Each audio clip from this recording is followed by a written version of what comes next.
There's been allegations against us going around.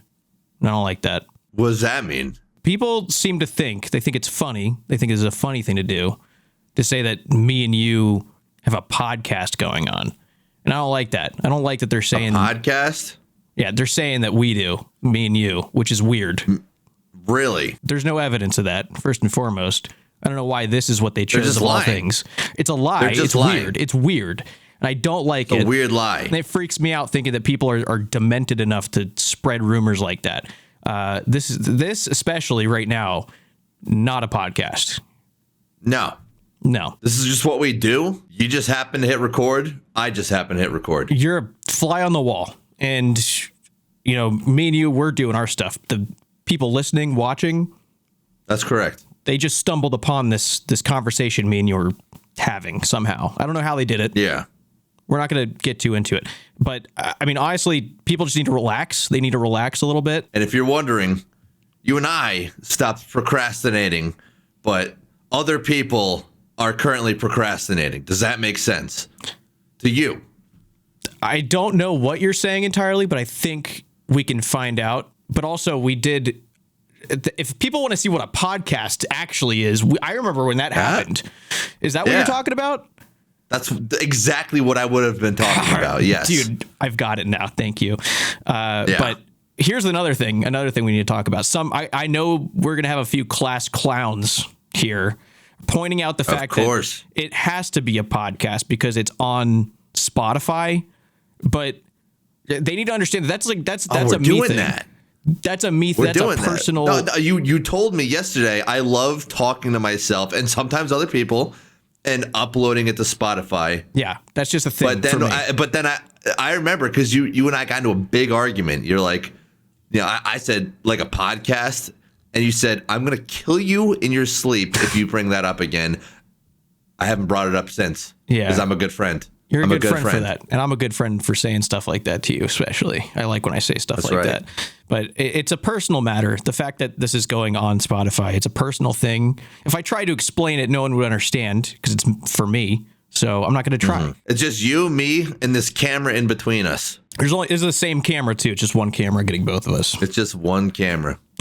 Technology is awesome. We're in the same room. But the reason this is happening is we were in a different country. It happened to be the same country that Jagex is from. And while we were there, we're like, let's discuss this behind closed doors when we get back. And that's basically what this is. You're saying discuss the things that we couldn't have discussed in the NDA. But like we're talking about it. We're both, we may or may not break the NDA today. Yeah, no, the NDA could be. There's always a chance. There's always a chance. There's always a chance. That's how those work. There's always a chance. Especially if you don't read them. You have to read them. I didn't read a word. It's a good thing to read an NDA. I signed it.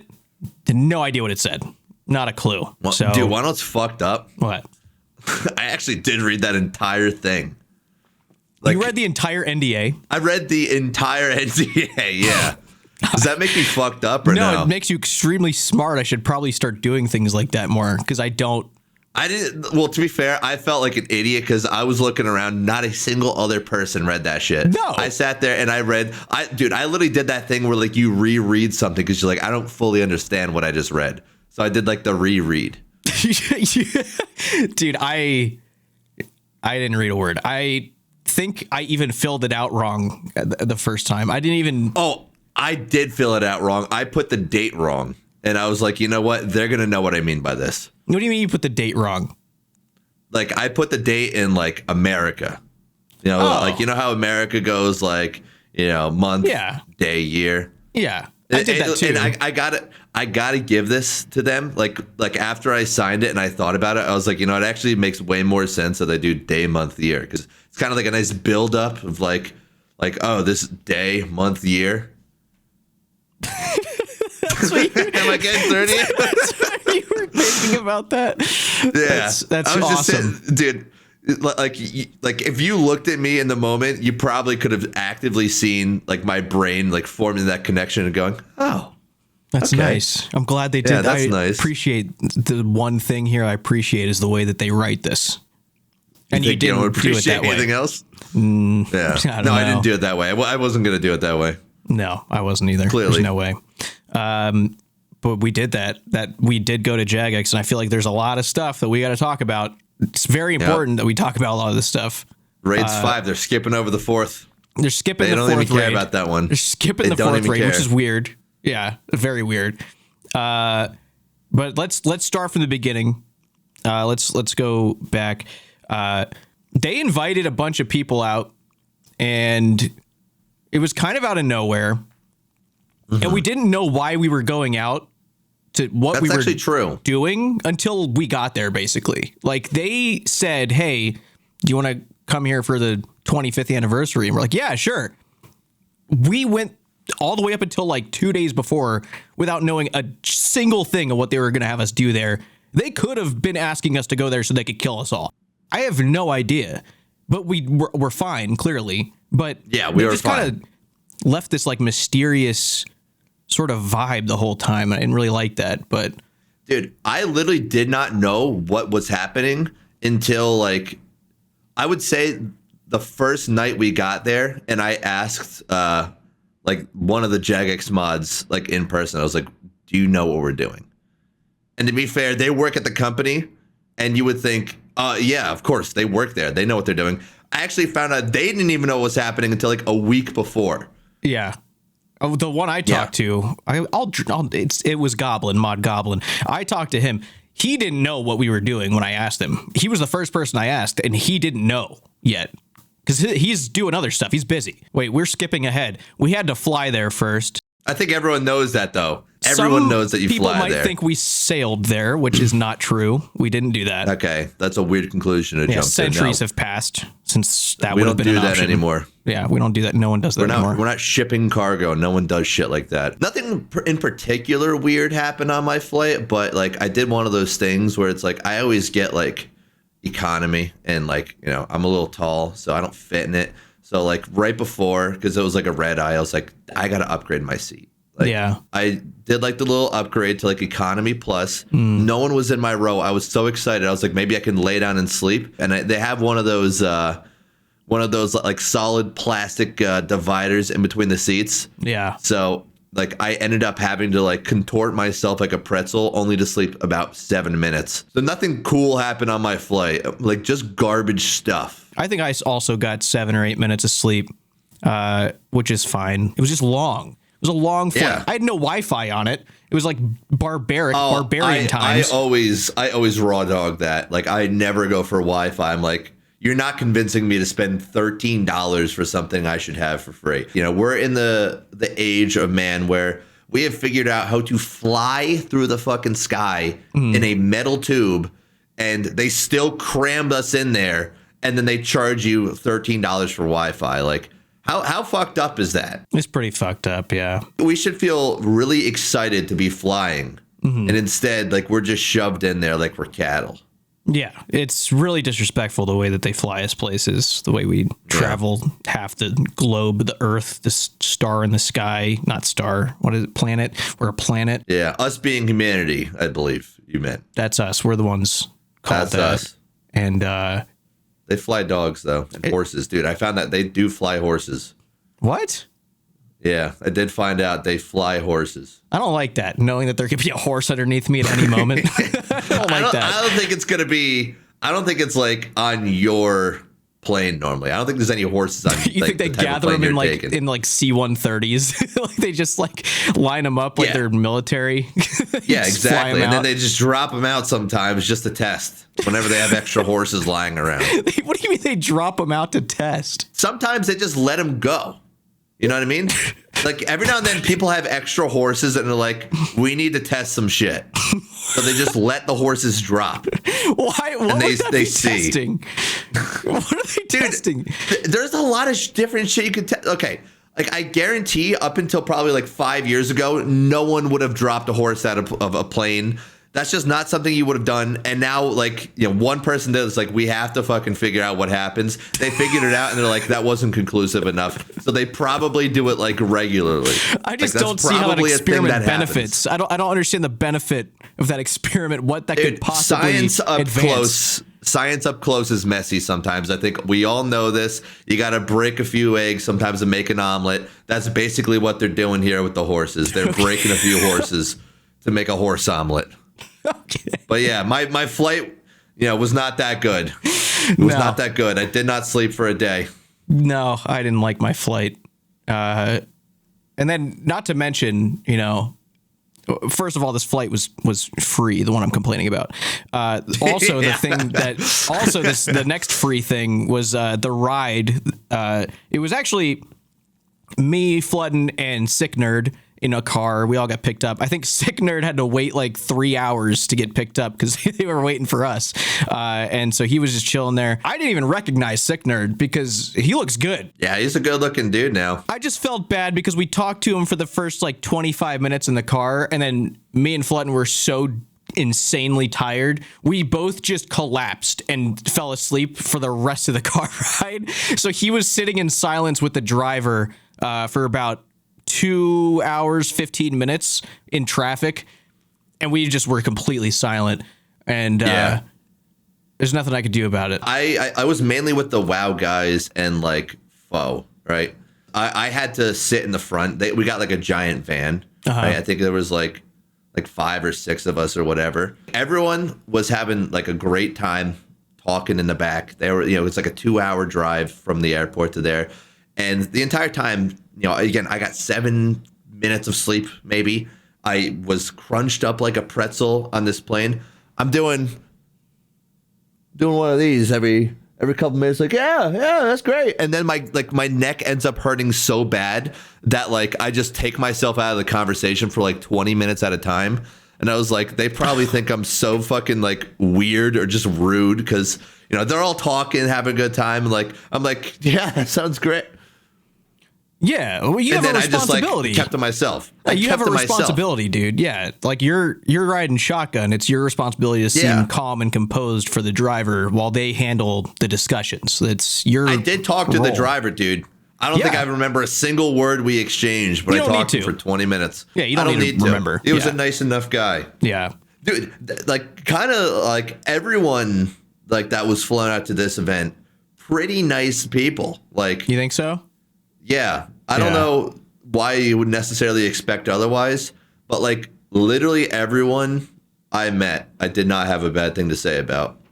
Yeah, no, I was on edge trying to find if there was someone I should be wary of, but I couldn't find any. You were looking for threats. I was looking for threats. I was looking for any potential confrontation that I should avoid. I couldn't find it. Didn't find it the whole time. It was kind of disappointing. Didn't make for any fun, almost died stories or anything like that. But yeah, everyone was kind of just really friendly and nice and good, if you don't nearly die in an event, then it's really not worth talking about the event normally. Yeah. Well, that first night there, I think the biggest shocker to me, I didn't expect to have a really long, nice conversation with the CEO of the company of Jagex. That was pretty shocking. He called me a prick within the first 30 seconds of meeting me. Dude, yeah. Which was awesome. It was, of course, joking. Dude, in the first, 3 minutes, he called me Two Dads Kev. Dude, yeah, it's like, I was like, that is a RuneScape name that I had on one account, and that was from, 7 years ago. You're the CEO of the entire company. How the fuck do you know that? Why do you know that? Because he knows all of us, dude. Dude, and then later on in the night, he's talking about my second channel, talking about non-RuneScape videos that I made on that. It's like, dude, did you do a deep dive on me? He probably did. Are you about to tell me where I was fucking born and shit? He dude, if you talked to him long enough, he probably would have. He probably would have, dude. No, dude, he knew everything about everyone. He did. And it's and that's it was so surprising. And dude, he was ridiculously nice. Yeah, almost too nice, right? Almost suspiciously nice. He's got something up his sleeve. Suspiciously nice. Yeah. But then he said I feel like I know you all, but this is some weird parasocial thing. So even though he's a dude that has a lot of self-confidence, that kind of struck me as he's oh, I get to meet everyone type of thing, dude. Yeah. No, I felt almost powerful like a childlike wonder. Said that. Yeah. Yeah. Yeah, I felt very powerful. Well, the first thing he said to me, the actual first thing he said to me was, "Holy shit, it's Gary Gilbert." So I was like, "That's nice that you know that." Yeah, that's really cool that he knows that. I do need to clarify, since I didn't get to finish saying that he called me a prick. He was just really telling a funny, like, he was just having a little funny thing to say to me, because we were talking about the RuneScape 3 MTX announcement. The fact that they had this like big build up, they had like fucking Hollywood trailers building up the biggest announcement of all time in the history of RuneScape, like hyping it up. You would have thought RuneScape 4 was coming. Like, it was going to be the craziest shit ever. And all they did was, we're polling the removal of treasure hunter keys. And I was like, I commented on the video of that. I just said, just get rid of it. What are you guys doing?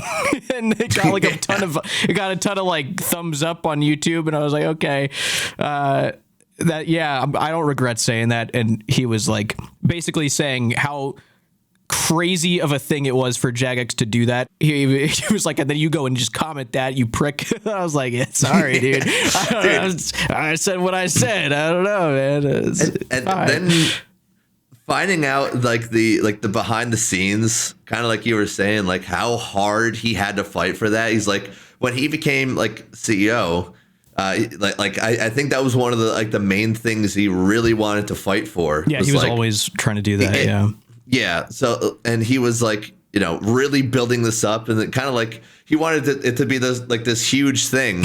And then like before I talked to him, and like, because I also saw your comment too. I thought it was funny. And like, in my mind, I was like, there's not a shot in hell people are going to vote like, now let's keep it in. Yeah. Like, they know the outcome that's going to happen. Yeah. So like I was kind of like on your side too, of like, just fucking remove it. Like, what do you mean? Yeah. But then like after like seeing him in person, you kind of forget. It's like, oh, there's real people on the other side of this, like that, like are really like they put a lot of effort into this.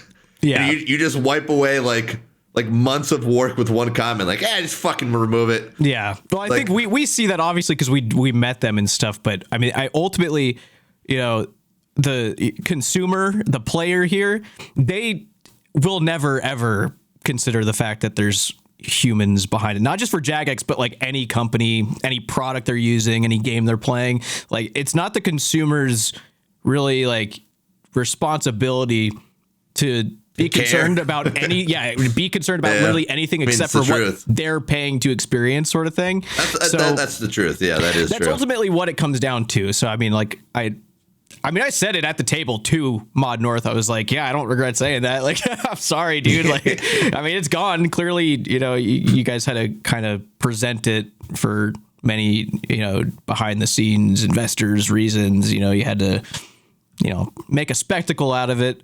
Sure. But I'm still gonna say that just fucking get rid of it. just relax, dude. Just don't even pull it. Why even pull it? No one wants that shit there. Like, if you don't remove it, the game it's just gone soon. So what are you doing? But yeah, I'm glad they did take the step, because it was pretty hype listening to them talk about all the shit they're doing. I'll say this, by the way. I don't even think it's like. Oh, wait, actually. What? I don't even know if I could actually say that one. Well, say it and I'll cut it if you can't. So say it and then. Yeah. All right, like RuneScape 3 leagues or no? Like, did they talk about that yet? Yeah, they talked about it in the announcement. Yeah. RuneScape 3 leagues. So that's like a public thing? Yeah.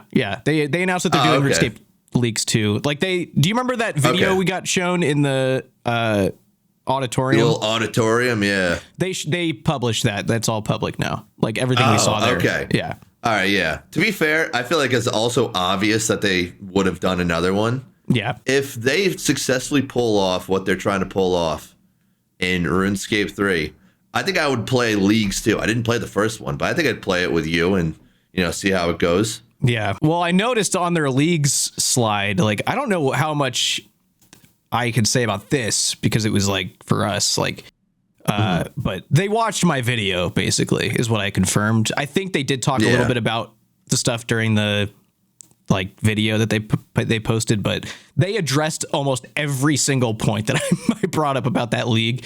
They really just need to make it the most disgustingly overpowered game mode of all time. Like, they need to make it stupid. Like, even if they make it so that you could finish everything day 1 or day 2, just clear everything because of how fast it is. They need to do that, because their goal is to get people to just play it for a second. Like, you need membership to play it. So that's true.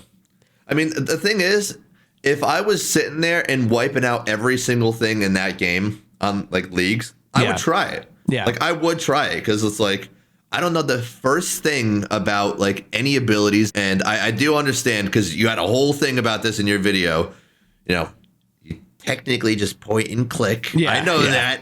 I get that. Yeah. But at the same time, I feel as though I would not really be utilizing the entire system. And I really want to understand what I'm doing, you know, with all of those abilities. Basically, the only thing I know about is ults because, you know, Valorant, unfortunately. Valorant. Yeah. But yeah. Well, do you remember when we were at dinner, the RuneScape 3 guys sitting next to us, they were saying that like they don't even know what's going on with fucking RuneScape 3 abilities. Like they play it for a living and they are doing that content and they'll see some like super high end PVM shit and they're like, I don't know what's going on. They're like, it's fun to play, but like visually, like who knows what the fuck's going on. Even they said that because like they released like a mascot, right, in RuneScape 3. Yeah. And I was like, oh, I know that one. Let me go look. Right. And their whole thing was like the first person to beat it at 2000 difficulty, which I don't know what the fuck that even means. But sure. Congrats. Yeah. You know, I thought percentages only go up to 100, but whatever. You can go past that. I get what you're going for. Numbers don't matter anymore. They don't matter anymore. Maybe that's a weird hill for me to die on. But, you know, I'm not even willing to die on it. I'm willing to be corrected immediately. Point being, like when I was watching that, like there was like a 12 or 13 hour stream of like the world's like first. Yeah. There was so much excitement in the beginning of the stream, right? And like I just like kind of kept coming back to it, you know, throughout the day. I don't know exactly how long it took. Maybe I'm making this number up, but it was like 10 or 11 hours or something. Maybe 12 hours. Point being, the energy was gone halfway through the stream. And then there was another 6 fucking hours on top of that. Like I felt bad for, because it was like a J mod. And I think also maybe the artist guy was the one doing it. Yeah, maybe not. I'm not sure. It's been a minute, but like just watching what was happening, like I was like, I would love to understand what's going on, but there's not a shot in hell that I would understand. Even when there was like shit on the floor happening, I'm like, yeah, like I get it. I've played, you know, Old School has that. Don't stand there. No fucking clue. No clue. I was like lightning's going through, and then some of them ran into it. I was like, oh, that's the good one, I guess. Yeah. But I do think they are trying to improve upon that, like with their little roadmap, which is cool. Yeah. But you know, until then, I don't know what the fuck's going on, man, and it might just stay that way. Didn't it kind of seem like like the Old School, everyone from Old School was there for like this leisure fun time, but it felt like, because you know the RuneScape 3 guys, they stayed an extra day like at Jagex for more workshops. It felt like those guys were there to like get down to business, like get dirty, get their hands dirty. Unpaid help. Unpaid fucking just try like clawing and scratching, desperation mode. Like, we need your guys' help. Please, God, help us. And that's what they did. They literally had a whole extra day to go and workshop things and all that. It was 2 entirely different things happening between the 2 games. I could be wrong. Maybe they were just having a bunch of fun. But from outside view, kind of looked like they were getting serious about things in their rooms. Yeah.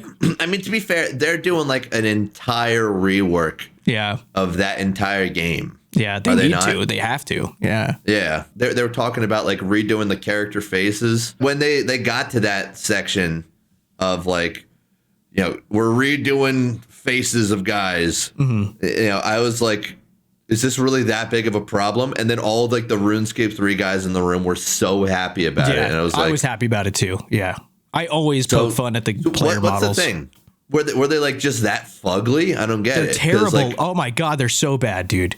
I make fun of them almost every time I talk about RuneScape 3. Like there's so much disgustingness happening. The player models, they're the same as they were when EOC dropped. Like they haven't changed. Yeah. So I guess RuneScape 3 maybe. I don't know when the last like true remodel of them are. It's been 14 years. Yeah, it's been so long, and they look terrible. And they just haven't changed it? No, it doesn't fit what's going on anymore. So wow. Yeah, to be fair, when you made that one girl character, I didn't hate it. Yeah. Jet from Val, or whatever you called yourself.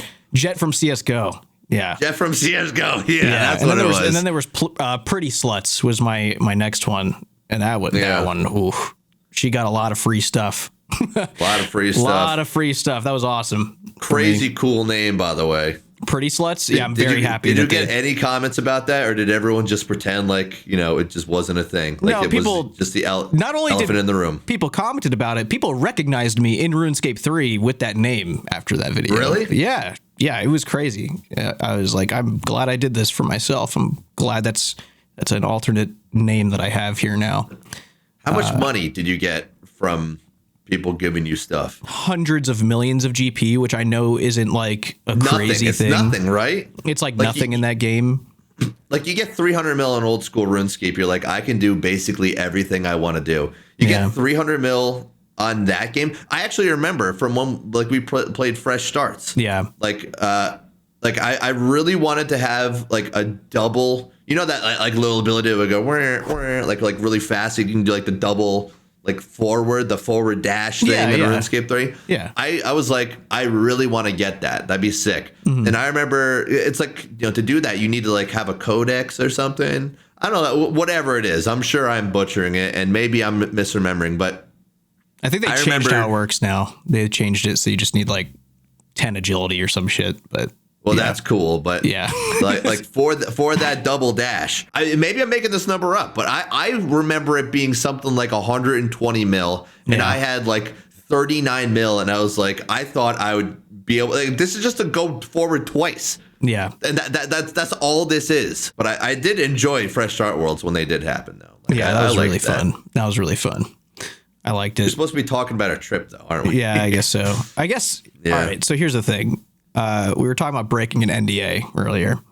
And I don't want to say we're going to be breaking the NDA because legally that could cause problems, but I'm going to say like this. We may or may not in the next 10 minutes break the NDA. I just have a lot of cool stuff that I remember seeing in their presentation that I'm so excited about. I have to tell people. I have to tell them somewhere. Yeah. So. Absolutely. And there was one crazy, like, fucked up thing that I remember seeing. I'll let you go first. I will let you go first. Okay. All right. First things first. Player models on old school. Finally getting a boob slider, which is huge. To be fair, they're not going crazy. No, you know what I mean? No. Yeah. It's like realistic. There's room. They're going from A to like, I don't know. It seemed reasonable, like double D. Yeah. I think they're like, just for fun, here's triple F. I was like, that's fucking crazy. Yeah. We needed it. So I'm glad they're doing it. I was talking to Aiza and Sween about this, actually. They were the ones who actually pushed this to the front. So they were enthusiastic about this. Side note, they had some crazy, back and forth. Am I remembering that correctly? I mean, you tell me. I feel like this wouldn't be under NDA. You can tell me. What? If you remember this. Back and forth between what? About this subject? No, like that. They got like really angry with each other. There was like a fist fight. Oh, yes, yeah. In the cafeteria. It wasn't long. Like Sween's really buff, right? So he's towering over Aiza, and his voice is just so strong, and it just really I felt bad for Aiza the way he was just I thought he was gonna break him in half. Yeah, that was awesome. Break him in half. Yeah, apparently it's just a regular thing that those two guys do, but Dude, I think the argument was over the boob slider, which is the craziest thing. They were like, where do we draw the line? And that's what got them into that. I remember them agreeing too. Yeah, that was the weirdest part, is they were like on the same page. They were arguing and they agreed. I think it's just one of those things.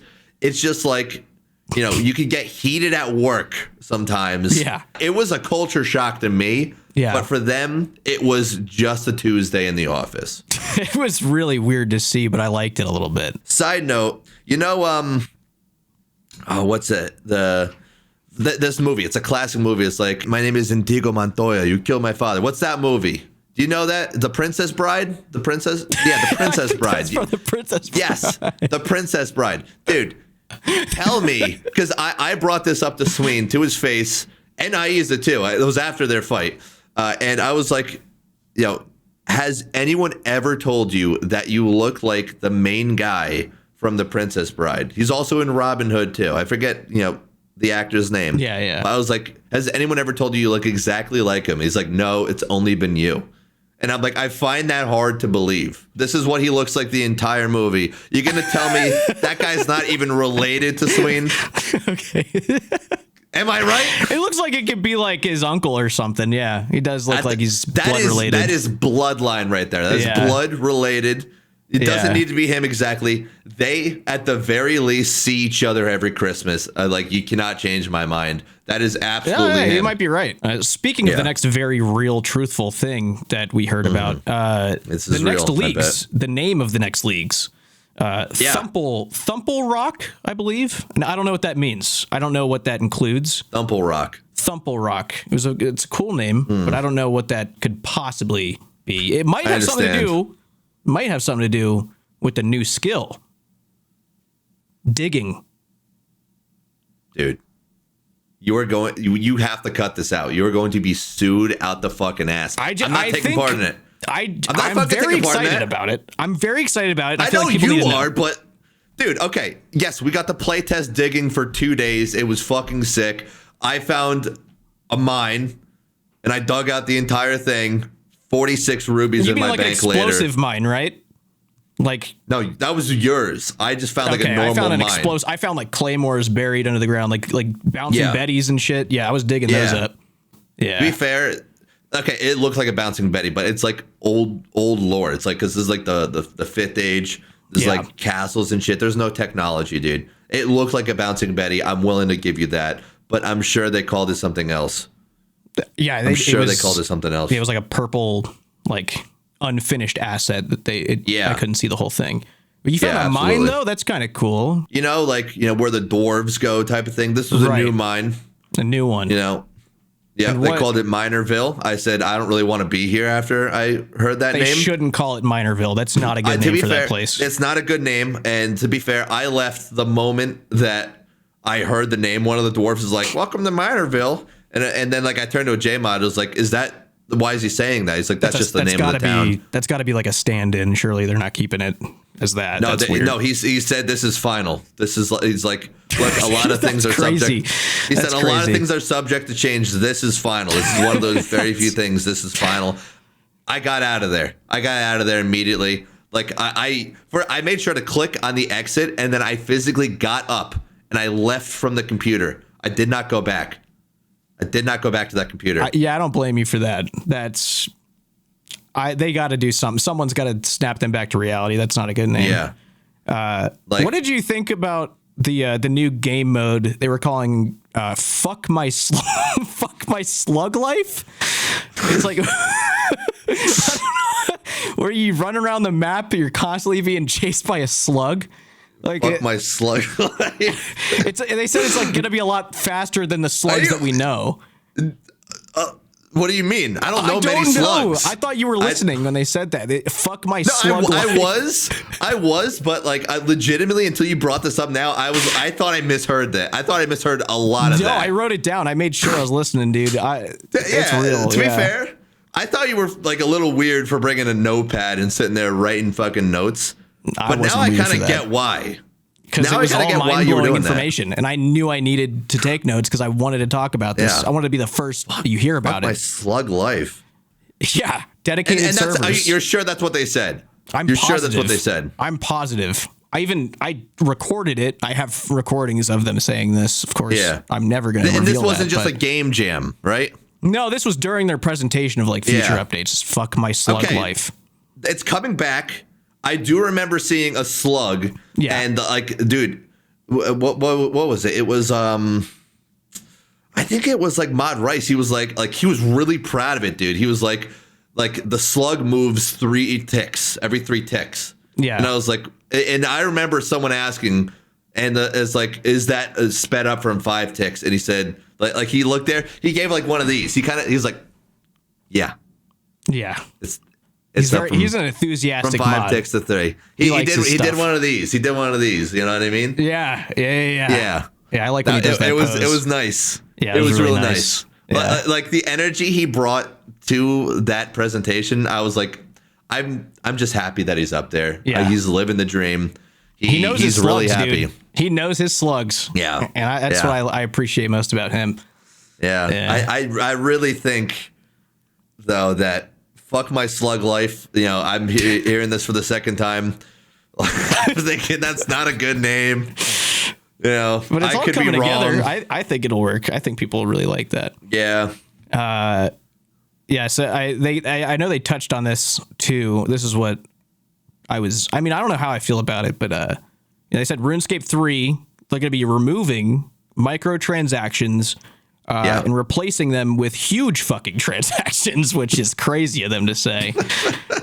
I mean, I get it. I fucking get it, dude. Like, if you're gonna fucking commit to a change, might as well make more money in the fucking process. Yeah, I was like, I respect that, telling everyone you're removing the microtransactions. Huge fucking transactions. The huge fucking transactions are coming. The huge transactions. I just realized that we were telling stories prior to this NDA thing, and people are really gonna have to think hard about what we're saying is true and what's not, because we definitely told some true stories at the start and in the middle.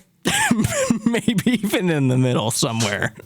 Who knows? I want to talk about my favorite moment. This is the truth. This is an actual true story. This is a real thing that happened. So Jagex took us to this restaurant, and we get there. We got there late. They were so far behind because of how many of us there were. There was like 80 people.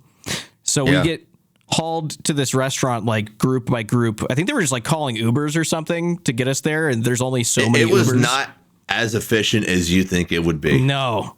They should have just gotten us a big old bus. Just a huge, maybe two big old buses or something. Unironically, like when we came out of the hotel and we saw that like a giant bus that was just sitting right there, I was like, that's cool. They got us like one of those like double deckers. Yeah. And then I watched it pull off and I was like, all right, it's not for us. I guess we're not going in that thing.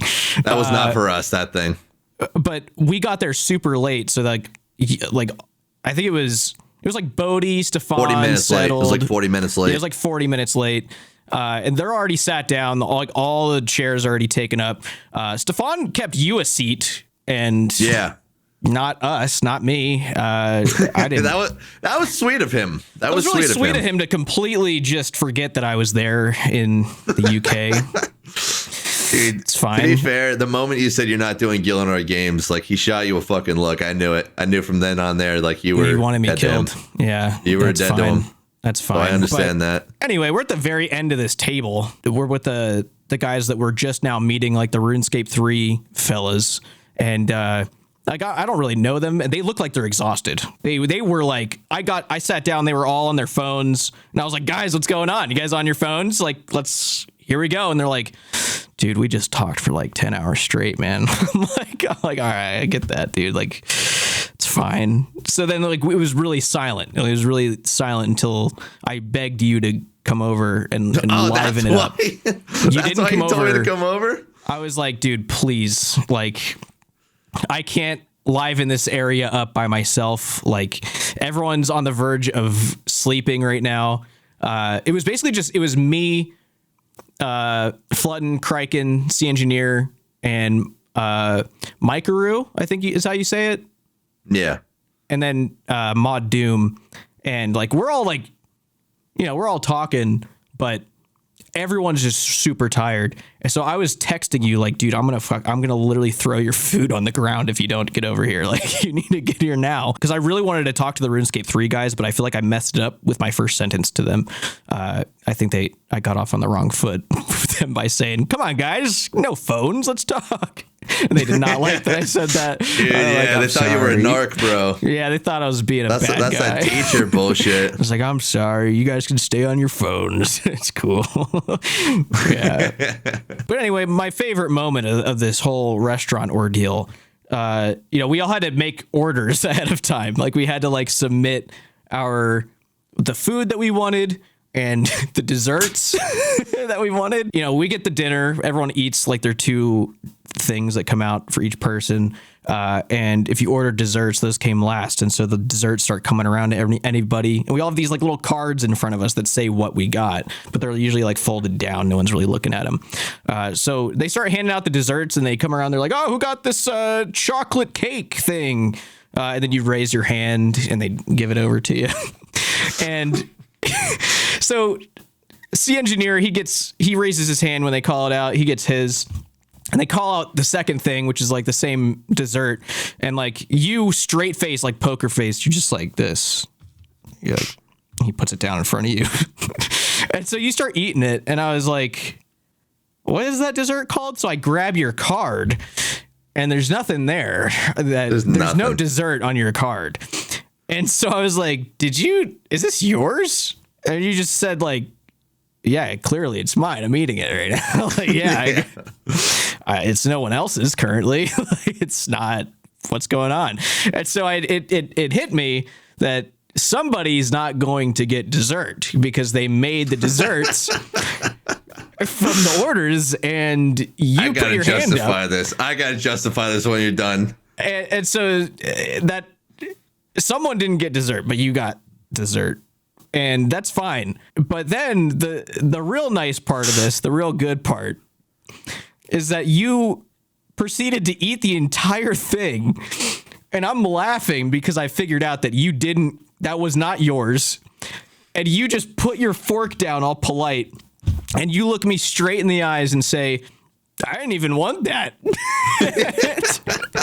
I started crying, laughing. The fact that you just stole someone's sweets for the night and didn't even really want to do it in the first place. Look, this is what was going through my head at the time. All right. Before we got to the restaurant, one of the J-mods that like set everything up and that order form said, yeah, look, because some people weren't able to order ahead. Right. Uh-huh.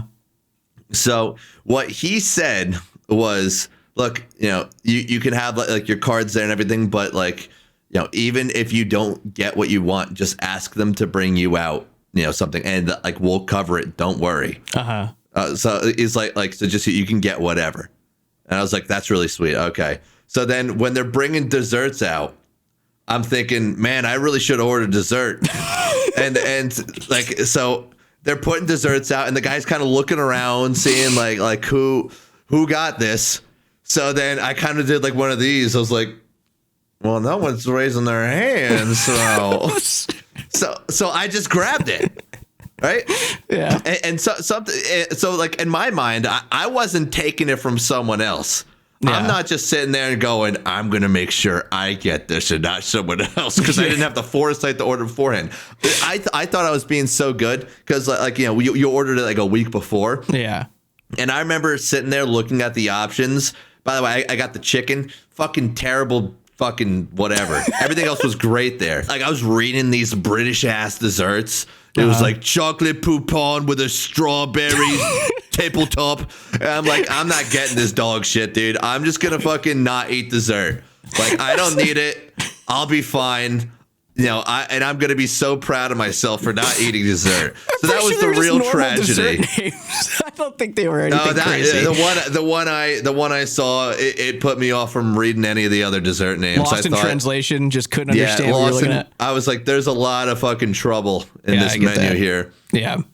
Yeah. So I ended up, like the shameful thing to me was that I ate the dessert when I said, I promised myself I wouldn't. But that was the worst part of it, is that you betrayed yourself. That was the worst part. Yeah. Yeah.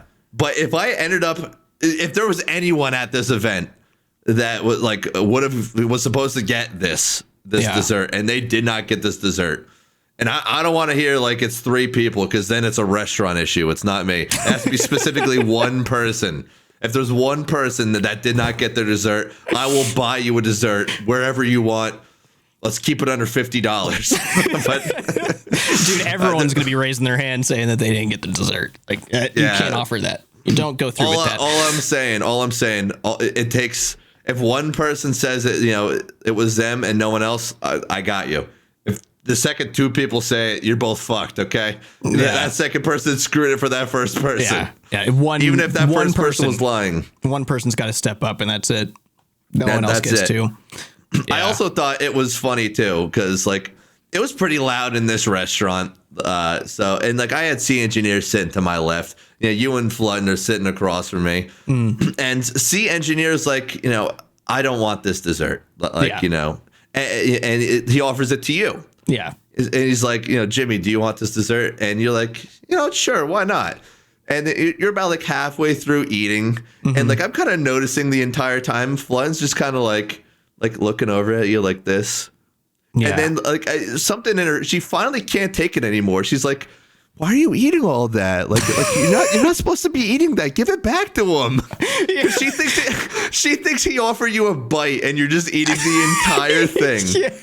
That was I think that was like kind of like the start of like for me getting in like a wacky mood, dude. Because after that, I don't even remember the rest of what we said, but we were laughing like jackasses the entire night after that. Yeah, I love the fact that she was just watching in pure anxiety. Every bite was just killing her inside, thinking that he was just like, you want a bite? Like, you want to try this? And she just watched me devour it. I didn't leave a thing on the plate. I cleaned the plate, dude. She didn't have the fucking balls to tell her husband of multiple years, don't eat his dessert. I just think that's so funny. She's literally been with you for so long. Yeah. And she had to question, like she questioned your character in that moment because she's like, why did I marry someone who was just gonna like gluttonously eat everything off of everyone's plates like unasked? I mean, I think she was just worried that there was miscommunication between me and C Engineer, and there was not. No, he didn't want that shit. I think it's because what happened is when he's like, Jimmy, do you want it? And I was like, yeah, I'll try it. And I think that's what got her thinking that, is because she thought me saying I'll try it was me saying, yeah, I'll take a bite of it. Yeah. And then the rest? That was on me, I guess. I should have said, yes, I will take your entire dessert, please. Thank you. Yeah. Yeah, language is very particular. You have to say your full intention every time. That's every time. English language is hard. Do. It's hard. Yeah. We went to a bar too. I remember that. They took us all to a bar. Yes. Yeah. We all took a picture together. It was like who was in charge of that picture, by the way, of all the YouTube guys? You remember who organized that? Hey, because it was all about like getting everyone with a lot of subscribers in one picture, and I remember like smiling through it and everything. And all I could think you were talking about the giant ass group picture. No. The one with all the YouTubers, like the YouTube guys. Yeah, we were all just kind of talking. Yeah, and one of them's like, 3 million YouTube subscribers right here. I remember because I was like, that's a cool idea. So then I tweeted it. It's the one time I logged into Twitter. Yeah, I just remember thinking during that, like I'm like smiling in it, like like looking at all the guys next to me, and like you're looking real cute. Yeah, my first thought was, this is cool that we're able to do this right now. And my second thought was, we're a bunch of pretentious pricks, dude. Like, we are the worst. Dude. What a bunch of assholes we are right now. When I was coming up with the caption, bro, I was like, I was trying to say, like, about everyone in the photo. I wasn't including myself because I'm not the type of person that would do that. No, never. And I was really trying to think of like a particular way to word it so it was clear what I was trying to say. Yeah. I was trying to say, like, these are all the RuneScape YouTube goats. But again, I was in that picture. So I was like, I'm not going to sit there and say that about myself because, like, what sort of jackass am I? So then, like, I went to my my tweet writer, Settled, and then he wrote that for me. Because like, dude, he has fact checked me on, like, that's not the right word, but he is he's saved my ass from like wording something in a way that's been like, you could kind of be seen as like a douche if you say that. He has done that multiple times. So shout out to him for making me not look like a douche in my own tweet. He's your douche filter. That's awesome. He's my douche filter. Absolutely. It's a good title for him. He's a douche filter. He's the douche filter, bro. Oh, that's a nice thing to say about someone. It's hard to earn that title. You don't just earn that. You don't just earn that. But the caption's objectively true. So like if someone gets mad at you for that, like they're just mad at you for like stating a fact, really. It's just like they're jumping to conclusions about you because you're saying something that is verifiable, like numbers So yeah, one guy said like settled makes up most of that, and I was like, I don't think you know what we're doing here. That's kind of what I like. What my thought was. I guess it is like an objectively true fact. Yeah. Much like the entirety of what we have said here today. So speaking of, by the way, okay, dude, depending on the title and thumbnail, you're gonna have some J-Mod nervously fucking. Someone's gonna be assigned to watch this whole thing to see if we fucking. Oh yeah. Broke NDA, and they'd be like, they just wasted an hour of my life. That was kind of what I wanted to do with that. I wanted to have them like really be nervous about this. You wanted to willingly waste one employee's hour of his life? At least a few of them, yeah. I wanted to make sure. Speaking of things that fucking people make up, Bodie went live, bro. Bodie went live, and he started fucking yapping. And like I hung out with him for a while. Cool dude, obviously. It was like you know. I like hanging out with him whenever I get the chance. Everyone again in real life, cool people.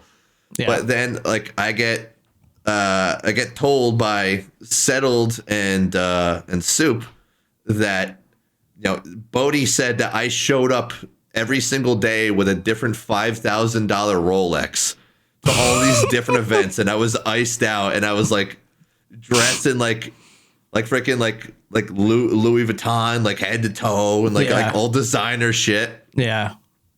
Bro, I got this shirt from Costco, the sweatshirt for $16. This is the most expensive thing I fucking own. Yeah. He likes he's our little section here, talk about what we heard about in theory. That's most sentences I feel like he says.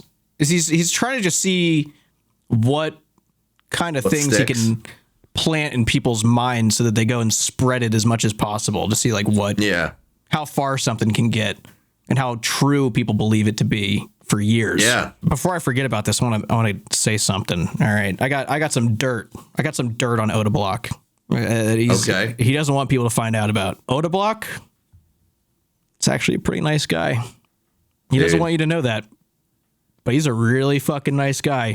Great to talk to. He does not want you to know it. No, that's the last thing. He's a pleasant man to be around. One of the most fucked up thing that happened between me and him. Like we said hello, that like we hung out, nice guy. He said right at the end, dude. Like when he was like everyone's going up to bed for the night, he said, "You're gonna be a good father." Dude. What if I wanted to be a piece of shit dad? He's putting that on me. He didn't consider that. That's messed up. He didn't consider maybe I had a game plan to really just, yuck this whole thing up. And now I feel like I'm letting him down if I'm not a good dad. Yeah. Yeah. So, he kind of put that on me. But in reality, dude, like very nice guy, dude. Very nice guy. Very nice guy. Yeah. Very easy to talk to. He does not want us to be saying this about him right now. No. This is going to go against a lot of what people think about him. But I got to tell the truth. We're in the truth part of this conversation right now, so I got to tell the truth. You think that many people are thinking, I do not want him to be nice? I think a lot of people do. In reality, people are way nicer in person.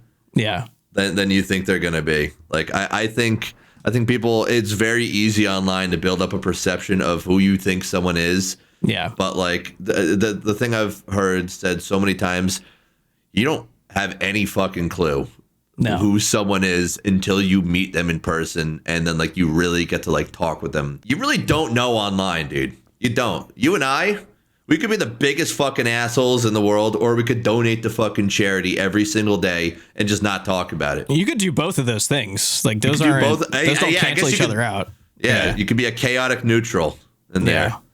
That's what that is. Oh, speaking of being nice, so Josh Strife Hayes, did you talk to him at all while we were there? A little bit, yeah. He's a nice guy. When we were at the bar, like the first night, I'm like just scanning the room, and I spot Josh, and Josh always has a huge smile on his face. He's a happy guy. And I think he's stoned always. No, I don't think he's stoned. I didn't think that. Okay. Because that's what Odablock thought about me And I didn't like that he thought that I was always high. Yeah. But Josh, Josh is extremely happy all the time. He's so enthusiastic talking to everybody. And I start looking at him talk with everybody. And the smile never fades. And I said out loud to the people I'm with, I'm like, something's not right here. Something's wrong. He's too happy. He's too happy right now. Immediately suspicious. Something isn't adding up. So about 15 minutes later, I'm like, I move our way near the food, and Josh approaches. Of course, huge smile. It's still there. And so I said to him, I'm like, Josh, what is this? I'm determined to piss you off just to see if you're able to be pissed off, because you're looking way too happy. And he said to me, it all came together. He said, well, it's because I used to be a teacher. And I was like, oh, he's like, I get to just be at this event on a game I've played for my whole life, talking to people who do what I do for a living, and I'm having drinks with everybody, and it's amazing. And I'm like, that makes so much more sense, because like my mom's a teacher, makes sense, and I completely understand what it's like for going back home after a day of teaching asshole kids. And dude, Josh gets to talk about MMORPGs and go to Jagex events. So it all came together. The puzzle was put together. Very happy for him. I don't question his happiness anymore. He's not suspicious. Yeah. He's off my radar, my suspicious radar. Dude, after that, someone that is suspiciously nice, pure spam, dude. I was thinking the same thing. I have known him for like 15 years. And that guy, there are skeletons in that guy's closet. He is too nice.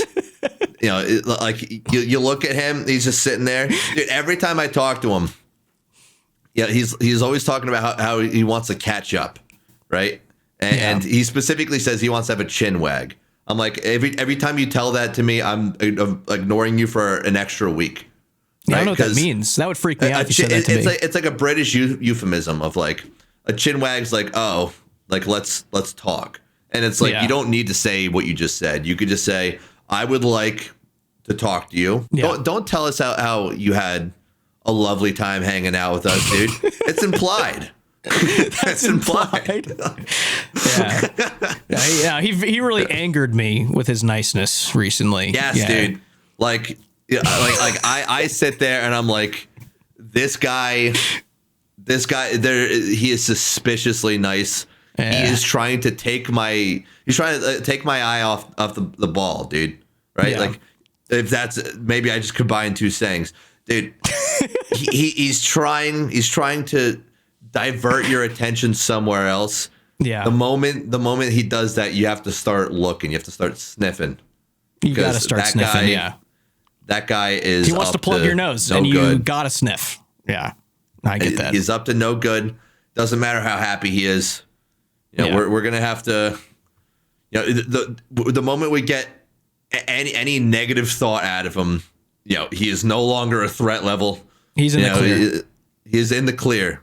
Yeah. But until then, you got to be on your toes with that guy. We can't have someone sitting there going around PKing people and then saying "good fight, beast." Not everyone's a beast. No, they're not. So I don't drink a lot. I drink like 3 times a year when we're at like events like this, right? So and Flutton too. She only gets, whenever we go to like an event or families in town and we're like going to like a casino or something, she always gets a vodka cranberry because that's the only drink that she knows about.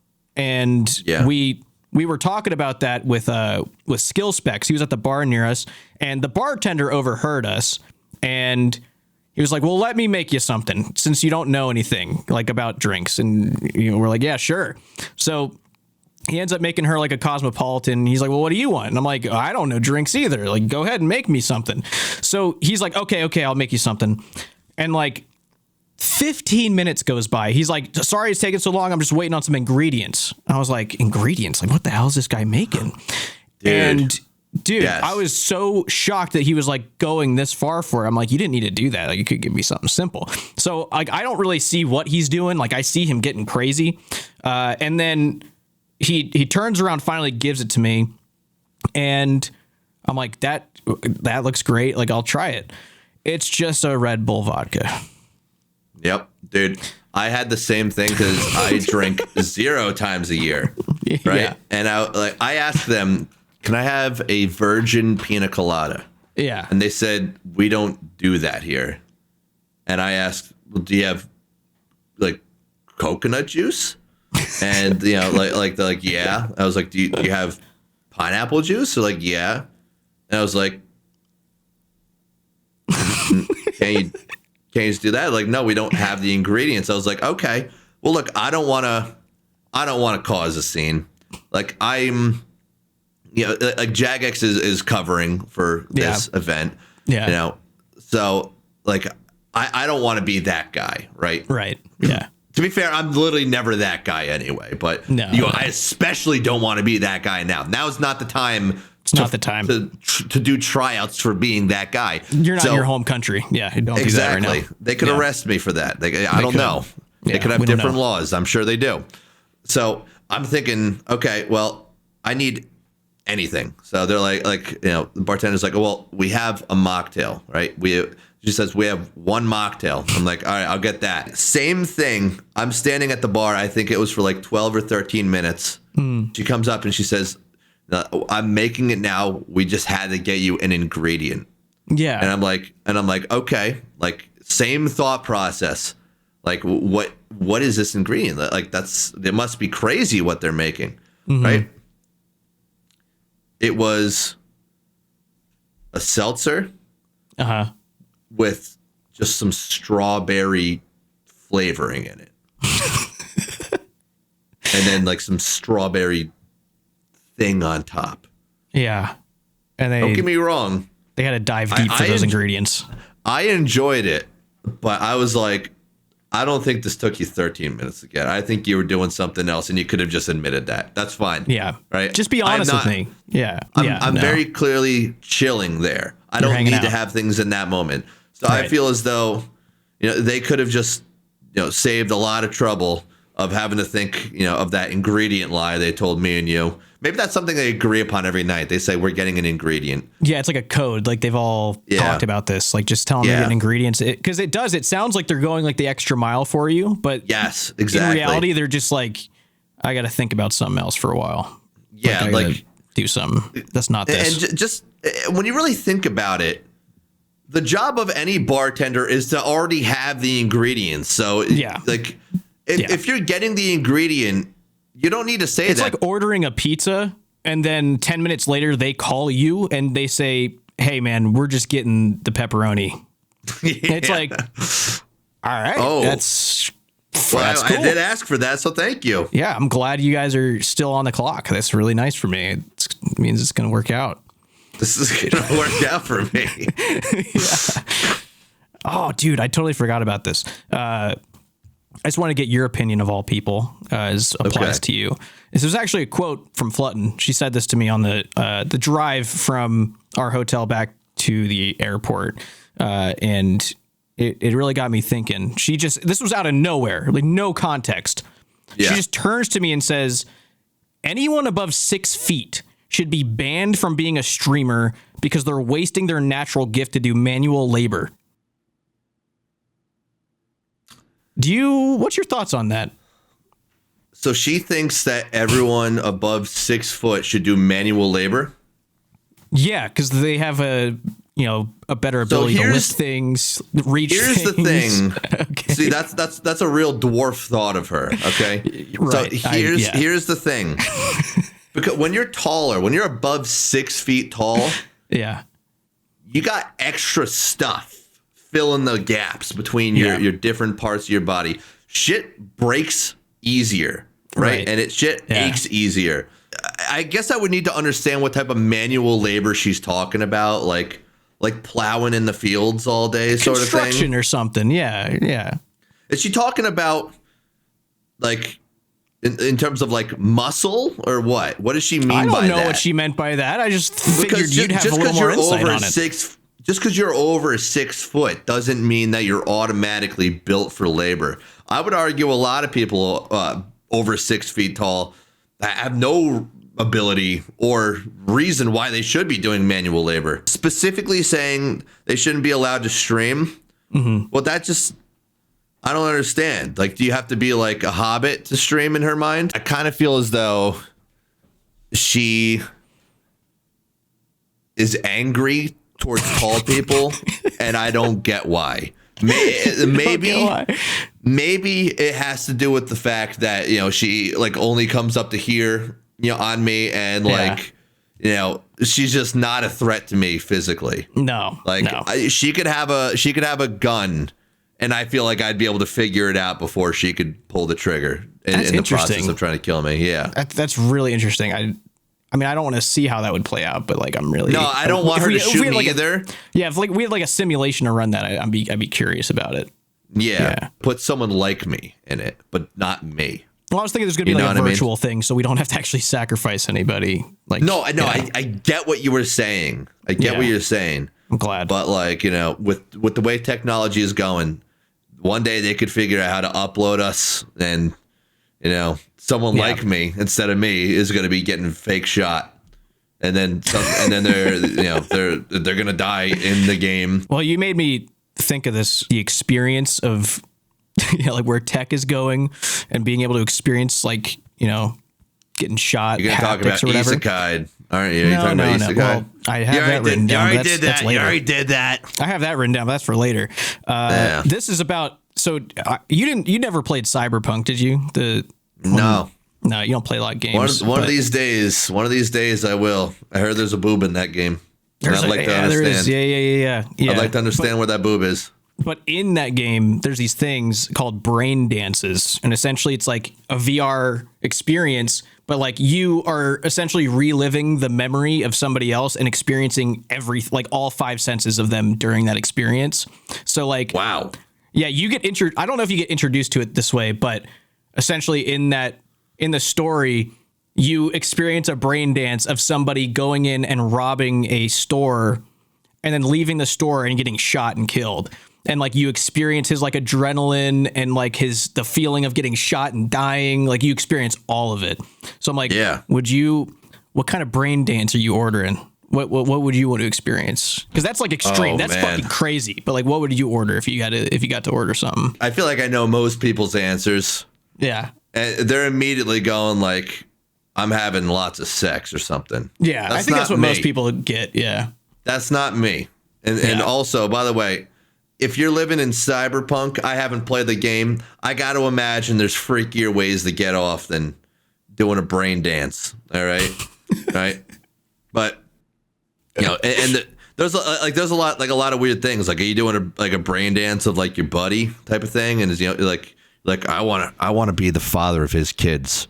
I want to know what that's like, because some people are thinking that, like, I want to know what it's like to raise those kids. Yeah, like I'm going to be you, and you're not going to stop me, type of thing. Yeah, I really hope this never becomes a thing, you know, in general. But my brain dance in particular, I'm going someone that did some like fucking, you know, that guy. The Red Bull jump from fucking space. Oh yeah. I'm doing that guy. I'm picking that. Well, I'm not doing him. I don't know. Maybe he's married, but I'm picking that guy's brain experience or cool. Brain dance, and I'm falling from outer space onto the ground because he lived. Yeah. So you don't like you know the outcome. You know you're fine. Yeah. Like, you know, nothing would get better than that, because like one of those things I've said for like my whole life, I was like, you know, when I'm older, I'm going to skydive. Like I said that when I was like 17, and in my excuse, I was like, I have $6. Like no way I could afford to skydive. That's not happening. And then, you know, like when I got to be like, I don't know, like 22 and I had $40, I was like, you know, yeah, I could skydive right now, but you know what? Like I want to keep going. Like I really want to save that experience. That's going to be a good one. Right. Yeah. And I kept pushing that off more and more. And, you know, here I am now, you know, early 30s. I don't want to skydive. No, you know what I mean? I don't either. I'll go my whole life without doing it. My little brain dance. I'm going into that guy. That's the ultimate skydive. I'm going into Red Bull Man himself, and I'm dropping down under the earth. So it's RuneScape's 25th anniversary, right? Like it's a whole thing. And I saw somebody, I don't know if it was like a J mod or something, or maybe it was just a guy commenting on the video, but they were essentially like, you know, cheers to the next 25. Do you think RuneScape's going to be around for another 25 years? There's a chance the United States of America is not around in 25 years. So I got to say, I don't have the ability to think that far ahead. All right. You know what I mean? So I would like for that to be the thing. Yeah. I'll give them another 5 years for sure. Another solid 5 years. But, like, I would love to play this game for another 25 years, even though that would make me, like, some 50-something-year-old man playing RuneScape for his whole life. Yeah. But I don't know, dude. I don't know. Maybe it can survive the test of time because, like, it really has such a simplistic charm. I really think they need to host some sort of insane contest. Like, they need to make something that's, like, so hard that, like, it takes people months to complete it. It's like literally like people can't do it. And then whoever is the first person to complete that, they send them to the moon. They said, wow, that's we a need crazy to send prize. The moment that contest gets announced, all eyes on RuneScape. All eyes on RuneScape, dude. Like, everyone's going to want to know, I can go to the moon for free from this company? How? Oh, I just have to buy membership and become the best in the world at this game. A lot of people are delusional, dude. They'll think they can do it, right? Yeah. People think I could be that guy. People play the lottery every day. It is more likely that you get struck by lightning twice than you win the lottery. People play it every day. You got to be in it to win it. That's what people are going to think about this. Everyone's going to think I could be the guy that goes to the moon because I was good at a video game. That is viral marketing right there. We need to do that. And I already know who's going to win. 25 years, I don't know how. I mean, 25 years, the way tech's going, like, who knows what it's going to be looking like. But 25 years from now, going to the moon might not even be that cool. Like, that might just be a thing that people do. Like, oh, do you want to, for our vacation this year, go to the moon for a second? Like, does that sound fun? So then they can keep this thing going for, like, months and months. It is free viral marketing for months, and they can update it. They can be like, you know what? Want who's going with you to the moon if you go? We're going to get Barack Obama to go with you to the moon. What? That's what they would think. They'd think, what? And then they would buy 12 years of membership. They would get so excited, they don't buy 12 months. They misclick on 12 years. You don't think there's anyone else they could choose to maybe get more incentive here? That's not even... Jagex is in the UK. We were just there at their headquarters. Why would they choose Barack Obama? UK wouldn't care about that even. You're going with Obama, you're going with Akon, and you're going with Sydney Sweeney. Akon, dude, that's a crazy poll. Akon's wild. Yeah. Yeah, no, no, there's no fucking way this game's lasting another 25 years. You don't think? No way. Maybe 10. Yeah. Maybe 10. And I think there will be, like, after the game is done, I think like private servers will keep going. Yeah, that's kind of how I feel. That'll always happen. But like 10 official years. As they die, dude. So this is kind of how I felt about Project Xanaris. I was like, that's eventually a good idea to do. But, maybe towards, like, the end of, like the main game's life. We're going to go Minecraft style, and we're going to rent out servers to people, and that's how the game survives. I could see that being the next iteration of it if the main game ever dies. Yeah. Because there is a lot of... I remember a lot of people that don't play regularly. Like Kraken, he would have been, like, prime Project Xanaris, like... host of a server sort of thing. Like the people that don't play a lot would come to play a server that they can make, but I don't think we're there yet. I think it was probably a good move to not do that right now. I don't think it would have gone well. I felt relieved personally. Like I'm sure a lot of people were heartbroken by that, but I kind of felt like relief from it because it just kind of felt like a little too soon. But what do I know, dude? I'm just a guy talking to my friend who's talking to his friend who is being eavesdropped on by potentially thousands of people. Potentially. I was just happy that we got to do a promo for it that was really funny, even though they kind of butchered the presentation of it. People kind of hated our guts for the way that we presented it, but it was still really fun for us, which is all that mattered. Yeah, you and me, right? You talking about how they didn't even give us a script. They said no. I remember, and correct me if I'm wrong, they literally said something to the effect of like let your heart speak its truth. It was something like that, where it's like I need to look and I need to basically insinuate more or less what is happening. Yeah. Insinuate's not the right word. It's got a negative connotation. I didn't know that insinuate had a negative connotation until I was at a wedding, because my wife was in the wedding party. So we went to this hotel early. Yeah. Right? And one of the other girls that was in the wedding party, we like caught each other in the elevator, whatever, just going down. I don't even remember what she said, but I said something to the effect of like, oh, like you'd insinuate that. And like, and I was like, bye. About like 30 minutes later, my wife calls me. Is like, are you mad at this girl? I was like, what? Why? Why would I be mad at her? And she's like, you told her that she was insinuating something. And I was like, yeah, like I was joking. Like I was saying like you're implying something. That's basically what I was trying to say. Yeah. And she's like, no. That's the word you were looking for. Yeah. And I was like, no, I thought it was like interchangeable. She's like, no, it's not interchangeable. She thinks you hate her. And I was like, I didn't even use the word aggressively. I left a bad impression on this girl. I ended up talking to her and apologizing. And my wife, was like, don't worry. He just gets words wrong sometimes. I'm like, well, don't say that. That just makes me seem like I'm always getting shit wrong. I just didn't know that. It's like one word. I'm allowed to get one word wrong every now and then. That reminds me of that there's a bit in Curb Your Enthusiasm where he like Larry David's on like bad terms with a girl who's deaf. So she's like always using sign language, and he did something he didn't mean to. He said something he didn't mean to be, fucked up, but it was.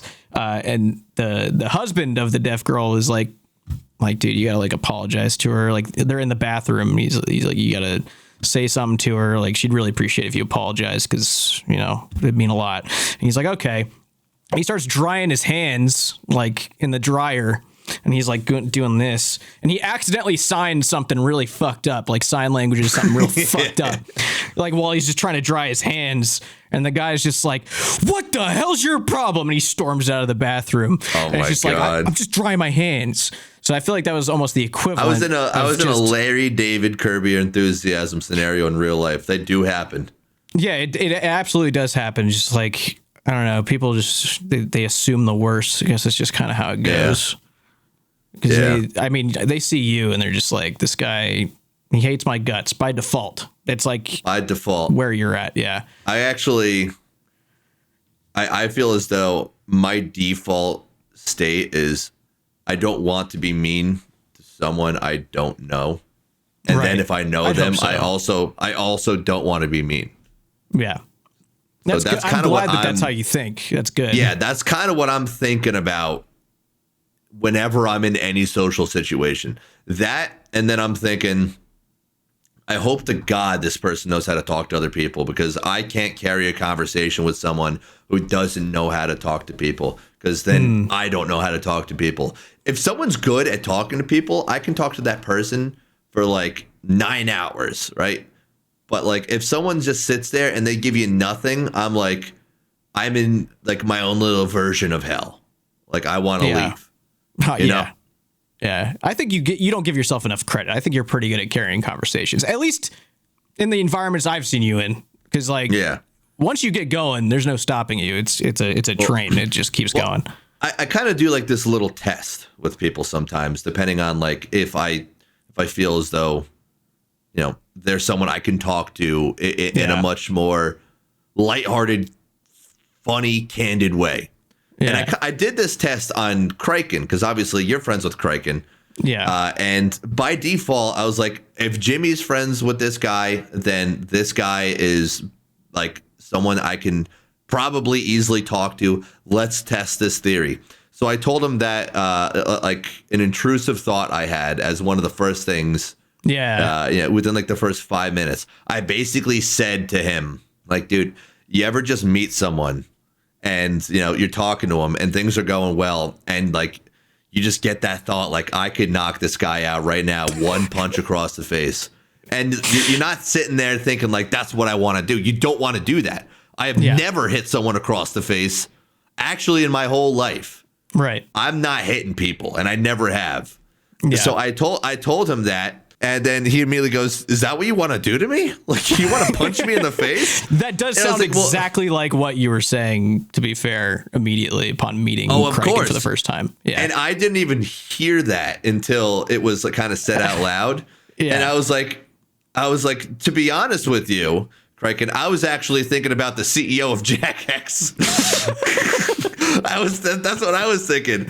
And and I liked him. I also had that same thought for my first job. This guy was so nice. He taught me how to build websites and everything. Like, I'll take you guys on a vacation and stuff. Like, I'll help you manage your own clients. Like, we're really going to build out all of this. Like, he bought me lunch and everything. He's grooming you. You got groomed. Yeah. Well, no, not like that. He was just a genuinely nice guy. He was sure. That's what he wanted. Grooming. Yeah. Sure. Grooming in the sense that he wanted me to help him run his business. So I guess, sure. Yeah. In the least, closer to dog grooming than the other kind. More of like pampering. That's what I would say. He was pampering. Well, you pamper a dog when you groom them. Yeah, groomers say they pamper is what that's what they use in there. So you're implying that they're like getting some on the side with the dog. I understand that, but aside from your theory about what happens at these places, he was just sitting there talking to me, showing me how to do this website, and like he was really patient with me. He was like really kind. And then I thought to myself, I could just punch him across the face and ruin this entire friendship and relationship right now. Yeah. I really could. Yeah. And that was more so akin to the thought I had of like, there is zero part of me that wants to. This guy's nothing but nice. I like this guy. This is one of those things where like you get that thought and you're like, why'd I think that? Like, I don't like that. And that's kind of where I was going with Crichton when I was like talking to him. I was like, let's see if he has these thoughts too. Yeah. Right. Let's see if that's a normal human thought of like, you get a weird intrusive thought. And then he just made me feel bad about it. He's like, what, you want to hit me? I was like, that's not it.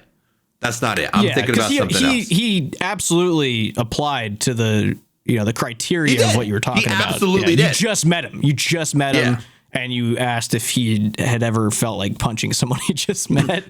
And more so, it was more so for me. I guess the thought process was like, I could ruin my entire career right now, if you can even call it that. Yeah, I could ruin that you could. by punching the CEO across the face. But why would I do that? I like him. Also, it would ruin your life. It would ruin your life. I really hope he doesn't hear this because he will. He will. He's watching. No, that guy. I hope he's not. He is. Jagex. All right. I hope you're not watching. I don't know if he said his. Yeah, he's like such a nice guy. He likes me. I like him. He really he loves the game. He loves both games. He's like a great person for this role, right? Yeah. And like, I had a lot of nice thoughts about him. Then I was like, just that crazy little thought comes in, and it's like a thought it's here. You're like, what the fuck? Yeah. You blow it away, and then the rest of the conversation is lovely. But for the record, he's probably correctly thinking this. If he is hearing this, he could knock my ass out. That dude's huge. Oh, easily, dude. Yeah. That dude, he'd one punch man me, and I'd be dead. Yeah. We should have a conversation with him and film it. And really? By accident, yeah. Do you think he would? Maybe. I think we could convince him because I wanted to talk to him. I kept telling him. I'm like, dude, we need to talk like together. I haven't gotten a chance to like one-on-one. It was always when I was on my way with people to somewhere else, and I was like, dude, I haven't gotten to like talk with you yet. You've been talking to everybody. I haven't gotten to talk to you, and we never got to the whole time. There was never a second. So yeah, that's some nice one-on-ones with him. He's a good dude. I really do think he's a good dude. Oh yeah. I think people have a lot of thoughts about that guy. I like him. Yeah, he's a good guy. Yeah, I think basically everyone there, including like the impression I got, including from like the J mods, like the people that work there. I really got the impression that basically everyone there really did have like a lot of respect for him, and without going too much into it, that guy's got a hard job. That's all I'm gonna say. I will never punch him across the face because he would ruin me, and he'd be right. I forgot to bring this up. I forgot to bring it up. I have to go get it downstairs because this is really cool. Hold on. I have to bring it. I got a nose itch I've been trying to wait on. You can't hear me, but Dude, J-mods are going to have to get through all of this shit to get to the part they probably want to hear. Good luck to them. Hope they're here. But yeah, I got a copy of Betrayal at Falador, and this is like first edition. It was like the last one on Amazon or something. But yeah, I brought it, and I've got like a shit ton of the mods to sign it. I got like Sween, I got Elena on there, Aiza, Mod Ash. Look at that shit. Mod Ash, dude. They all like we put it on a table and they all signed it. And I was talking to like it was when I was upstairs. I was talking to like Mod Ash about this book, and I was telling him the second book in the series. There's only one copy available on Amazon, and it's $555, and I wasn't gonna buy that. So Madalena said, "Oh, I have a copy of it at home." And she literally, I went in to record the podcast with Aiza and Sween, and she just left it on the chair when I walked in. It's just a note, "To Jimmy, enjoy," from Madalena. And she gave me her copy of Return to Canopus. That's awesome. Like, that is so she was nice really of nice. her. Yeah, she's incredibly nice, dude. That was so sweet. Dude, but do you ever have like this whole this thing where you're like, because there used to be like 10 J mods, you know, like basically like a very short list of J mods. Yeah. Right. Yeah. And then there's more and more J mods that join, and it's like I do a pretty good job at remembering names, but like for the most part, like I'm bad with names, and like I'm really good with faces. I'm like an elephant. I'll remember a face, right? But I think it's do a they thing. Remember faces? Still. Is that a thing? I don't know. Maybe they remember passwords or some shit. But like I'm. You know, I see a face and then I remember it, like almost always. Like I'm very good with that, right? You know, I saw Acorn and like she was like looking at me, and I just kind of sat there looking at her like this for like 10 seconds. It was probably like 4, but like it felt like 10 seconds, like very creepy, yeah. And I'm like, what the fuck is her name? Like, what is her J mod name? Right? Yeah, I remember that. You were sitting next to me too, I'm pretty sure. I remember the whole thing, yeah. You never want to be the guy that forgets someone's name, and you're like, oh, you didn't fucking remember me. It's like, no, I did. I remembered you. I remembered your face, but I just didn't remember your name because I'm bad with it. And like, I'm just sitting there. I'm still panicking. I'm not thinking with my right mind. She said oak tree. So I'm just thinking, I was like, Mod Oak? After she already said A and C. Dude, she hated your guts. She hated your guts. She wanted you to leave. Hated my guts. And then when she realized that we're in like the little groups to talk about Fuck Me Sideways Slug or whatever it was called. Yeah, Fuck My Slug Life. Yeah. Fuck my slug life. She's like, oh my God, like I don't want to fucking talk about Fuck My Slug Life with this. Okay, we've been talking way too long, so we're gonna stop. We're gonna stop the conversation that people will happen to be listening to. That's not a podcast. That's weird. If they call it really that. What people have been saying? I surely hope not. I hope that's just a rumor. And we would have some names for this if it was a podcast, but it's not. Yeah, we'd have a name and if this was a podcast, we'd have a name, we'd have a brand, a logo, and I don't see any of that here. So leave a like and a comment now. Talk about Fuck My Slug Life if you want to see it. You know? Yeah. And don't worry. I mean, you're gonna see it. It's in the content reveal. You'll see. You'll see it. Winter Summit's coming. No, it's in the Summer Summit. It's in early development. Oh, the summer. Yeah, you'll see it in the summer. If you don't see it in the Winter Summit, the Slug Summer's coming, dude. The Slug Mitt. It's the Slug Mitt, dude. I will see you later. Okay, goodbye. Well, I'm pissed off. You're pissed off. Yeah, I spilled something right before we started recording this, like 10 minutes ago. My floor's wet. Really? My carpet's wet. I didn't. And you're just gonna let this go on. You're just not gonna do anything about it. No, I put paper towels down. I dried it as best I could. Okay. I wasn't waiting to tell you and then address the situation at hand. Yeah. Well, I thought you just gave up. I thought you're like, I'm mad and I gave up. No, I'm just pissed that it happened. I didn't like that it happened. Okay. Yeah. No, I haven't spilled anything. I haven't spilled anything in a long time. It's been forever. A long time? I don't spill things anymore. I don't. I just spilled something probably 20 minutes ago. It was a small spill, but it happened 20 minutes ago. And I like, you know, those, you know those like what's the word that I don't know why my brain does not work that well anymore. A baby bottle. A humidifier, not a baby bottle. A humidifier. But it's like a really specific type. It's like this like little elephant, and like you load it up with water. You know, it shoots water out of its little trunk and everything. Right? It's got like it's like for babies basically, or you know, fully grown adults. Because I had one 7 years ago and I lost it and bought a new one for the baby. But like, I was filling it up the other day, and I was so close to having it like nice and full. I like to get like a very specific thing. And then like my baby made like a little like cry noise. I was like, oh, what's going on? And then the whole thing just spilled over, and then, got my pants, the floor, my socks, soaked. And it also just completely destroyed that thing. Okay, we skipped a step there though. How did you went to filling it up? You looked over. How did you spill it from what, baby? Right, I'm gonna give you a visual here.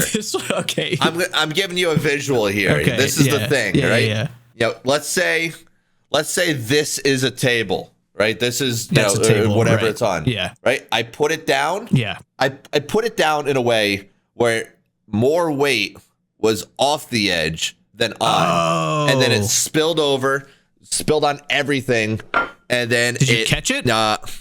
I certainly didn't. It broke. Oh, and now we just have a broken humidifier.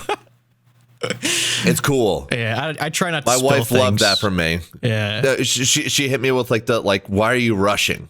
Like why are you rushing to get done? I'm like, I'm not rushing. I just am clumsy sometimes. Dude, you got to slow down.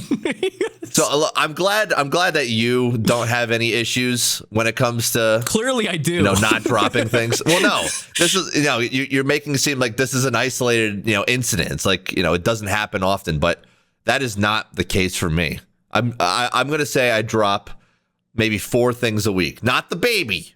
Yeah, I'm don't really make that good one at of them. not. Do not make the really baby one good of them, dude. Do not, whatever you do. No, I do like the full like I put her over my shoulders type of thing, and it's like I carry her like she's lumber, and I'm like a lumberjack, like a real manly thing to do. Do you ever get scared she's gonna like get really strengthen her arms one day and just like leap off of your shoulders, like leap off? And, like, They try, dude.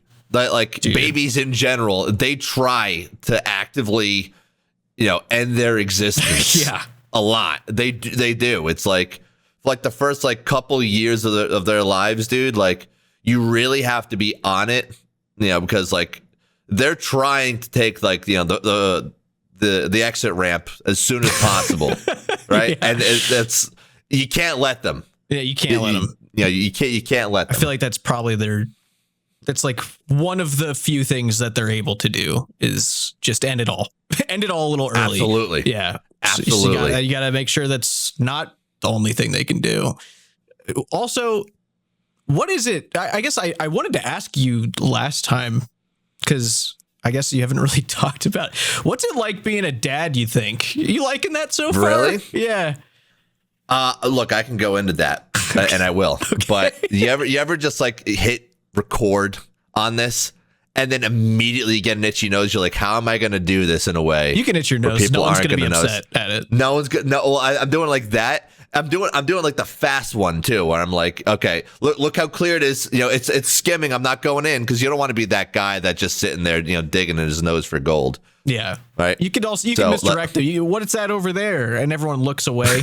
What the hell? Yeah. And then when everyone's looking that way, then you can do whatever you want for a few seconds. You got a few seconds there. True. Yeah. Speaking of which, what is that below? Is that the like button? Oh my God. Dude, that's really good. Look at that. Really look at that. Do you remember to say that every video? No, I always forget. And it's very almost always forget. I forget too, and it's always very clear when I do forget, because the likes are 16 likes. Yeah, wow, there's only 16 people that enjoy what I do. I fucking hate my life. Thank you so much. You really got to remind them, dude. You really got to remind. As an experiment, we didn't say anything last time. Like this video now, just to see, even if it's less views, we need to see if this is a real thing, that when you hone in on it, yeah, that let's see if it doubles or something. I gotta say though, being a father, it's kind of cool, dude. Why? So there's a few angles in which you could approach this. So let's put it like this. You know when you get like a new pet and you're like, oh, I'm about to have like the best, let's say it's like a dog, best 10 to 20 years with this dog. 20 years. Right? Yeah, it's a long time with a dog. Yeah, 20 years. Well, yeah, but that's if it's like, you get insurance for your dog and everything. Some people do that. Like, some people do that shit, and it's like, I commend you, because it's like, that's how you give them a 20-year lifespan, is you just get them insurance. you get them insurance. They should start advertising it that way. What I do, I sit there, I try to keep my dogs, first of all, alive. Try to keep them alive, happy, healthy. Yeah. And then nothing's happened yet. But, for my first family dog, I'm kind of following this philosophy. You just wait until some fucked up shit happens. And then you're like, damn, there goes my entire savings. And then that, just let it happen that way instead of getting pet insurance. Because then if someone finds out you have pet insurance in a conversation and they also don't have pet insurance, they might look at you like you're like, you get insurance for your pet. Even if it's the smart thing to do. They might just think, that you're different. Do you think that's... And I guess that... Do you think that about people that have pet insurance? Do you think No, No. Okay. No. So you're saying there's a possibility that someone might... There's a possibility that someone else might. Okay. Yeah. Yeah. All right. I'm not going to. Okay. I'm not going to, because insurance is smart. So you that get that being said... you get a new pet. No, that being said, someone said this about dogs, to me, and it's like, ever since I'm like, wow, that really makes sense. Dogs are basically like you have permanent toddlers that can't talk, right? They're just, they're happy. They throw their little tantrums every now and then, I guess. Yeah. But, point being is like they're basically like very clumsy toddlers just running into shit all the time. And they just want to be around you all the time. And they just want to be loved. Yeah. Right. So ever since that, I was like, oh, wow. Like ever since hearing that makes so much sense. That's exactly what my dogs are, and it's great. Yeah. Now that I have a baby, I went into this kind of with that mindset of like, I've had dogs for my whole life, and I've watched dogs and loved them my whole life. Yeah. Now, is it going to be kind of something like that? At the rate at which they like progress is wild. Because like she's already sitting there smiling at me. My dog has never smiled at me, and I've done a lot of nice shit for those dogs, dude. Yeah. But like she's already like sitting there smiling at me and like doing things where you're like, oh my god, this is a person. It is. I don't know if that sounds like really stupid. No, I know what you mean. Just saying that. No, I know what you mean. Yeah, like the realization, you're like, damn. Yeah. Like this is my kid. Like that's crazy. Yeah. And like and she's looking at me, dude, like, fuck, like, yeah. What if I'm an idiot and like I fuck something up? You know what I mean? Like, like, what if I'm like, oh, like, let's go to the park or whatever, and I'm like, oh yeah, she can stand on, that toy thing, or that like, jungle gym or something, and then she falls off and breaks her, like, I'm the asshole. Yeah, that's on me. I can't sit there and go like, whoa, that's crazy, mom. I'm the mom, or the dad. That's on you. You go with, 100% on you. So how does that make being a dad cool? It's rewarding in a way, and I don't want to be that guy that just sits there and like, it's amazing, it's the best. I didn't sleep for like the first 2 months, and now that I'm like starting to like get some sleep like through the night, like, my sanity is returning to me a bit. You don't hate her anymore? No, I've never hated her. Okay, I've never hated her, but like, it was like, I know what I'm doing this for, but like, this is fucking tough. Yeah. Like, like just doing shit on no sleep. It's like you get frustrated, but then it's like, you're not gonna be the asshole that's getting frustrated at a baby. It's a baby. Yeah, it's so just a baby. you just sit there and suck it up, and you get a little sad about it. Right? Get a little sad, yeah. Get a little sad, but we finally got to the point, because like for the first like month or two of their lives, you're not even there. You are literally not even there. They don't even look at you for the most part. Like if they're looking at you, it's because it was a mistake. It's mad disrespectful, first and foremost. Yes, absolutely. They don't get it. They're sitting there. You are not a person to them, and then when you finally become a person and they're aware, there's like this whole thing where it's like when babies look at you at like around 2 to 3 months and they start smiling, because like before then, if they smile, it was a mistake. They were joking. They did not mean to do that. Yeah. But after, they're doing it intentionally because it's like it's one of those things where their nervous system is signaling that this person makes me feel safe. Yeah. And this is like a comfortable place to be in, with this person. So when like she finally smiled at me, I'm like, damn, like it's all worth it, and it's only going to get better from here. Yeah. You didn't get any indicator that it was like a malicious smile or anything. Like it wasn't like, I'm going to fuck your life up. We don't know. Okay. We really don't know. Yeah. I think it's like one of those things, it very well could be that, she's going to kill me when she has the ability to. Yeah, she could. And, and you'll hear about me in the news. Yeah. I hope that's not the case. Me too. I hope not. If it's a malicious smile, I'm not getting that yet. I don't think babies have the ability to want to kill you at 2 months, but I could be wrong. They've made movies about it, I think.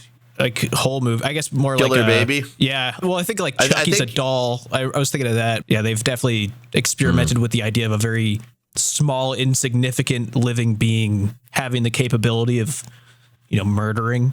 I hope that's not for you. I don't want that for you. No, if something Chucky-like comes to life and kills me, yeah, that sucks for me. It sucks for me. That's terrible. But awful way to go. The thing is, awful way to go.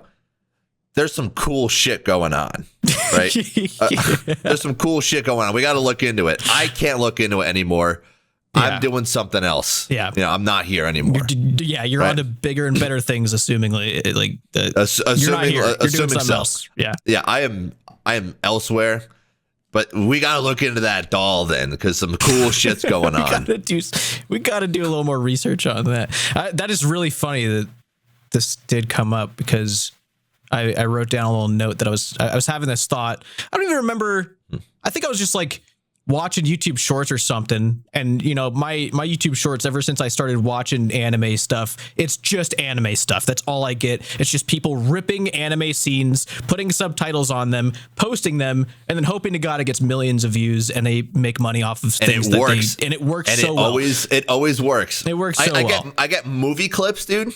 I get movie clips and like show clips of like the Flash on like the CW, which every show on that shit's fucking terrible. And it's always like those really garbage edits where they have that music like blah blah blah blah blah blah blah blah blah blah, and it's like all these like different annoying zoom. It's like, damn, this is Buddy's first time editing anything. Yeah, there's like 6 songs that they use in all of YouTube shorts. There's 6. Hate all of them. There's like 6 hate songs. all of them, dude. Yeah, they're terrible. Yeah, but on these shorts, there's usually some magic going on in anime, like real destructive magic. Usually some guy doing it better than others.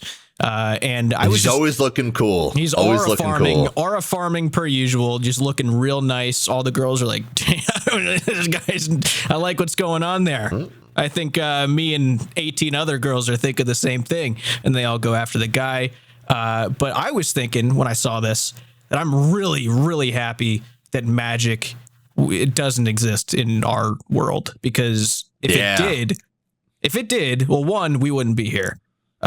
Humanity would last about 100 years max. Like society would have never been born. Like nothing would have had if magic was here. Because everyone. So what sort of rules are we talking? What sort of magic? I don't know. Anything, obviously, like basic. It has to be like a rigid framework for the most part, right? And then you can kind of like that's where you start, and then you can kind of expand on that. Like, are you talking like RuneScape magic or? Yeah, sure. I don't know, like Dragon Ball Z magic, because they got the Kamehameha sort of thing. Yeah, I was thinking more just. I mean, yeah, it could be RuneScape magic. Just even the basics. Like that's the thing is if it was the equivalent of an airstrike level 1 wind spell, right? Like people have access to do it. That would ruin people. It would ruin people. Everyone would be killing each other. It would be nonstop slaughter until everyone was dead. No one would ever get to we would have never gotten to the point of constructing society. We would stay cavemen forever when they realized they could do that. Like you'd think, okay, wow, this makes for a lot of opportunity here. No, it doesn't. There's no opportunity because you'd have to develop into some sort of educational system to start looking into magic and then going into the branches of it. Yeah, it's true. They wouldn't have got that far. There's got to be rules, even if the rules don't fully make sense logically. Yeah, because I guess it's magic. There's got to be some sort of like line that we're following. Like, how are we learning magic? Are we, because in RuneScape, obviously, we're like, you know, the guy, right? We're like actually, we're not the guy. You had a whole thing about this, but like, you know, we're an adventurer. We have the capability to do anything we want, type of thing. We're not, you know, we're not like the average level 2 man sitting there that's like, oh, you know, you're here to kill the castle, crazy or whatever. Yeah. No, that's the Duke. That's the Duke. You know, I'm sure the man also freaks out too if you tell him. I don't remember exactly, but Hans is the one you tell. Yeah, no, Hans. If you tell him like I'm here to kill everyone, he's go, oh no, and then you could like, you know, he'll do like a little lap around the castle, do like one of those like moonwalks backwards types of thing. Moonwalks away. He moonwalks, and then you go and talk to him again. He's like, I know how old you are. Yeah. And he nails it every time, dude. He kills it. He delivers that line perfectly. Yeah, absolutely. But yeah, like those guys, they don't know magic. But like, you know, are we assuming that because if everyone knows magic and it's like even the level 2 man knows magic, we're fucked. Yeah. Right. Yeah. Because if that guy knows magic and he's level 2, that's a fully grown man. He's lived 30 something years of his life, of his RuneScape life or whatever. And he's level 2. Yeah. Yeah, that doesn't bode well for me. They look like they're in pretty good shape, right? Yeah. You know, walking around the same 12 tiles, never eating, never sleeping. Yeah. Actually, now I'm thinking about it. Maybe they shouldn't be in good shape.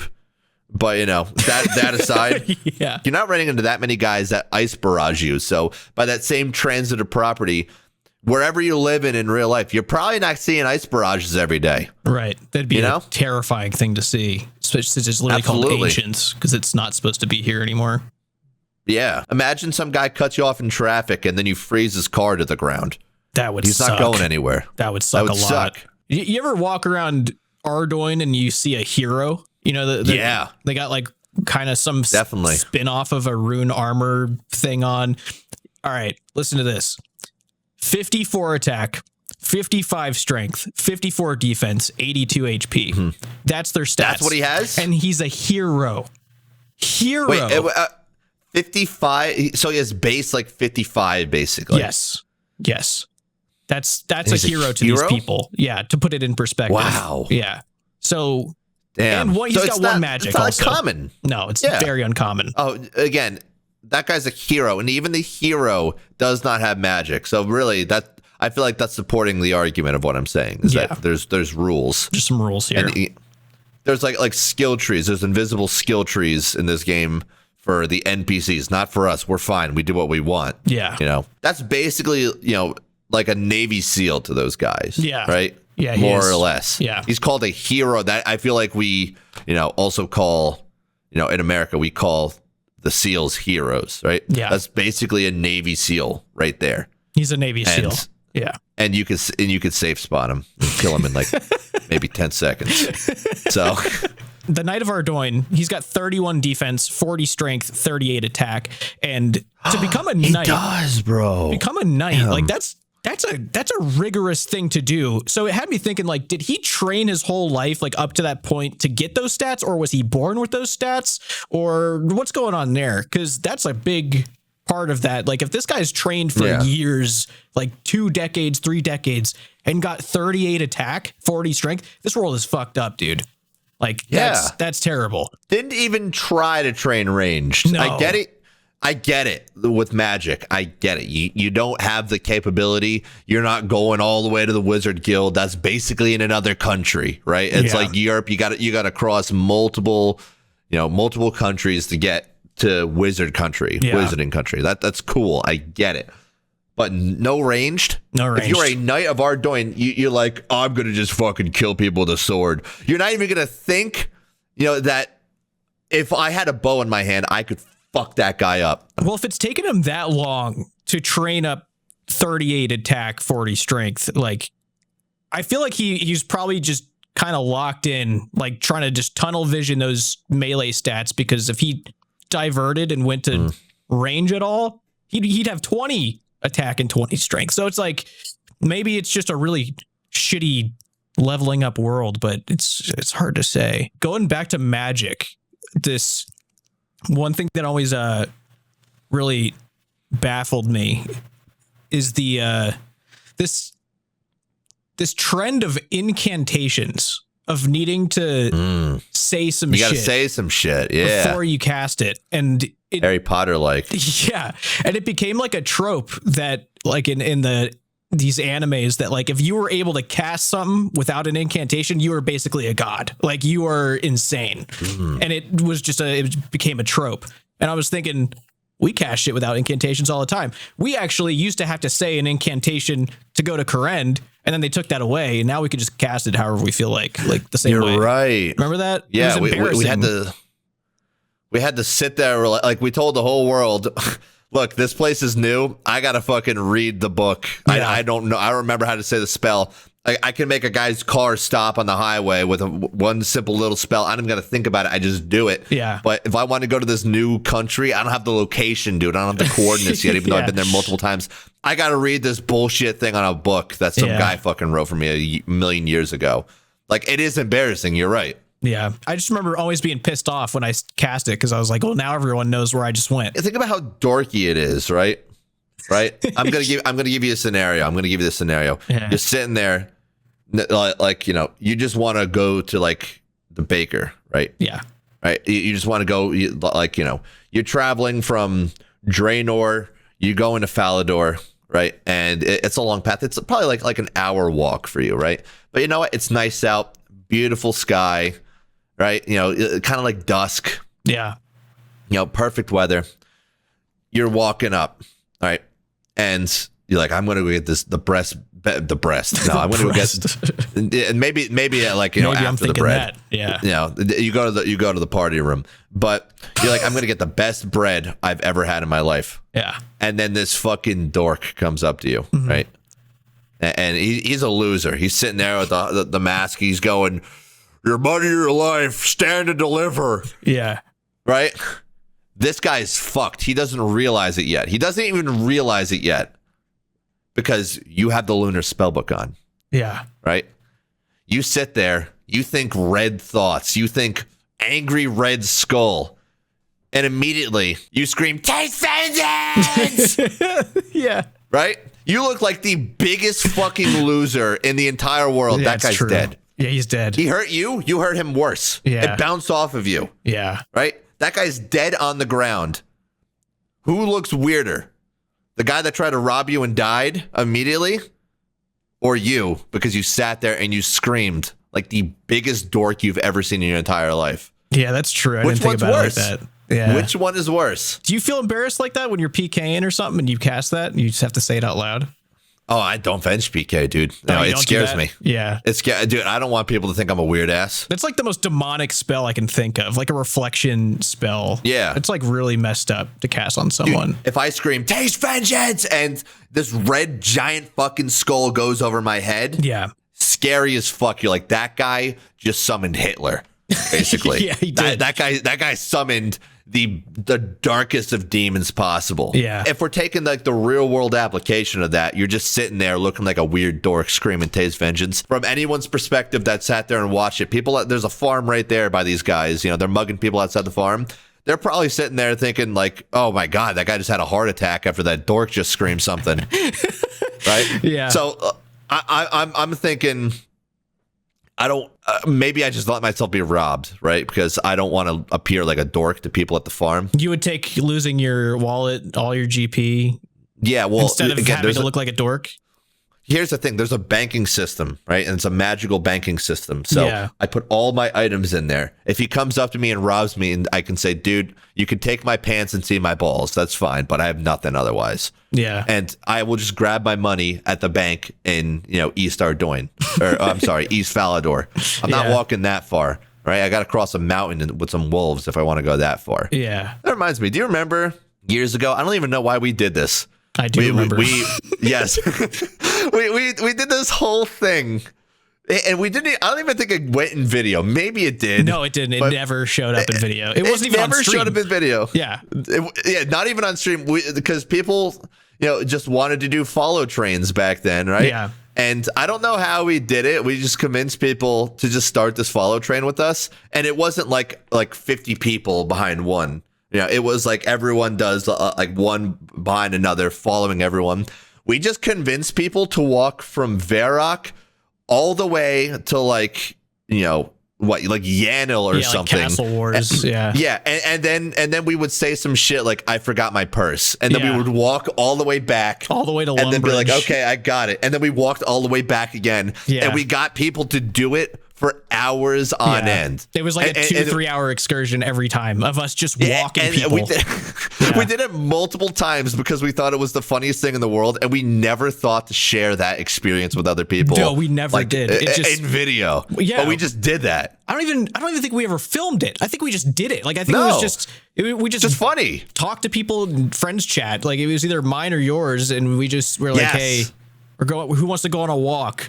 Or like we're gonna take a walk somewhere, and it was supposed to be like a 10-minute thing, turned into 3 hours. Like that's what it turned into. I remember we just decided because like one time we were doing something with like your clan chat or mine or whatever. Back when I actually used it. Sorry if anyone goes in there. That's so cool that you do.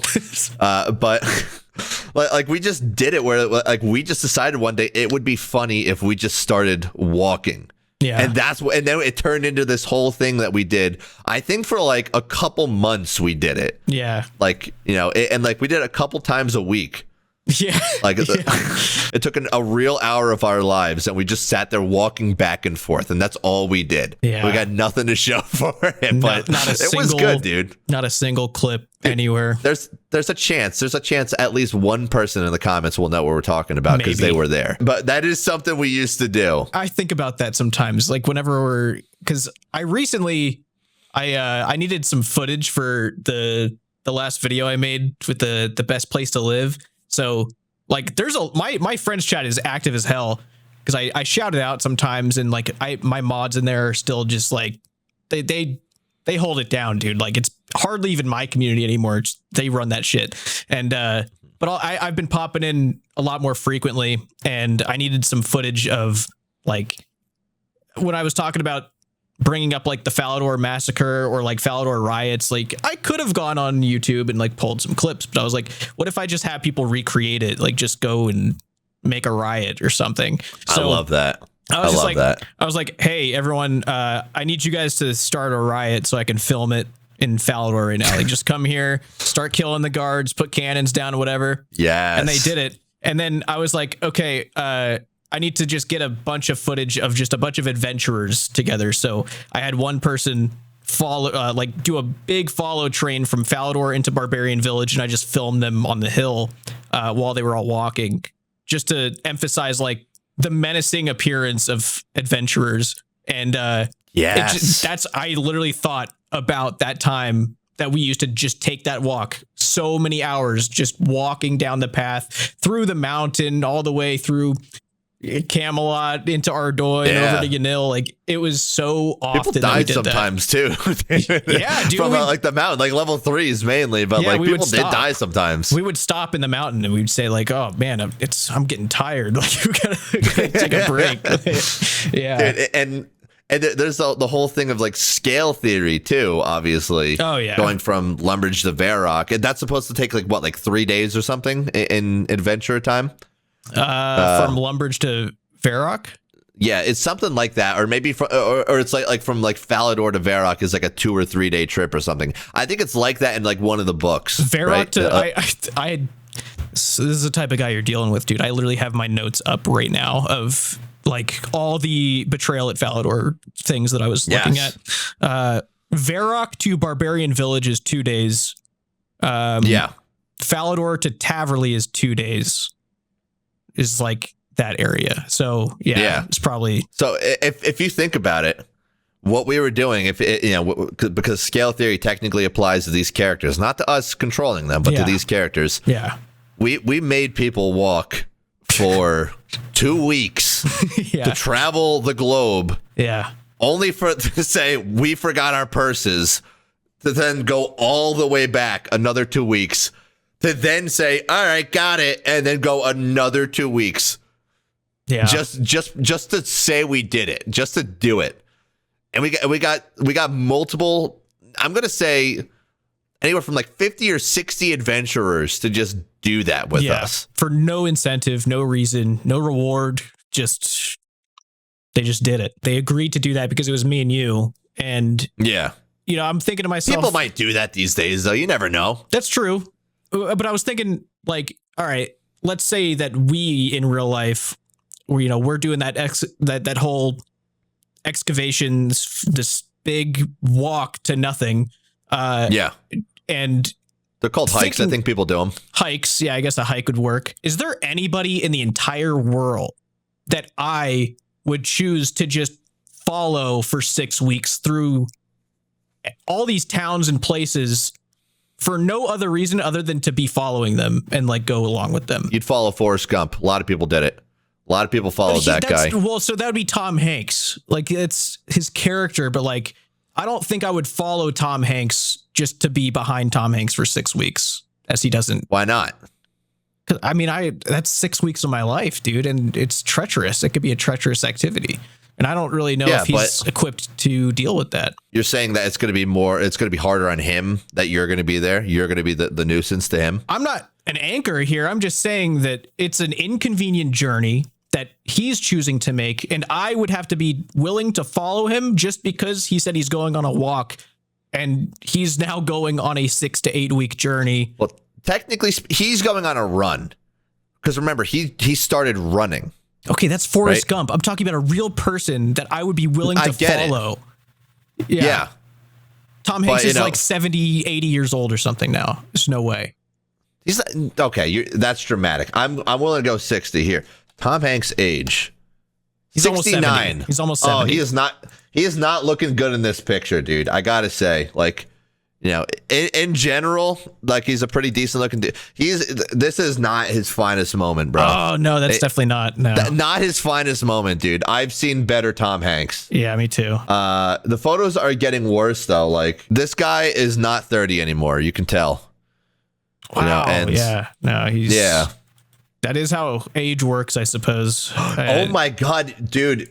It's just getting worse and worse. He looks like does not want to be there for this image. He does not want to be there in this image. And maybe this is after the 6 weeks of him walking. Not Tom Hanks. I'm going Forrest Gump because, I don't even remember why he started running, but, some guy running all around the country has something to do with like Jenny or something. I guess it always technically does. Dude. He literally just wanted to run. So dumb that like he just decides like at one point he's like, I'm done now. And he just starts walking home. It's like, Tom, you just pissed off so many fucking people. Yeah, dude, he literally just stopped dead in his tracks. He did what we did to those people. He literally just stopped and goes, I think I'll go home now, or whatever he says. And everyone's like, okay. They realized they followed like a false prophet. You know what I mean? Like, like this guy, they thought this guy's doing this for some good reason. No, dude just had the ability to run and he just used it. Yeah. He just used that for weeks. Very confusing part of the movie. Very confusing. Yeah, no. A lot of people, a lot of people probably did not get what he was really talking about there. It was actually a euphemism for sex. For sex, yeah. Yeah. What it was really about. What it usually does come down to. Going back to that movie, just for a minute, because I watched that when I was like a kid. When he's like in Vietnam and he's running, and he gets shot. He's like, and he says something bit me. As a kid, I'm like, well, what bit him? Like, that's scary. Yeah. But like what sort of bug did that? And like for like maybe 9 or 10 years, I just did not think about it until again, like I watched the movie one day and I watched him get shot as an adult. I'm like, damn, like this is kind of like, closed off a mystery to me. Yeah. That I hadn't even thought about in years. You ever have that happen? You're like a little disappointed almost. So like, you're like, damn, this is like a sad reality. He just got shot. There wasn't some mystical Vietnamese bug that like bit him. Yeah. He just got shot. Yeah. I realize things like that sometimes. The most recent one, it actually wasn't recent, but I was reminded of it because it just happened to settled. He was like, I just realized that the Slayer symbol is a knife going into a skull. He's like, I thought it was just this white blob that it was inside this whole time. And I thought the exact same thing up until like a year ago. I just didn't look hard enough at it. Like I didn't look at this symbol. And I feel like there's multiple things like that I just don't look closely at. And I just create this mystical thing in my head that I think something is. And I just never question it. And I don't look closely at it because there's no reason to. It really kills the magic once you realize what it is. I actually forgot this happened. We were just looking at some new houses. Have you looked at like new builds before? Like brand new houses never been lived in? Can't say that I have, because at least around the area I'm in, that's Scrooge McDuck money. I don't got that sort of shit. Yeah, like, all the houses I've never 1800s and shit. Yeah. Like I've not had the ability to go and see a new build house. I bet it's amazing. It's pretty cool. It's just the process of going to see them is pretty intense, because so what they do is they set up like in these neighborhoods, and there's like the model homes in like a little cul-de-sac usually, and there's like the sales office. So you go into the sales office and then they lead you out, and there's gates to keep you there. Like it's like an amusement park ride. Like they take you through. You go to one house. I've actually been to one. You're right. You're right. This is like coming back. Yeah, but like it was like $1 million or something. So like, no, my wife and I were like, let's pretend like we can afford this and just look. Yeah. But yeah. But we just like, we went to one community, like we were just looking through, and the houses we just weren't really a big fan of. But the way they set it up is you have to go back through the sales office and then exit. There's no exit during the ride of these model homes. You have to go back in and talk to the people. So we're like, these houses aren't great. Like we don't really care for them. Like we just want to go to the next neighborhood. And so we start walking out, and we're like looking for an exit that we could take like maybe early, because we don't want to like break it to them. We don't want to break it to the salesperson. Like, you're wasting your time. These aren't great. Like we don't really like this. And so we go back into the sales office, and I start to just like walk out the way. Like I start going, but the lady was like, "How was everything? How'd you like it?" I was like, "Oh yeah, she saw it too. It's great, yeah." Like she saw you trailing off. She saw it, and she's like, "Oh okay, yeah, come on in real quick. We'll do this." And I was like, okay.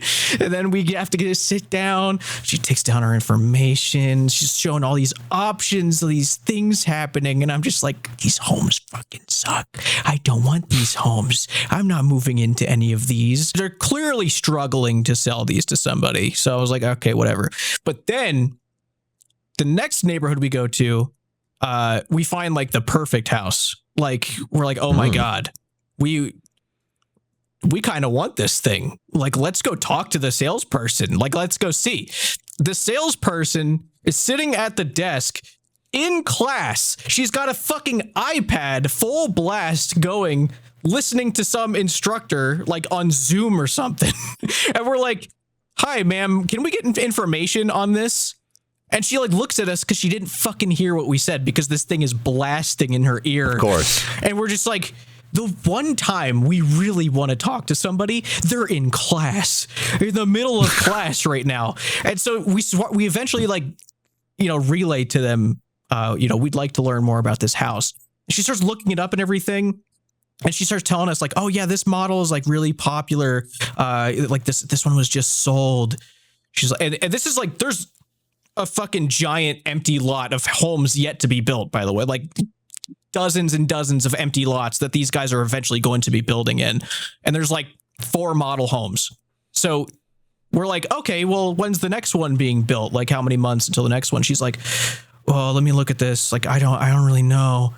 I'm not really sure. Like these are just, they're so popular. Like they're so desired. And I'm like, okay, so you're struggling to find out about the next time that this house is going to be built. It's so popular that you're not going to build any more of them.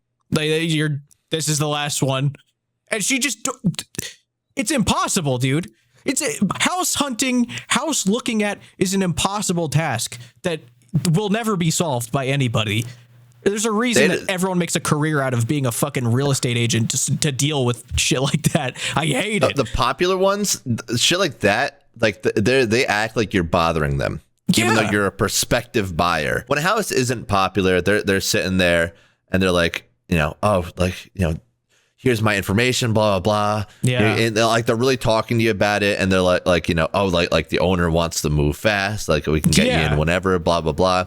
And, whenever that's happening, you're like, no one's buying this house, are they? Yeah, no one wants this, including me. Yeah. Right. For houses, like I would walk through, I'd be like, damn, like, this looked okay online, but like in person, like this really sucks. I didn't want them to bother me after. I thought I came up with like the perfect solution of you just put fake information and they'll never be able to access you. And I did that for a little bit whenever I didn't like a house. Yeah. And then eventually I got to the point where I'm like, why don't I just tell them I'm not fucking interested? Why do I have to build this elaborate lie? Like they just keep getting like these emails back saying like the email couldn't be forwarded to this recipient because there's an error. Oh. Like what the fuck? And like what? I gotta go look again. Maybe typed it wrong. Maybe I put it in wrong. Yeah, dude. But like I just realized eventually like. You can just tell them you're not fucking interested, and they're adults. They'll handle it. If they can't handle it, they'll forget it. You'll never see them again in your life. Yeah. It's okay. Yeah, like it's entirely fine. Yeah. Speaking of remembering you, also, I forgot to bring this up at the start. It didn't occur to me that people didn't know what you look like. Oh, on the last one, right? Yeah. On the last, not a podcast because this isn't. Because it's not. Yeah. I didn't realize that it had been 5 years since me and Nine Rain had you on our little video podcast. And so people didn't know what your face was. Like it had been 5 years, dude. Yeah. Like, here's the thing. I show myself in some ads sometimes. It's very like, here and there. I had a mattress ad and I showed myself in that. Because they're like, I can't just like have my RuneScape guy laying on the bed. No one's gonna believe that guy. Yeah. But like, side note too. I'm not gonna even talk about that. But it is a very comfortable mattress. Side note, it was. I did like it. Nice. Like, I'm not gonna do like lay on a bed of bricks and be like, one of those things. You know what I mean? Yeah. I do show myself. Point being, it's very here and there, and I am going to be doing this like on a main channel video too, coming up kind of soon. This I'm sure will be before that, right? But this is like one of those things where it's like I think I might show myself a little more often, just because it's like that's if people even like it, because obviously this is like a it's a not podcast on a second channel, whatever. Maybe it becomes even less of a podcast somewhere else eventually. We don't know. It's never going to be a podcast. Let's get that out of the way. It's not going to be. Yeah. But this, it's kind of expected. You're like, oh, face cam and you're just talking, right? Whatever, cool. But for the other thing, it's like this video I've worked on for like the past like multiple months. Yeah. Right. And I'm building it up in my head that like, and maybe this isn't going to be the reality, but I'm building it up in my head that like people are going to fucking hate this so much that they're going to like all be like, why the fuck would I ever want to see this guy again for the rest of my fucking life? Like they see this face cam video from me and they're like, this guy does not fucking know what he's doing. This guy's a jackass. He's a douche. I hate him. Do you still feel like that after seeing people's comments in the last video?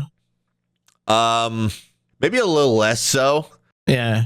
You got some positive reception. Some people are like, I just, the voice doesn't match the face. When's the last time you looked at someone that you've heard their voice for a while and they're like, that lines up? Very rare. Yeah. It's a very rare occurrence. Yeah. Yeah. But, again, this is going to be like a main channel thing where people are just looking at me for a little bit. I don't know how it's going to go, but, you and I have obviously talked about me doing something like this for probably 3 years, if not more. You've convinced me slowly to do a bunch of different things, but it's like you're just the first person in the row of people that need to all be doing the same thing for me to be like, yes, you're right, you're correct, type of thing. I have this issue in my brain where I'm very stubborn with the way I go about doing certain things. I will adapt. Don't get me wrong. But it's going to take me It's going to take me some convincing. I don't know why. It just takes me a minute to get on board with things. And that's always like pissed you off about that's true. Our relationship. The amount of times you've said like, dude, I've been trying to convince you of this for years. Yeah, and you're a stubborn guy. Yeah. Well, in certain aspects, like, you know, these days I feel as though I'm a lot better with like, oh, this can improve, you know, this thing. Yeah, let me do that type of thing. Dude, are you in an earthquake right now? I'm shaking the desk, dude. I'm sorry. Dude, like, that's what I tried not to do last time. I thought my eyes were playing tricks on me. Here's the thing. If my main channel video does well, I'm going to get an actual camera. So it's not just this fucking poop ass cam. That kind of like leads into like the next thing that I've still been stubborn on. And I know that you've called me out on this multiple times. I don't play other games other than like RuneScape and like maybe like Valorant or like CS or something. Like when you got us all into CS, dude, like I remember waking up like at like 1 a.m. because I just could not sleep and like going on. It was like years ago, going on and being like, oh my God, you guys are still on. Thank you. But you guys were in a 5-stack. And I was like, please, someone screen share, please. Like, I wanted so desperately to get in. And I was like, please, like, is someone getting off after this? Like maybe I can get in or something. Yeah. One night we played till like 5 a.m. and my wife comes in and she just looks so disappointed, dude. She just looks like, oh my God. Like why? Yeah. You used to have a lot of those nights. I feel like. We're into CS, like heavily into CS. It takes me a lot to really want to play a new game. Whenever I want to have fun, you know, I either come up with something fun to do in RuneScape, you know, and you know, just do that because that's basically what my videos are. It's because I want to do whatever that thing is, and like I have fun doing that. Either that or I just, you know, misery queue on like Valorant or something. Misery queue, yeah. And then you have normally like turns into. Yeah, then you have a bunch of like freaking like 17-year-old kids sitting there like, Phoenix, why did you flash me? And by the time I come around to maybe I'll play that game, no one's playing that game anymore, dude. Like it took me, I would say it took me 8 months to buy a Switch 2. Because I really wanted there to be like a new Mario game on it. Yeah. Right. And then I finally bought it. And it's like the thing that convinced me to buy it was Donkey Kong Bonanza. I don't know if you've played that. No. I don't know how much. I don't even think you have a Switch 2, huh? No. Probably not. I will not get one. You have a PlayStation 5. Yes. Because you play your gacha games. Sometimes, yeah. Or some sports I remember, games. Yeah, sports games. Yeah, sometimes. You're a sports games guy. Just NHL. Just NHL. Yeah. It's basically, and sometimes 2K with basketball. Yeah. But that's it. Yeah, I can see him, dude. I love playing those games. Those were great. The first 2 hours I sat there playing Donkey Kong, I'm like, this feels like a job. I fucking hate this. Like, I don't want to do this shit. Yeah. Right? And I'm like, why am I doing this? I feel as though I am wasting my life away playing something that's not fun. Yeah. Right? And then like the next day I decided to get on because it's like I really wanted to give it a chance, and then I ended up loving it. But like, yeah, and it's a great game overall. But for some reason, unless it's like a thing I already like it really does take my brain a minute to like adapt. That's got to be like some like weird leftover caveman thing, dude. Yeah. You know what I mean? Like, someone had just asked me, like, when I was looking through like old questions when I was making my little Xbox Live mic video the other day. And someone asked the question about just, they're like, how do I get through my disease of opening up a game and then immediately closing it and not playing it? And it was, my answer was essentially like, man, maybe you just don't really want to play that bad right now. Like maybe you just have to go do something else for a little bit. Cause I've been there so many times where I open up a game and I've been looking forward to playing it. Like I had a big motivation to play it at some point, but when I see the title screen, I start thinking to myself, wow, I have no idea what this time investment's about to be. I have other shit I need to do. I was already having fun on a different game. I don't really know if I want to do this. And I just close it. I've done that so many times. And it's so hard to like break that loop and finally find like that motivation to go and start and play a new game. So when you're like also fighting with the fact that you don't like playing new games that much in the first place, trying to get you to play games has been a nightmare. Yeah. I've wanted you to play so many games over the years, but it was CS and Valorant that we were actually able to get you to play. And now you still play Valorant. I still see you play Valorant all the time. Look, I'm willing to do it. Like, I'm always willing to try. I guess maybe this is a little too like content brain, but like if it's like, oh, let's do this and I'm gonna make a video on it, I'm like, well, fuck it, that'd be fun. I got this urge to play Among Us, right? And like obviously no one else wants to play it, so there's like these public lobbies. I'm like, screw it, whatever. So like I go into a public lobby.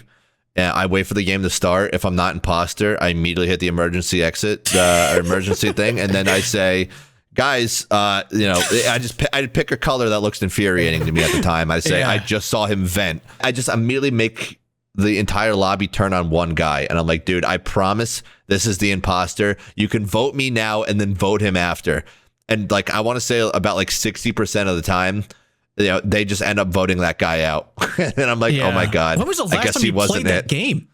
I don't know. It's probably been like 4 or 5 months. But like, I'll go on once every 6 months when I think about it. Just to fuck with people like that? I suppose so. Yeah. And like, I'm maybe there for 6 minutes, and then I'm off that game after. I didn't realize that you did that. I basically just rag the lobby and get off. Dude, that's crazy. Maybe they should ban my account, and I don't think I would blame them. That's crazy. I didn't know you still like. Just doing it. I mean, I know you said it's been like 4 to 5 months, but I was expecting it to be. This would be like 3-4 years ago. Like I didn't realize that you still sometimes pencil this into your schedule and like. No, dude, it's like one of those things. It's like you're sitting there. It's like like 1 a.m. or something, and like you're looking at like your desktop monitor. You kind of just like glazed over, like looking at it, right?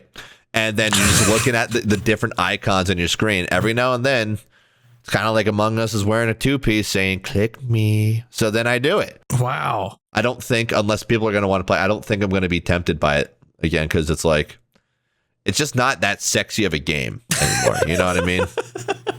It just isn't.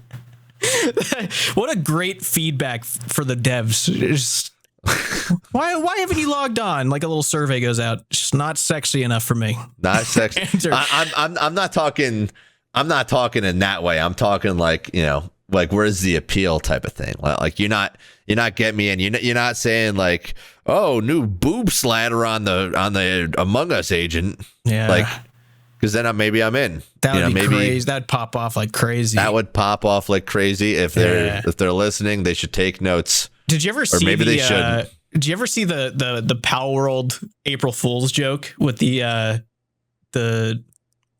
sex visual novel that they put as like a coming soon on Steam? I think so. Yeah, dude, that is so funny. They literally were having like showed like screenshots. Yeah. Yeah, and they had like all these like you date the pals or whatever. yeah. They're saying some real like ooh woo shit to you and stuff. That was so funny. I actually thought it was real at first, like when I first got linked it. I actually literally thought that was real. Yeah, I was like, wow, that's crazy. I didn't even clock that until you just said right now. I still have never played that game, and I feel like it's too late. Again, one of those things. I like Nintendo games, right? I've liked Nintendo games for a long time. And one of my favorite games for the longest time was like Pokemon, obviously. Yeah. These days, anyone with a brain knows that while the Pokemon games can be fun, in fact, I bought the new one, the Legends whatever. I bought it because Legends Arceus was phenomenal. And I'm guessing this has something similar to it. I haven't even opened it yet. It is. I've had this game for multiple months and I have not even opened it yet. But again, part of me is like, it just wants to like Pokemon and wants to, go back to like how fun it was to play like those first few games. Not going to happen. I need to stop lying to myself, but maybe not yet. Point being, when I saw Pal World come along, I was like, I'm not even going to fucking touch that game. Yeah. Because they're going to be sued into the fucking ground by Nintendo. Like there's some stuff that was stolen or whatever. I'm not even going to touch it, dude, because like Nintendo is going to fucking ruin these guys and then this game is going to be removed from Steam or wherever the fuck it was. I'm not touching it, dude. And also, you know what? They are copying Pokemon. I don't care who knows it. And then like it was like 8 months or whatever, and then they finally got sued. It took Nintendo's legal department 8 months to be like, well, that boob kind of looks like Pikachu, so let's go after him. Type of thing. It was like something very specific. They did the mechanic, like they patented some mechanic of like, I don't remember. It had something to do with the Pokeballs, like of throwing it or like unleashing a character from it. They did something, and so it was something like that, right? Yeah. But I mean, they're fine. They made millions. They made fucking multi-millions. Oh yeah. And it kind of leaves me sitting here thinking like, what, years later after this game is dead and gone, damn, maybe I should have played Pal World and shot some Pokemon and picked them up. Me and Fun just played Pal World on New Year's Eve. Like that was the game we played on stream. Yeah, I mean it's still fun. It's like I still have never played it. That's one of those things. Maybe one day I'll play it, but again, I feel as though the issue is the hype has already come and gone. Part of like the fun of something is when everyone's talking about that thing too. You know what I mean? That's like, but like that usually doesn't even convince you though. Like you don't. I know. No, I know. I don't follow hype. So what? Well, okay. Here's where I was going with it. Whenever like Leagues comes around, like I remember like the one, like Gridlock League, or I'm sorry, Trailblazer League. I didn't mean to do that. I literally forgot the name of it. But like I remember like the servers were down, and I was so upset that I couldn't get back in that I was like messaging J-Mods like please, you have to fix this. Like I'm so addicted, please. Yeah. I feel as though these days, if that shit goes down, I'm like, I'm gonna go fucking outside for a walk. I'll be back maybe in an hour. So I feel as though if you don't cash in on the hype of something in the moment, it's not as fun. And I know that's the stupidest way of fucking looking at it. I know it is. Yeah, it is. I feel as though that's kind of my mindset, whether I like it or not, about like games or something. Yeah, you're the reason that marketing people have jobs. Like you're the sole audience. Like if there's no hype or anything, like no excitement about everyone getting to talk about it, then they don't get you. Which is crazy. And, well, here's the thing. I went to school for marketing as well. So maybe that's part of it. Because I do realize like a lot of shit is just fucking marketing. Yeah. Like a lot of it is. And like I have this thing where I'm like, I'm not going to fall for marketing. And I normally don't, but obviously sometimes I do. Yeah. No, you can't live in a consumerist place, society, and not fall for marketing, dude. They make some Oreo and Reese's combination. You're like, I'm going to go eat fucking 5. Yeah, you especially. Yeah, you love those me things. Especially. Yeah. Oreos, yeah. Although it's been a minute since I've had them, because if I just keep eating them, I'll not stop. And you don't want to do that. I do like when the new flavors come out, dude. You're right. Yeah, you used to have. I remember last time you were on camera, me and Nine Rain, dude. It was like you brought out like 60 my god, it was like those things. This many. Yeah. Okay, sometimes. So we haven't talked about this, so I want to talk about it because you are involved in literally all versions of this with Dead Man Mode. Because Dead Man Mode Annihilation is still going on, right? Still happening. As of right now. Yeah. So there's Dead Man Mode, Factions, Annihilation, and All Stars, and Factions just happened, and I didn't partake because I had 2 deadlines. I was so busy. We were just getting back from Jagex. I had no idea what it was, so I was like, I can't do it.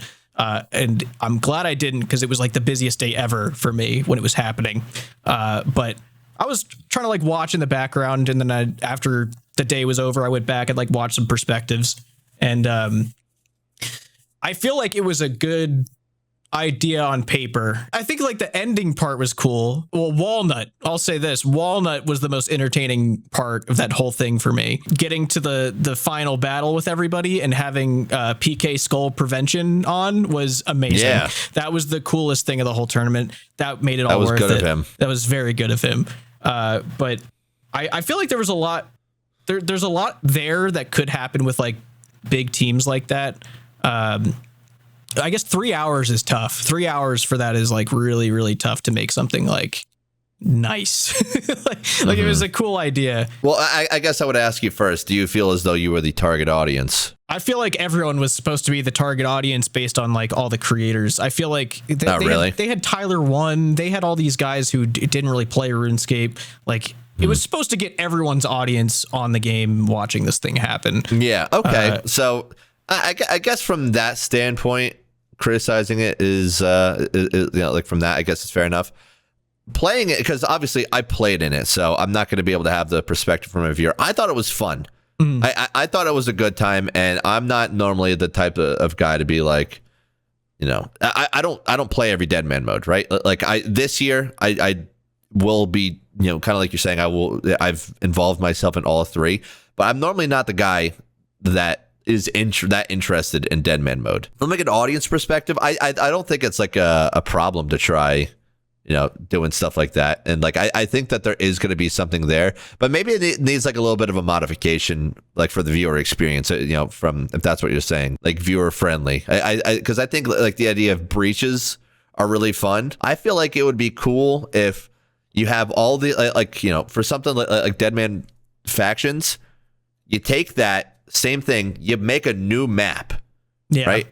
Specifically for this event. And I know it's so much work, and I'm not saying this is like an idea that should be done lightly, but something like that where it's like, and it could be used in leagues and stuff, let people explore this new place. I feel as though that is the thing that would be really exciting. I guess more so for like for leagues and factions, because kind of like you were saying again, the whole point was to draw in everyone from every audience. You shouldn't switch up the map for something like that, but like, I think the idea of like experimenting and like creating like a new hub and like a new world, and like even if it's like a new section of the world, and it's like something like the Zaya Locked League where like everyone really got to learn about that place. Something like that is like a cool idea. The fact that 200, I don't know how many, but it was like 160 or something. Yeah, something like that. Like that amount of people taking part in it is awesome. Like I'm not like talking down on the event or anything. I'm just talking from like an objective standpoint, entertainment value from audience perspective. It did reach the potential I think an event like that could have. I don't think there was enough talk about it afterwards, and especially before. Yeah. Which I mean, they did a lot of marketing, I guess, but it's tough to reach everyone's audience and everything. But I think it's also the Deadman label too. I think so too. I think it needs to be called something else, because that's like, yes, it's Deadman, but it's also kind of not in a way. Yeah, like, I agree. Deadman, I feel like it's not they might have to like especially for like Deadman All-Stars, because Deadman All-Stars doesn't feel like we're watching Deadman mode. Like when they have the final, like, 5v5 in the arena and stuff like that. It's not Deadman mode in my eyes, but I get why they call it that, obviously, because it's the same system being pushed through. I think this would be something as simple as like just like a title change or whatever. But like from the outside looking in, if you were to just see, oh, there is, Deadman factions and then Deadman Annihilation, the word basically doesn't mean anything. Yeah. You know what I mean? Because it's like, just needed a title thing. Yeah. I want to see what the last one was. I don't even think I could remember it. Here, this will be, for you to remember. Right? Okay, for me. I am willing to give you 3 chances to guess any of the previous Deadman seasons, what they were called. Okay. Ooh. You have to get one right. It's not easy. I might say it's impossible for me. I'm sitting here. I'm looking at this. I took part in 2 of them, and I did not remember the last one. I did not remember this title. I feel like once I played see it / hear it, like I'll be like, oh yeah, I remember when that happened. But it's not unique enough to just say, oh, Deadman mode blank. Like, you're just adding some sort of alliteration to it to make it obvious that it's new. But to me, it's like, why not just try to go in a different direction instead of calling it Deadman? Make it just something Call it something new. Try something new with You know it. how they could You know market what I mean? this really well? If they called it How? like, if they want to stick with Dead Man Mode, all right, call it something like Dead Man Mode Ass Pummeler. And like watch that shit skyrocket by itself. Like people are like, dude, you tuning into AP? DMM AP? Like Dead Man Mode AP? Like calling it something ridiculous is the only hope that they have to make this like actually circulate. Because Dead Man Mode by itself, like you were saying, it does have almost like a, I won't say negative connotation, but I feel like enough people. It's negative. It's negative, so? all right. You think it's like completely negative? With the right audience, people love it. Yeah. But like, you know, like you go on Reddit, everyone fucking hates Dead Man Mode, bro. They fucking hate it. If it was called Ass Pummeler, they might like it. Yeah, they hate everything though. Those guys hate. Well, yeah, that's everything. true. They also think PvP should be entirely removed. Yeah. And, you know, I don't think that's necessarily the answer. But no. That being said, dude, you gotta sit here and tell me tell me one of the, let me see, 1, 2, 3 of the 3 previous seasons. Annihilation's the newest one. That should give you a hint as to how they're thinking. These are vague terms. Mode. Gang bang. No gang bang. No, you know, that's the idea is there for one of them, sure. In fact, for 2 of them, I would say a gangbang could be a way you describe it. Like a synonym? It'd be like a synonym for it? In a very, in the loosest sense, yes. Nice, dude. I like that word to describe that. Yes. Dead Man Mode. You have Can I 2 get more a first chances. letter, dude? Can I get a first letter? All right, so this is 1 of 3. I'm going to choose at random. Yeah, that's fine. In fact, this is probably the harder one. Okay. R.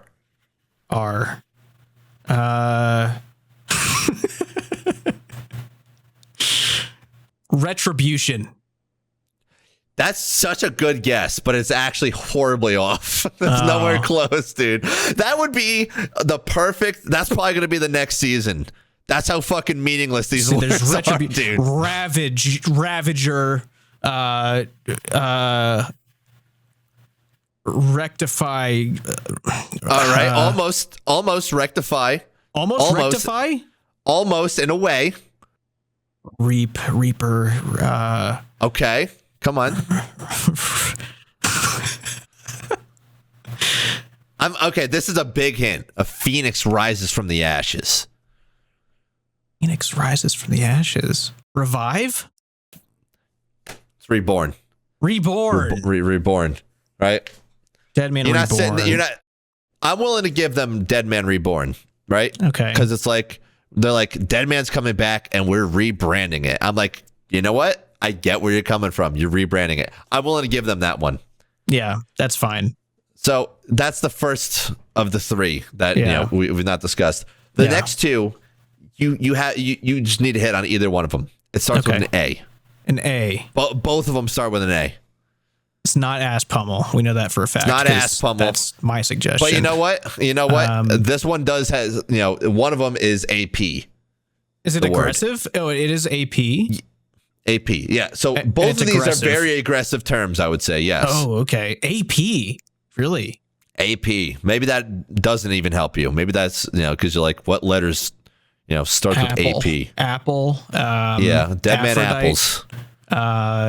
Dead Man Aphrodite. Appraisal. Apologies. Dead Man Mode apologies would be sick. That'd be a cool. Yeah. No can't attack anyone. Yeah. Can't attack anyone in it. No apologies. Okay. Apricot. Not end of the world. Both of these are like end of the world. Apocalypse. There okay. you go. All right. So that's another one of them. And then the other one, also end of the world. This is what would happen. Cataclysm. That would cause the. No, but like it's like that, like the same sort of thing. Catastrophe. Catastrophic dead. No. Again, it starts with an A. Remember, it starts with an A. They both start with an A. They both start with an A. Yeah. And it's also end of the world, apocalypse. End of the world, apocalypse. So this happens, and then the apocalypse occurs. This event would lead to the apocalypse. It would lead to the apocalypse. All right, I'm going to give you here. This is part of the word. Arm.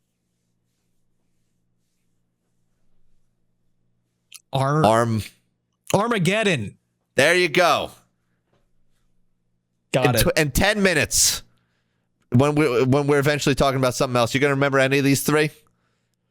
Well, if you ask me to, I will. But if you don't mention it, then I won't. If I didn't mention it, you would not remember it. Tomorrow, that's the point. no, they're gone, dude. Tomorrow for sure. They're gone tomorrow. Yeah. They're fucking gone tomorrow. We're making a whole point of this. I'm making a whole point of this. No one's gonna fucking remember this once this video is off. Yeah. No one's like these are the most nonsense, meaningless fucking words ever. Yeah. Like, yeah, Dead Man Annihilation, Dead Man Armageddon, Apocalypse. I'm not gonna fucking be like, oh, dude, I loved Dead Man Armageddon so much. Like, it was almost as good as Dead Man Apocalypse, bro. Yeah. I don't fucking remember what happened. Dead Man Mode, when did this even come out, dude? Dead Man Mode, I think it was released on October 29th, 2015. That's been 11 years of Dead Man Mode.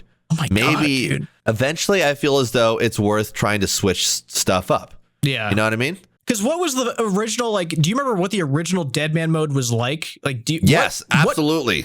Absolutely. How similar was it to this? Like, how similar was it? It's night and day, dude. Here's the thing.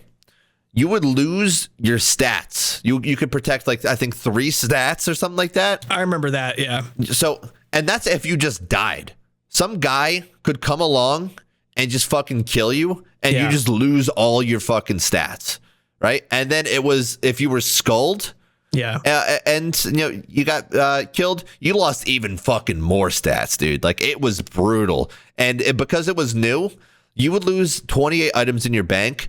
Like, it was like the most brutal thing, dude. And everyone just kept fucking dying, being like, "Fuck, quitting," and then they fucking got back on an hour later and just kept playing, dude. That's and like, bizarre, you know what, dude? It was really fun. I would never if they brought that back. I would fucking consider quitting the game. That's how bad that one was. Yeah. Literally in RuneScape 3, they had it for like maybe like a year. I don't remember what it was called. The RuneScape 3 version of Dead Man Mode seemed so much more fun. Oh, yeah. And it was basically like old school mechanics or something. Yes. Yeah. And that's one of those things I'm sad I never got to play it. Yeah, because Darkscape seemed so much fucking fun. You could make a lot of money in the high risk area of the wilderness, right? And you could bank, right? But if you then went to Lumbridge, that's like a low risk area. Like that and like Varrock were low risk areas. It's a different bank entirely. So if you wanted to access the high risk area, you had to smuggle it out from the high risk all the way to the low risk. And the low risk is obviously like where like all the trading got done. Yeah. Right? Like the Grand Exchange and everything. That shit was such a cool, simple little like twist on it. It's like an extraction shooter, dude. It's like Tarkov. That's funny. Something like an extraction shooter, I think, like an extraction shooter minigame in RuneScape. I think it could be really cool, dude. But like, yeah, they got to get that old mindset going, dude. Like, they're too busy making fuck my slug life. And dude, why have they not made that yet? I thought they were gonna make it. That's weird. I talk about this with Floodin sometimes because we always remember like when Battle Royale started taking off. RuneScape was one of the first games. Old School was one of the first games to pick up a Battle Royale because that's what LMS was at the start. Like, it was straight up start with nothing, like go loot things at the very beginning. Like, it was that a just Battle sucked. Royale. It was fun for a minute, but that just sucked. Yeah, it sucked. It didn't teach anyone anything. It was a entirely different thing back then. Dude, actually, no. That taught me how to prayer flick, that mini game. Really? I know how to prayer flick very well because of that mini game. I do it in the Coliseum now. I'll prayer flick my piety. And then I'll go to the fucking, like the mana core, which I don't know if you know what that is. It has like 3 different attacks, like goes range, mage, melee type of thing. I'll sit there and I'll flick between piety and then those 3 and then go back to piety and not lose prayer, specifically because of LMS when it first came out, because that's how you had to do it. You had to do shit like that and smite flick and then fucking do all that. And like, because prayer pots were a thing. It wasn't unlimited prayer. It was like a crazy fucking thing. So that mini game was the best mini game to teach me how to be better at RuneScape that I hope never comes back into the game again. Yeah.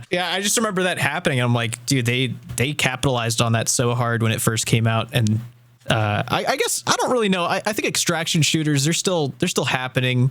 I think that what's that Arc Raiders? That was like a new extraction shooter sort of thing that blew up. Helldivers, I think too, maybe.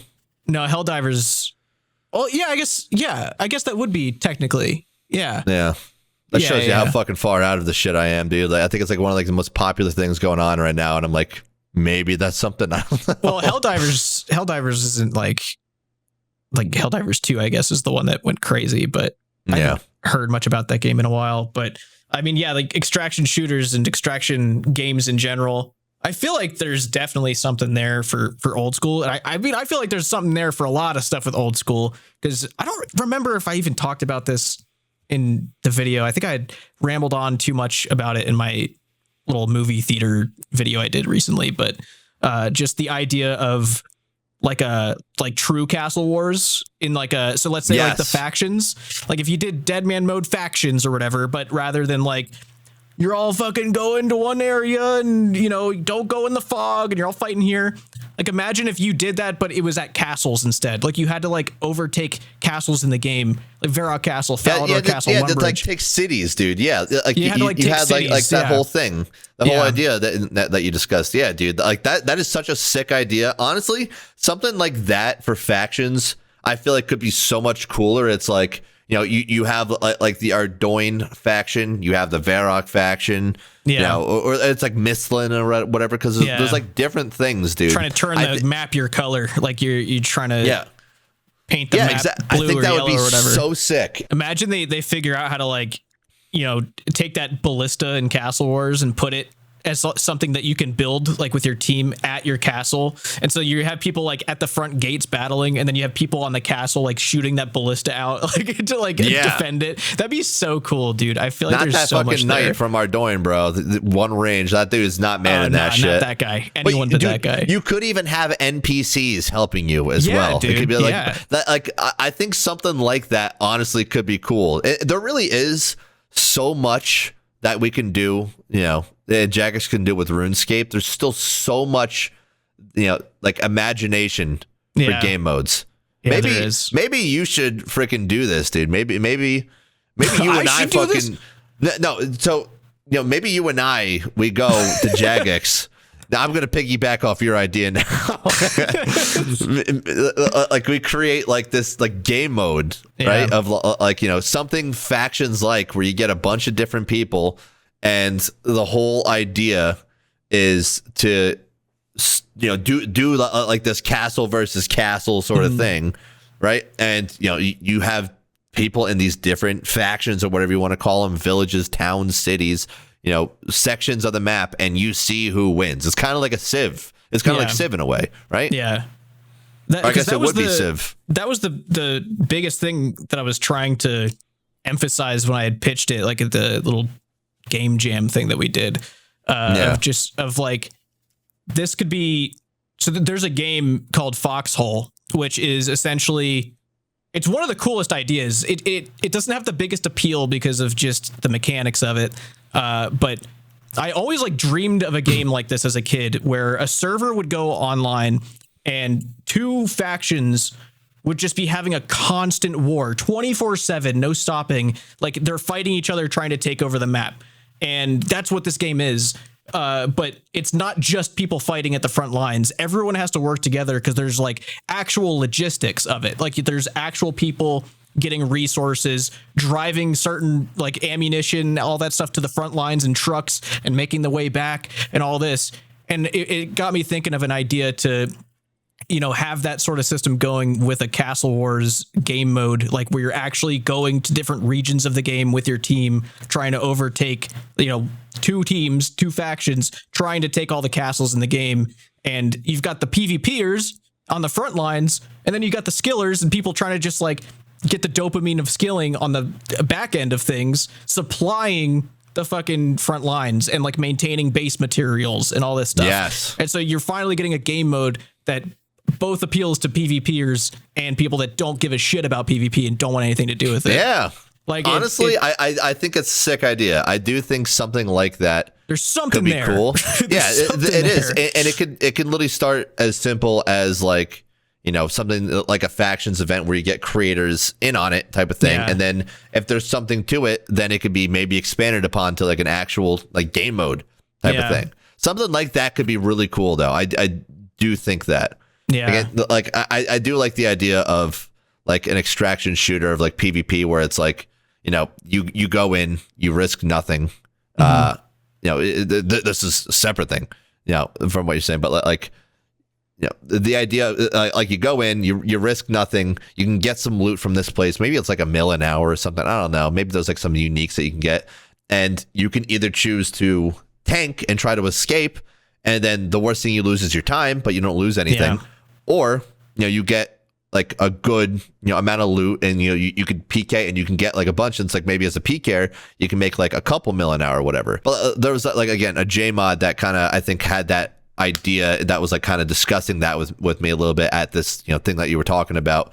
And admittedly I don't remember the J mod's name. I remember the person. I don't remember the J mod's name because again this whole thing I'm not good with remembering names. They got wacky names over there, man. They got wacky names. I had to ask someone else who mod Rice like what his name was, because I've been talking to him for 2 days straight and he never said his name. He didn't have like mod Rice or anything. And I was like, I don't remember which one that is. And I had to ask someone else. Dude. He's cool. Yeah, he's awesome. He's so a cool dude. He's so cool. Dude, speaking of awesome J mods. Mod Jed case, that was cool to read through. Yeah, that was really cool, dude. That was awesome.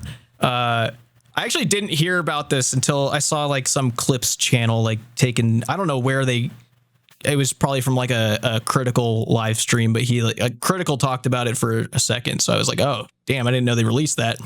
And I was started looking through that document of Mod Jed's court case. What was the number? It was like 536,000 pounds or something that he made off of like. It was from like hacking, right? Yeah, from like hacking people's accounts, like literally just going into accounts and taking their money and stuff. And the crazy thing is, no one believed the people too at first. I mean, it does sound ridiculous. It does sound ridiculous, but yeah, dude, it's crazy. They basically decided that they were going to treat, in this case, old school gold as if it was personal property, because but they ran into so many obstacles during the case of like they got down to every layer of everything when it came to basically analyzing old school currency and how much it translates into real life, comparing it to like cryptocurrency and comparing it to actual physical money and like what can create gold, because it's infinite. There's an infinite supply of gold technically. So it was super interesting hearing about like the analysis of what they're going, like whose property is gold really? Is it the players or is it Jagex? Jagex and their TOS technically has it, so it's like it's their property. Like everything in the game is their IP. Yeah, I think that's what they did decide, because at the very bottom they were citing all of Jagex's like terms and conditions, and so I think that's how they won. Jagex was able to say it's our property, he stole it from us, and but even then it's like it's so blurry. It's like so many different areas that could be argued, like infinitely argued, like what is real currency versus not. Yeah, I think that would be the legal way, or like the best like legal. I mean, I'm not a fucking lawyer, so what do I know? But like the best legal route was, because they've always maintained that everything that happens in RuneScape is their intellectual property. And all the accounts, when you create your RuneScape account, you just created their account. So they're basically arguing by saying every single account that was hacked, he stole that as if it was currency from us. So that's how they were able to get away with it. That's the little bit of what I remember hearing about it. Yeah, and that's so the thing that weird makes to sense. think about though. Like it's so weird because, I mean, technically, I don't know the actual like physical possibility of this, like with how, I don't know how Jagex mod accounts work or whatever, but I'm assuming that if a Jmod wanted to, they could go onto a live server on a Jmod account and spawn in max cash in their inventory. I'm assuming that they have that power to make like real GP appear out of nowhere. So it was like talking about the concept of like infinite money and whether or not you could just keep generating it. Like, okay, if you have infinite GP as jagex, like, why does this amount matter? Like, why is this different from GP you could just spawn in? I bet one of the J mods, because there's specifically 2 that I know about. Yeah. One's Jed. I think you know the other one. I bet he's looking at this whole thing thinking, holy shit, did I avoid a fucking nuke? Which one? It was Mod Reach. I don't know the lines of what is known and what is not known. And maybe I don't even fully have the correct information. So I'm not going to sit here and speculate. But, all I remember is there was it wasn't hacking, but it was basically something of what you're saying. Some sort of something. Again, I'm not going to reach into that speculation zone, but there was like a corp bug or something. If you did something a certain way, you would always get an Elysian Spirit Shield. After that, I think that they made it so you can't sit there and just spawn in gold anymore. And those like J mods can't interact with normal accounts anymore in a way of like giving them stuff, if I remember correctly. But what do I know, dude? That it's, again, this has been many years since all of that, so who knows? But I would imagine that, especially with like the Jed case, that they have put in much tighter controls over there. Oh yeah, absolutely. After that, yeah, for sure. I think I was just you got to imagine. I was just wondering. I guess it's probably. I think from what I read in the court case, he didn't have access to one of those JMod accounts that can go in with like the rotten potato or whatever. To do that, so that's why he was resorting to going into actual accounts and shit. Otherwise, I feel like he would have just like figured out a way to spawn things, just to like, do that. Yeah, because you're not going to sit there and hack all these different people if you're just spawning the money. Because clearly he was trying to do something like that. But that's a good point. That is a good point. Yeah, I guess. Good guy overall, though. Aside from that. Oh, yeah, he meant well. Meant well for everyone. He meant so well, dude. Oh, genuine guy, yeah. Aside from stealing over 500,000 pounds of RuneScape gold and causing much misery to many people. I think I was in like 4th grade. I don't know. It was the last year that I ever believed in Santa, I remember. And I asked Santa to give me RuneScape gold. No, I still do. Don't worry about it. But I asked him to spawn in like 10 mil gold to me in the game, and I didn't get it. And that's weird. I don't know why I didn't get it. I bet Santa sat there, read that shit. I'm like, wants me to buy fucking gold for his game? No, I'm not doing that shit. I didn't think he'd have to spend anything. And I was like I remember thinking to myself at the time, I'm like, why doesn't everyone just ask for this? Like, this would be the easiest moneymaker. Like, maybe that's what they did. Maybe that's what people did for money. I didn't get the gold. Is that what made you question Santa's existence after that? No. I remember You're like, Santa just doesn't want to give me that. Yeah. It was definitely a big shocker to me when I didn't get it. When I woke up and didn't have 10 mil GP on my account, I was a little shocked. I was a little thrown off. And he normally never misses, man. What happened here? He never missed, dude. He was so reliable before that. No, I remember I found out about the Easter Bunny not being real because my grandma just let it slip. And then I addressed my mom about it. I was like, look, I just heard something real disturbing and I need you to confirm this. And she did. And I was like, so are you saying the same thing for Santa then? Is that what's happening here? And she was, yeah. I was like, oh, okay. All right. Damn, thanks. The Easter Bunny ruined it. Technically, your grandma did. Yeah. It was a grandmother. Damn, imagine... Bro, collateral damage of Santa. That sucks. Santa was probably pissed from that. Yeah. No, Easter Bunny taking his shit down. Yeah, he got taken out. It's fine. That's it? That's it as far as holiday creatures, right? Yeah. Tooth Fairy. Yeah. You're right. Very specific, by the way. What? Give me your rotting, fallen out tooth. Yeah, it's kind of weird, right? I'll give you $20. If your parents, for whatever reason, do financially well, otherwise you're getting 5, maybe 1. You know what's crazy about that is I found out the Tooth Fairy wasn't real, but then continued thinking that Santa and the Easter Bunny were. Dude, that's because she wasn't a holiday. She was more like a random event. Yeah, exactly. You know what I mean? It wasn't a big deal. Yeah. Yeah. It sounded too good to be true. Yeah, it's like, oh my God.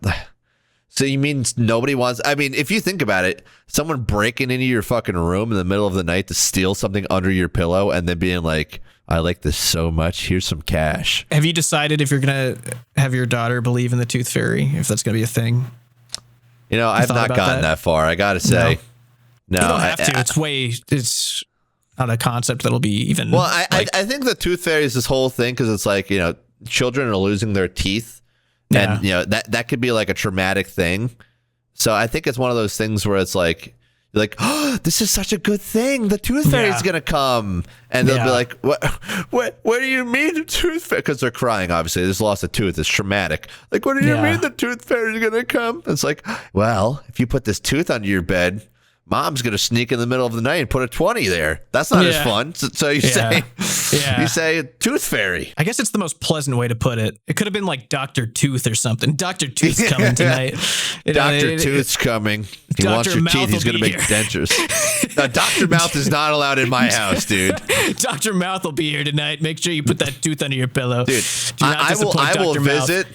I will visit Dr. Tooth at his dentistry practice. Dr. Mouth is not allowed within 500 feet of my house. Do not let Dr. Mouth near you. Do not let fucking Doctor. That guy is problem. Yeah, he's with a Z at the end. There's been a lot of stories. Yeah, there's been a lot of problems with him. The mouth kidnapper. I think that's linked to him. I think it's linked to him, dude. The mouth snatch, dude. The mouth snatcher, bro. Oh my God. Steals every bone in your mouth. Yeah, I don't know why he likes that. That's so weird that he likes that. I don't like that at all. No, to be fair though, that's why, you know, I think he has like a 1-star review like on Yelp. People do not like that. I think we should probably put him in prison. I don't like Dr. Mouth, dude. Dr. Mouth is a disgusting scumbag. It's something we got to move on because if you say his name too many times, he moves into your town. He moves into your town. It's like a Beetlejuice situation, but much more real. Yeah, very real. He just purchases a property in your town. Dude, then he moves Dr. Hole. Dr. Mouth, man. Dr. Mouth just distracted me because I realized we only talked about 2 out of the 3 Dead Man things. I forgot, dude. All Stars. Dr. Mouth. Yeah, All Stars. Dr. Mouth. That's what he does, I guess dude. you can't talk too much about the future one, but we can talk about the previous ones. Did you not do the previous ones? No. So you're going to be doing it for the first time. So what's your impressions of like All Stars, knowing what it looks like before? Because you haven't really participated, and also people always ask me. I get asked all the time why you don't do it. Why do they ask you? Because they are too scared to ask you or something. You're a scary guy. You're a very scary guy. Very scary guy. So I don't know why I'm less scary, but whatever. We'll not think about that. We're not going to think about that. I think I always tell him that you just don't like PKing in front of people. That's what you tell him? I think so. I'm like, he does it better in private. PKing? You don't like PKing in front of people. For years. No, I said in front of people. Yeah, I guess it's streaming it. Yeah, but you haven't. So well, yeah, it's because I didn't like streaming for years. That's why I had to come up with something, dude. That's what I came up with. So you just came up with the first lie that you could think of, as opposed to maybe he just didn't have time. Yeah, it's just like, well, no one's gonna be mean about performance anxiety, so I'll go with that one. And I just sort of picked that one. Yeah. But I don't know the reason. I don't know why you don't do it. I just didn't have time. It's not some crazy scheme. I just didn't have the time, dude. That's what those people get for asking me instead of you. I don't know why they wouldn't just ask you. Yeah, fair enough. They're gonna get just whatever's in your brain that day. I got to come up with something, dude. I can't be a guy that says I don't know. I don't want to be that guy. I got asked to do if I wanted to do All Stars, and I was like, you know what? Like, I finally have time this time. I'm in. Right? Like, I'll do it. And then I find out a week later, oh, this event, it just got cleared. It's gonna be in person, the finale, in front of thousands of people. I'm like, this is the one I say yes to? Yeah. The one where I'm going to be in front of that. I've nenever been here in this event before, and now I have to be in front of thousands of people. So what if I crap the bed? Yeah. Yeah, you might. Yeah. Because you do have you've done things in person, but not in front of a crowd. No one's done anything in front of a crowd here. It's going to be interesting to see like who is the pressure going to get to. That's not true. Or have you? What? No, that's not. Yeah. So if I remember correctly, there was one of the Dead Man finales that was at RuneFest. And I was like a level 89 or something. And I just fucking died on stage because I'm level 89. Oh, I didn't know they did that. It was like a multi thing. Yeah. I didn't even remember that until you just said that. Oh. It was like probably like 2017 or something. But it was probably so unorganized that it didn't even matter. It was not organized. That. And I was like an itty bitty little guy back then. Yeah. I was like 2'5". Yeah. You were very small. Very small. But yeah, like now this is going to be, it was really nice for you back then. But this is going to be like a different sort of thing, dude. So I don't know. I don't know how to feel. Like I'm trying to go in and just have fun with it. You know what I mean? Yeah. Which is probably like the lamest answer you could possibly fucking give. No, but like, I'm just looking to vibe with whoever's going to be on my team. Yeah. And, hopefully try to win. But, if you don't win, who fucking cares, man? It's not like I'm sitting there doing this for $100,000. Yeah. Yeah. It's only 50,000. It's not that only much. 50,000. That's nothing to me. Dude, if it was for money, if it was for any amount of money, dude, I would be like, I'd try my fucking heart out, first of all. But second of all, I would be, the fucking pressure would be so much more on, dude. I like that it's kind of like, I guess there's pressure, but there is, but there isn't. You know what I mean? Dude, imagine that fucking event only sells like 200 tickets. Like no one dude, I feel like it's gonna do really well. I think so? I think it'll sell out. Yeah, because there's never been a U.S. event before. I feel like people are gonna go to it. Like I think a lot of people just didn't have the chance. Like it's so expensive to go from US to UK. Like if you don't have, if you're not at the correct airport buying at the correct time, that shit is so expensive at times. Like it's crazy. So I think people flying to Chicago, like this very main international airport hub. So flights aren't going to be insane most of the time. It's going to be way cheaper than flying all the way out there. I think this is going to be like their first chance to actually go to a RuneScape event.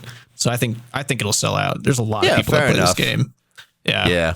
Okay. That could be cool then. Yeah. Yeah. I mean, I got to imagine they're going to try to build it up to be a little more than just what it is too. Like just the PvP All-Stars thing. So, I mean, we'll see. We'll see, what it looks like, but I'm really hoping to not shit the bed in front of thousands of people in person and online. Yeah. So I guess we will see. You know what I mean? If it makes you feel any better, people have watched you do awful performance, but just after the fact, like way more people have watched you do things that you're probably not proud of. Yeah. Like what? I don't know. I'm sure you've made a mistake while PKing before. I'm sure it's happened. I'm sure you've looked back on some event during your day and been like, damn, I really missed looked that silly one back pick there. AGS there. Yeah, really. Yeah. What a bummer that was. And now look at those comments. I mean, maybe, but like, I kind of don't think about that. You know what I mean? Like, I think you should start. You think I need to start, thinking about anxious moments? Introducing a more anxious mindset before this event. That's what you need to do. It might be your secret weapon, dude. Maybe you actually perform way better if you've got all this pressure of looking real silly in front of people.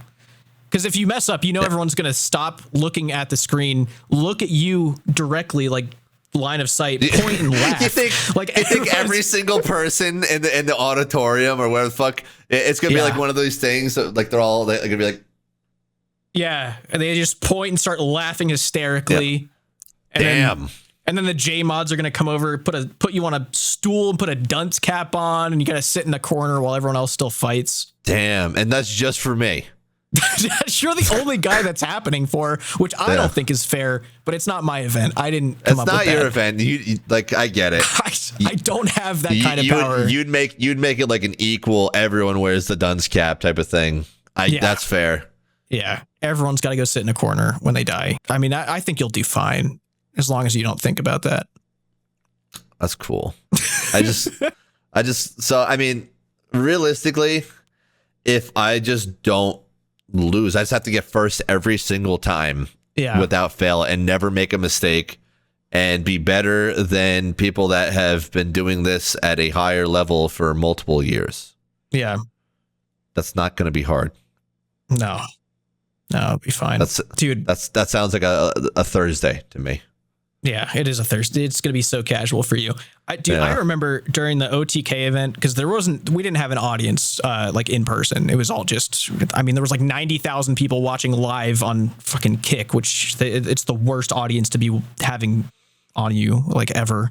But I will never forget the dreadful feeling of being in that like King of the Hill thing. It's like 3v3 and like you go till you run out of supplies, like all-star format, and just walking in there and having Annie Fuchsia with a full set of Torva on rag bolting me. I guess it wasn't really rag bolting, but it was Torva bolting, and there was nothing I could do. And my two teammates walked in and died. And everybody in the chat is just saying like J1mmy, worst coach of all time, worst player of all time. I was like, dude, if this was in person, like if these people were in person, I'd be getting like booed or something. Like it would be like, I could not imagine getting booed in person. Like that is gotta be terrible that's gotta be feeling. Brutal. That's gotta be brutal, bro. Because only like a select few, like you've got to be a performance artist of some sort to get booed, like even have the opportunity to get booed. So you think people would boo you because you got bolt ragged to death? Probably, yeah. Dude, bolt ragging is it's unfortunately one of the most effective things that you can do in this game. You can straight up beat someone that is better than you if you just sit there and you bolt rag. It is a possibility. Yeah. Especially with the OTK event, I'm pretty sure that they were buffed, right? The non-RuneScape players. Yeah, and so people were like, "What's going on?" Even though I'm praying correctly, like I'm just doing whatever I can against this terrible thing going on. That's like one of those things people don't know, dude. If you don't know PKing, you don't know that like that you like. There's nothing you can do other than maybe stand 10 tiles away to where they can't hit you. And that's it. You got to get creative, and even then, dude, like you're opening yourself up to so much more exposure. I feel though, like if people are booing you for getting bull ragged, that's crazy. But like, that's not going to happen. You know what I mean? That wouldn't have happened to you. The only time you get booed is when you suck at singing in front of an audience, and that's when people are brutal. Like, have you ever thought about that? Like how mean spirited you have to be to just throw out a boo when you're one of thousands of people in an audience, and you start that. The first guy to boo normally gets other people to boo. You know what I mean? You got to be a real mean-spirited person because a guy doesn't sound good the way he's trying to sing his heart out to you. Or you're just from Philadelphia, and then you just boo or you're all from the time. Philly. Yeah, you just boo anything that doesn't go your way, especially at sports. That's just like you're booing more often than cheering if you are from Philly. Like in football, it really is down to like you know, the plays, right? Obviously, you know, yes, you can have exceptionally gifted athletes, and you know they can turn stuff around and make it go their way. But it's like a lot of it comes down to the playbook. You just got meaty guys attacking each other, and then you got slightly less meaty guys running around those meaty guys. Imagine, you know, your whole job is to just run the ball. You get brutally fucking tackled. You're pretty sure something's fucking broken. And the only thing you can hear is thousands of people fucking booing you. That's got to be like the lowest feeling that you can get. Yeah. You get booed after you just got brutally fucking destroyed. Oh God.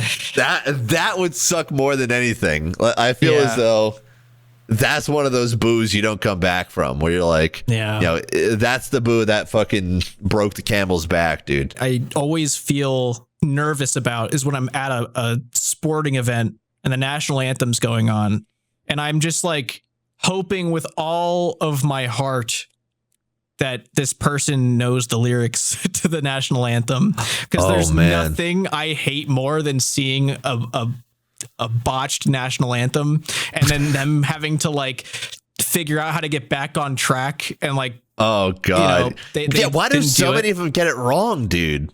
It's just it's a confusing order. It's a confusing melody and a confusing order, but I get so happy when I look up at like at something like usually like that little strip, that electronic strip between the stands, and it has the lyrics on there, and I'm like, yes, there's no way they fucked this up.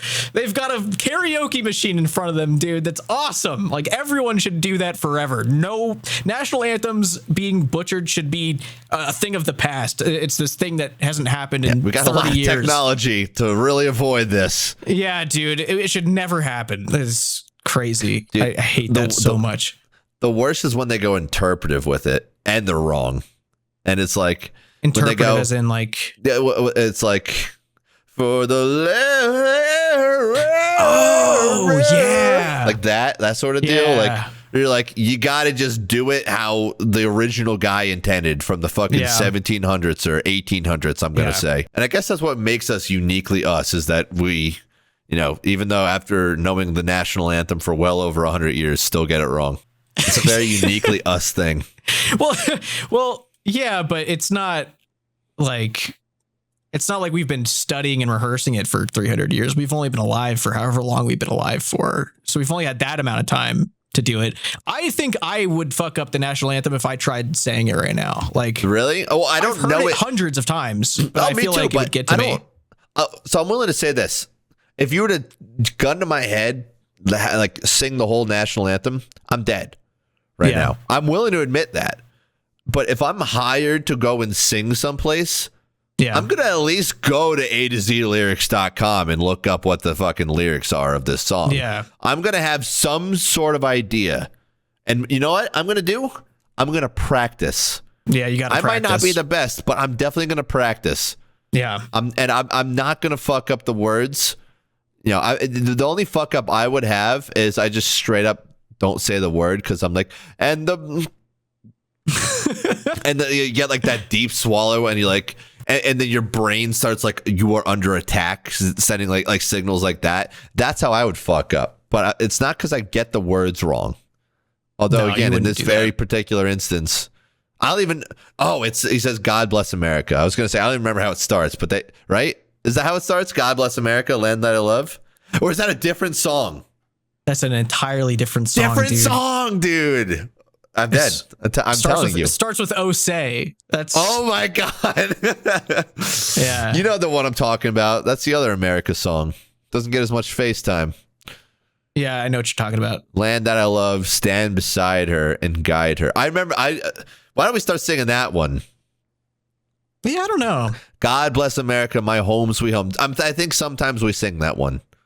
Sometimes. I like the Canadian national anthem. The Canada. I love that one. Oh, Canada. That one's good. Yeah, dude. That one goes hard. That one goes hard, dude. I love going to hockey games when we're playing a Canadian team, because I love hearing that. I love hearing the Canadian national anthem. I feel no patriotism towards Canada, but I love hearing that song. No, dude. It goes so unreasonably hard, bro. Like sometimes... And there's something with like the UK too. One of their songs, right? No, one of their like national. Yeah, one of them's really good too. I'm remembering. One of them I love, I believe. Well, all right. What do you say we wrap it up here in this very real call? It's nothing more than just a Discord call. Start taking your vitamins, guys. It's not looking good out there. I'm looking at some of you, and you are malnutrition. Are we acknowledging them now? I don't even know how they're watching this. First and foremost, I don't understand that. They're not. They got a cup, and it's like on the wall type of thing, and they're like listening through that. Yeah, which is really weird. I don't like that they're doing that. I don't like that they're doing that either. That's what they're doing, though. Could just be winter, but you got to get some vitamins in you, bro. Dude, that by release poster is coming down any second, dude. What's wrong with it? It just doesn't look like it's all there. I mean, you made the poster, so I don't know what you're, coming at me for. That's your artwork. I did make it like extra sturdy. That's actually, you can't get that anymore. You can't get this one? No. You saying I should sell this on eBay for $200 or $300 then? If you want to, yeah. I'm accepting offers. Comment down below. there you have it, folks. Go ahead and give your offers. I'll even let you forge my signature. You don't have it on there? Wait, no way. What do you mean, no way? By the way, why does this say Jimmy Production, not Productions? You only made one product? I don't know. I've never seen that before. I've never looked that hard at it, even though it's. I guess you haven't. It's right there, but I actually have my. Wait, which way do I need to turn? I've got my plaque covering that part, so I have no idea what it says down in that corner. I do like this. This is a good quality. This is good quality. And my favorite thing about this is that you're implying that there's a mountain directly in the middle of Varrock when there's not. Yeah, it looks really nice there, though. It looks cool. Who made this? Did Jake make this? I think that was Little Smoke. Little Smokey, dude? This is fucking clean, bro. Dude, this is crazy. This is all wrong. This is White Wolf Mountain and then Cavalry right there. That's right. And then there's like the Warriors Guild. But yeah, you're saying that another whole section of the map is behind right there. I'm not believing you. That's the wilderness normally. Yeah, it's the wilderness normally. If we listen to Reddit, we can remove the entirety of it and just put fucking White Wolf Mountain there. So I think it looked different. I'm down to try something new. It would look really nice there. That's all I'm saying. It would nice look really view. Nice. There's a good view. It. All right, let's put this back up the way it was meant to be. Look, guys, that looks nice. Thanks for watching, but we're going to be removing your ability to have the cup on the wall. Yeah, get out of here. Move Go. out. And don't come back unless we do, tell you to. Shoot. Next week. They'll all be back next week. I'll be back next week. I mean, I will too, but I said the word all. Anyway, bye. Yeah. Bye. You're going to start by saying you're pissed, aren't you? No, I'm not pissed off today. Very happy. You're happy today? Very happy. Yes, because here's the thing. Okay. Kev. Yeah.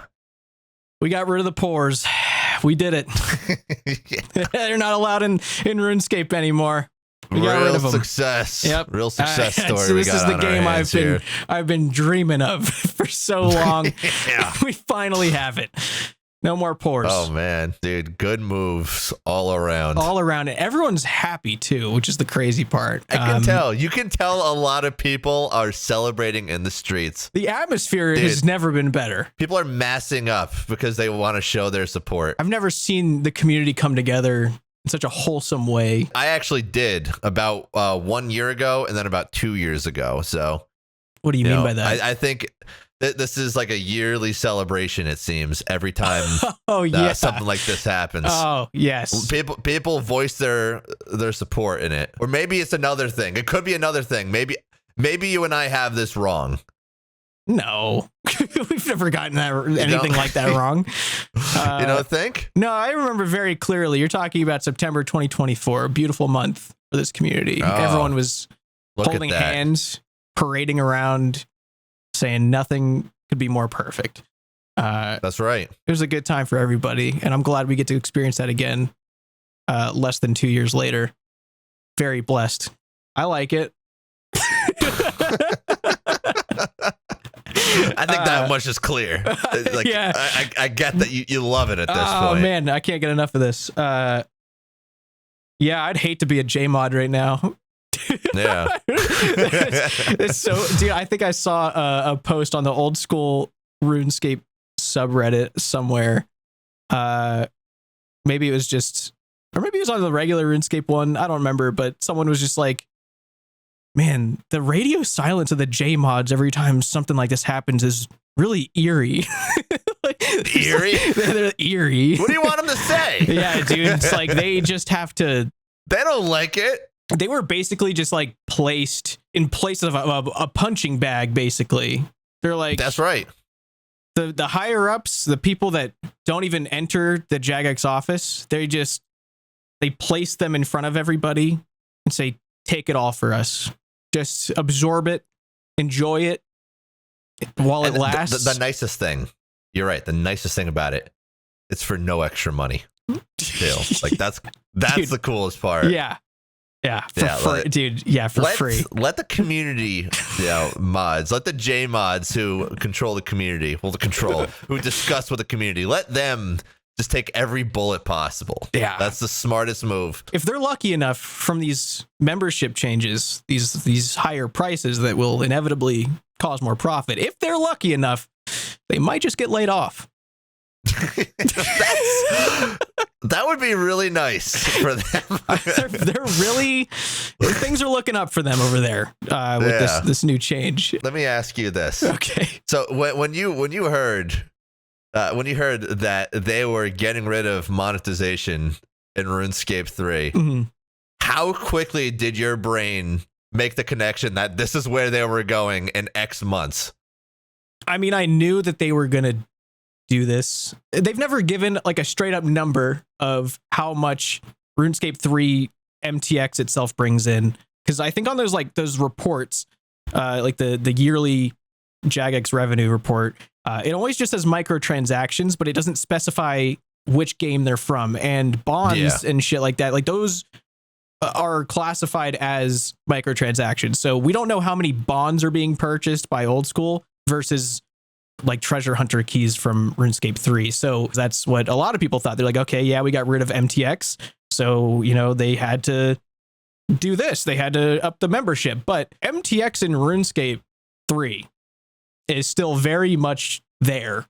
It's alive. It's just simply different. Like it's not as paid it's like a to lot win, of I guess. cosmetics now, right? It's like more so cosmetics. And I think they're also getting rid of like a lot of, because there was like cosmetic overrides and stuff too. So they're changing fundamentally how they work over there from what I remember, but you're still very much paying for it. I think they still have the stars, which are like the double XP, bonus XP or whatever. So I think you can still get those right now. So it's not like they've not 100% completely eliminated it. Yeah, it's not gone. Yeah. I think they're probably going to see how this works out for them and see what the numbers look like down the road before they say, okay, we can get rid of the stuff that's left. Or they're going to say, run that shit back real quick. We actually really like that. We actually made a lot from the increase in memberships. We're going to go ahead and also add in MTX and have a hell of a good year. Yeah, dude, it's crazy right now. I was at the riots. There's plenty of those. They might still be happening. I don't know. I didn't check today. They probably are. They're probably there. Yeah, that was fun. Riots are always fun. But and they always work, which is the nicest part about them. They always work. You know what's funny is the one that I actually did see work really well, surprisingly well, was the 117 HD. If you remember that, when they were threatening to close that project and completely make it not a thing. Yeah. People rioted, and then I mean, it was obviously more than just the riot. Are you talking about specifically in game? Because out of game, it obviously like works. Like voicing your opinion is a good thing out of game. Oh, I'm talking about Falador, like in game. So you feel as though Falador in game was the specific driver? No, I think it was just one of the things that happened. It was because it was a big riot. That was like a huge riot for 117. I think I saw more people for the 117 riot than I did for this one. In people's heads, they're like, I'm not going to go to a members worlds to protest membership. So that's why for this specific reason, the riot probably wasn't as big as 117, but it was still pretty large. And people were saying some pretty awesome stuff, per usual. Yeah, a lot of nice things. But yeah, I guess you want to just go through it. You want to start going through this craziness. Yeah, I would love to see, because I saw a little bit of it. I had two thoughts. My first thought was, are you fucking kidding me? Like, I could put this at the beginning. I could cut this part out, even though we've already been recording for, I don't even, how long is it? An hour and a half. Yeah, I'm going to put this at towards the beginning. I'm just this part. I'm going to cut it out. And I'm going to say, like the video. That way, before people leave, if they, are messed up in the head and would do something like that to us, where they would just leave before we're done talking. Weird that they would do that. Not done. Then we're going to say, like the video now. Weird that you would take that cup off the wall, because this is not a podcast and you're listening through your wall to us speak. Yeah, it's also that. Yeah. Also that. Stop being weird about it, people. And my second thought is, why the fuck am I still paying for 5 accounts? I only use 2. Yeah. So I now only have membership on my 1 account, and I am just gonna use bonds for the rest of it. Which I don't know if that's like you're still part of the problem. I guess technically speaking, I might be, but like I don't know if you've ever just been having a subscription, just kind of go out of your account every month, and then you're like, holy shit, I've paid that fucking much. This basically made me go and look. Yeah. And be like, oh, this is stupid of me to be paying for this many accounts as is. Dude, how many people... This could be going to diapers. How many people just fucking smashed the right arrow key thinking we're about to segue into a Rocket Money ad?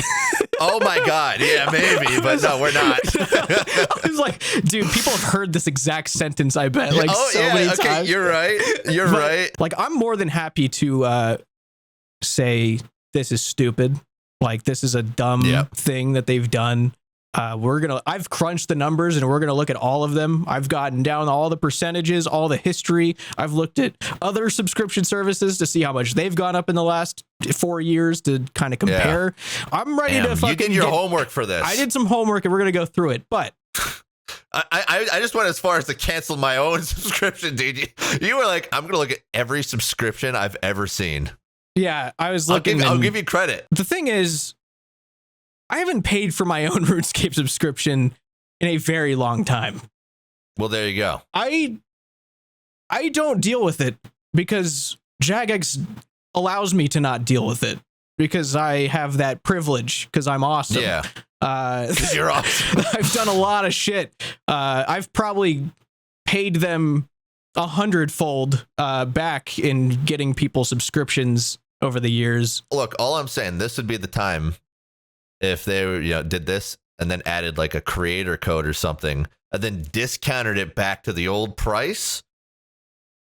I mean, that would be the time to be like, well, okay, look, it's not great, but at least they're giving us a discount. It's not great. But... I think I have like 4 members. My main, same situation as you were saying, that is like paid for. Everything else is not getting paid for anymore, other than like 1 account basically. Yeah. But like, I also I'm just going to be using bonds because I'm not paying money. I'm not paying $15 a month or whatever the fuck. No, it's not happening. Yeah. I'm a cheap ass that way. I even guess. On any account that I need to put membership on, even when like Walnut and Sput and even Floodin, when they're playing with me for the group Iron Man or something, I just use my main account's money to just get them bonds and pay for it. Like I could not tell you the last time that I actually went in and put signed up payment willingly. Info and like paid for a RuneScape membership. Like I couldn't tell you. We'll go through it and we'll see what's going on. This is actually really funny. The very first thing we see is active monthly grandfather rate subscribers unaffected by membership price changes.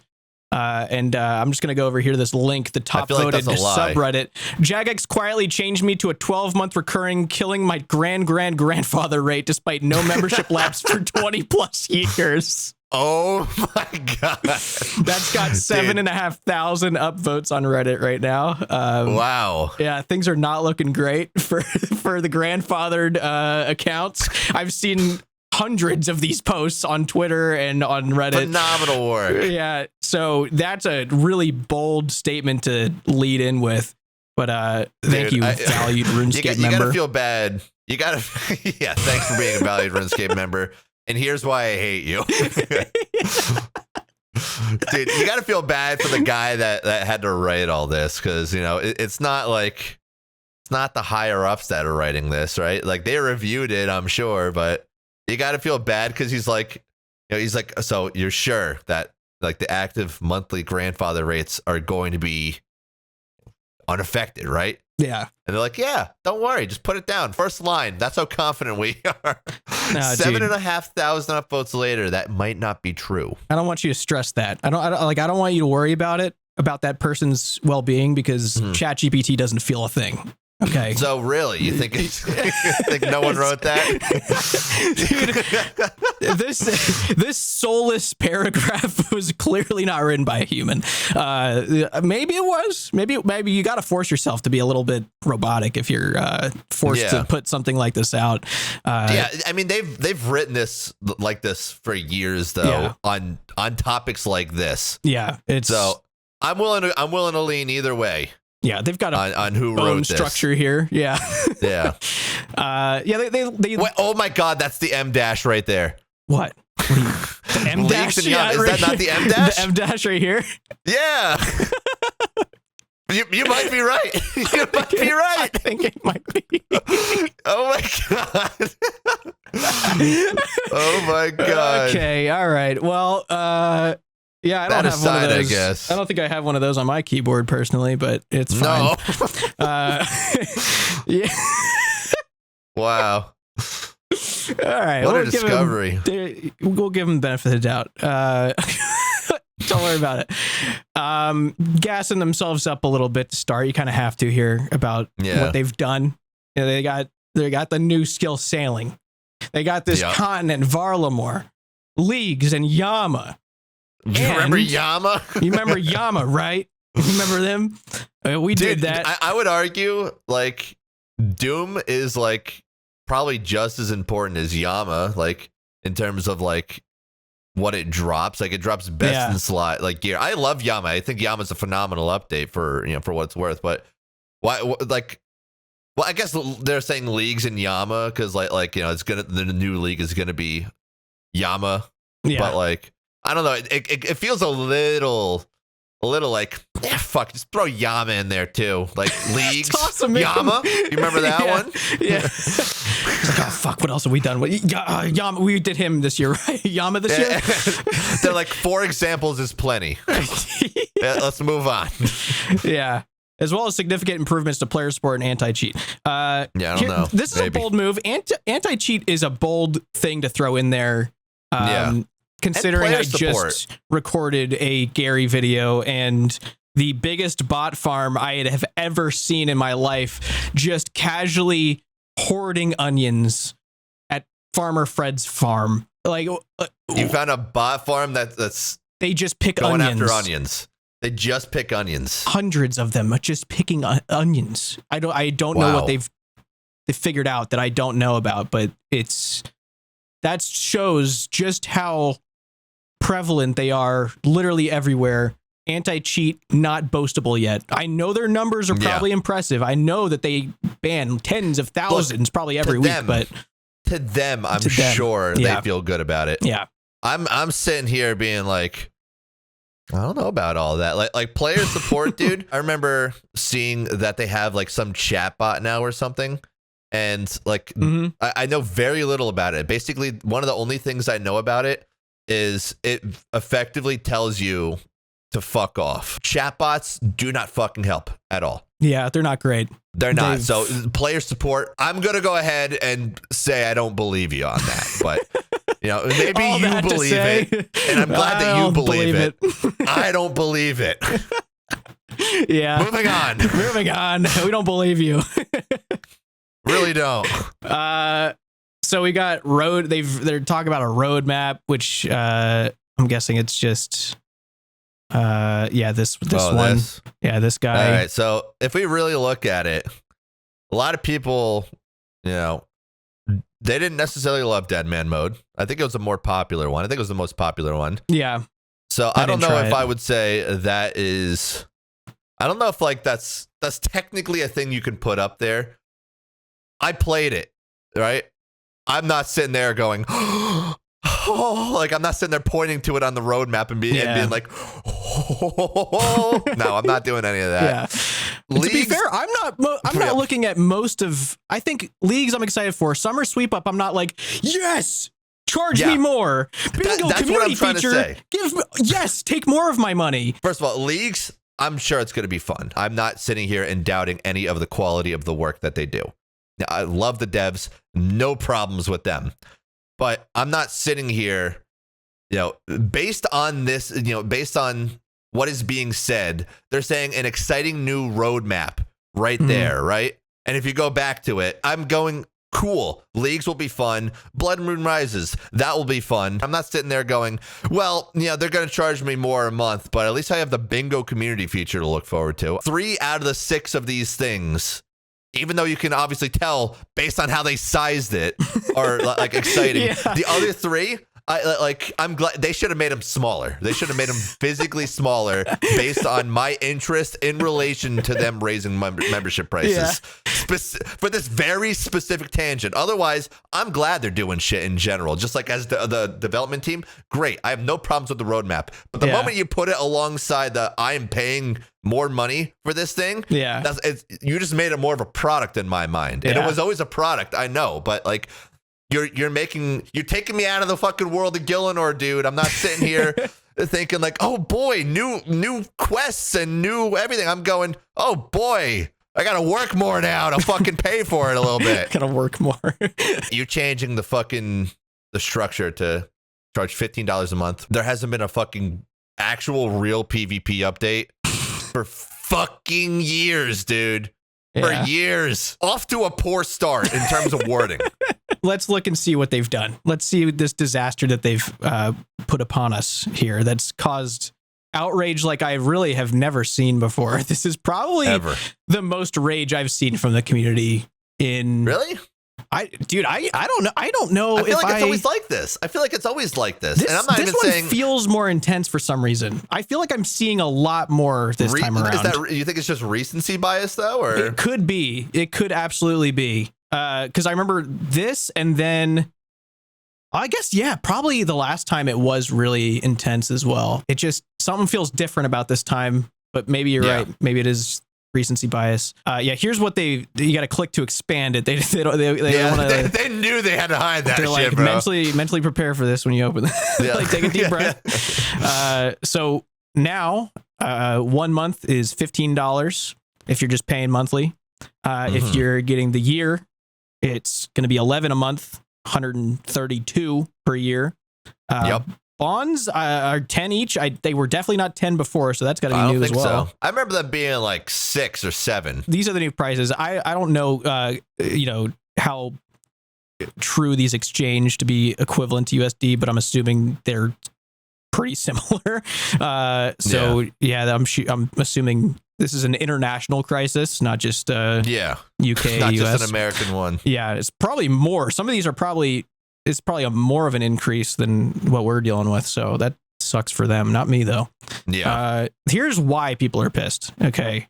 Let's get into that. These are my numbers that I've crunched. I've worked very hard for 45 minutes to get this information. Love it. A whole 45 minutes. Goodness me. So let's see here. Back in May 2022, it cost $80 for the 12 month. I think that they called it Premier back then. Which came out to be $667 per month. Less than $7 a month for a RuneScape subscription. That's so valid, that number. Yeah. That is so valid. That's almost what it used to be back in the day. Yeah, exactly. Like I'm cool with that. Yeah. That's why I used to pay for so many memberships, because I was cool with that number. That is fine. $80 a month. Or a month. No. I'm going to replace what I said. I'm going to go $80 a year. Yeah. I don't think I'd pay $80 a month just yet. Not for a month. Not yet. Give it another 3 years. Another 3 years. We'll be talking about this in 3 years. But this is actually really funny. What made me think of this. So my World of Warcraft video, like the mega one I first did, I start that video out with a joke about getting yes, I World remember. of Warcraft subscription. Yeah. And I go, oh, my membership ran out. Let me go see. And I just got done talking about how it's $5. It was $5 a month for the first time I ever got membership. And I look over and it's $12.49 a month. I'm like, it ain't $5 anymore. And then I switched to WoW and see that it's still $15 after all these years. And dude, is it still the same price? WoW, WoW is still $15 a month, and they do have an annual and they give you 65 fucking characters, by the way. 65. We'll get into it. I know there's a lot we're going to be able to say about this. I really understand where this conversation is leading, but I have to jump the gun there a little bit. Like, I can't not. The reason I thought of that so much is because I used to get so many comments saying, dude, basically almost is $5 a month. You just have to pay annually. It's like $6.67, and that ain't the case anymore. So with this, if you paid for the annual discount rather than paying monthly for 12 months, then you would save 40. It's a 46% discount for a year, which is awesome. That's amazing. Great. Everyone Phenomenal. Should have been doing that if you plan on playing for a year or more. Like that should have been what you did. Like if you are a longtime player, that is a really good discount. Yeah. So or should I say was a good discount. So then September 2024. So a little over 2 years later, the annual goes up a 24% increase to nearly $100 a year. Which comes around $8.29 a month. And monthly goes up. Monthly goes up about $1.50, $14 a month. Not great. Not great. People were very upset. I remember this. I covered it on the channel. I remember the channel. It's still 40% annual discount. Very worth doing. I think, the prices went up, but relative to if you just kind of sat there with 12 months of membership, like you're paying monthly 12 months, you forget about it. You should have done the annual and saved yourself, $68 or whatever. Look, 40% discount. All in all, at least not terrible. Yeah. You're still $8.29 a month. Not fucking great. Not great. But you know what? Not as bad as this next fucking number. Nowhere near as bad. Wait till you hear what I'm about to say. Annual is now $132 a year, which is give them credit. It's $131.88. No, I'm rounding up. They taught me to do that. They taught me to do that in school. They said round up if it's over $5. Yeah, round up. If it's over $5. Yeah, if that's it's a good $5 rule. Or more, that's you basically go up. what I do. Yeah. They were trying to teach you to not fall for marketing. $19.99, right? Mm-hmm. Sounds a lot better than 20. Oh yeah, but miles it's better. 20. Yeah. It's so fractionally slightly cheaper than. Let's go on. Let's move on. All right, $131.88 for the year, which is a 32% increase from the $8.29 a month. Yeah. From the last one. That's a 32% increase from what it was in September 2024. Yep. So now, since the monthly has gone up to $15 a month, that is vomit inducing. You're only saving 27%. So what used to save you 46% on a year of playing is now only saving you 26. Okay. So that sucks. That's so much more fucking valid to get mad. Yeah. At that shit. Like that's that the biggest is reason so to be much upset. more valid. Yeah. Because if you were $11 a month is fugly. All right. There's no other way to describe that. Fugly? Yeah. Disgusting. Disgusting. Terrible. Yeah. So 12-month membership, the price itself, the 65% increase in 4 years. Now, if you were paying monthly, like you have somehow just continued paying month by month for the last 4 years, what you were paying every year with your monthly payments in May of 2022, it's only gone up 20% of an increase, which this is what I saw on the RuneScape 3 Reddit, because RuneScape 3 guys, okay, they've been manhandled by Jagex. They've been tossed against a wall, bullied, fucking shaking their lunch money out. They've been punched and spit on. Like, they are so used to abuse at this point that they're saying thank you for this. They're like, thank you for this ain't that bad. I play all the time. I'm still going to be logged in. They don't care that much over there? Yeah, dude, the RuneScape 3. I'm saying over there like it's another fucking country, by the way. Yeah. This is the RuneScape Reddit. Anyone here not quitting? Anyone here not quitting? Anyone still gonna play, lol?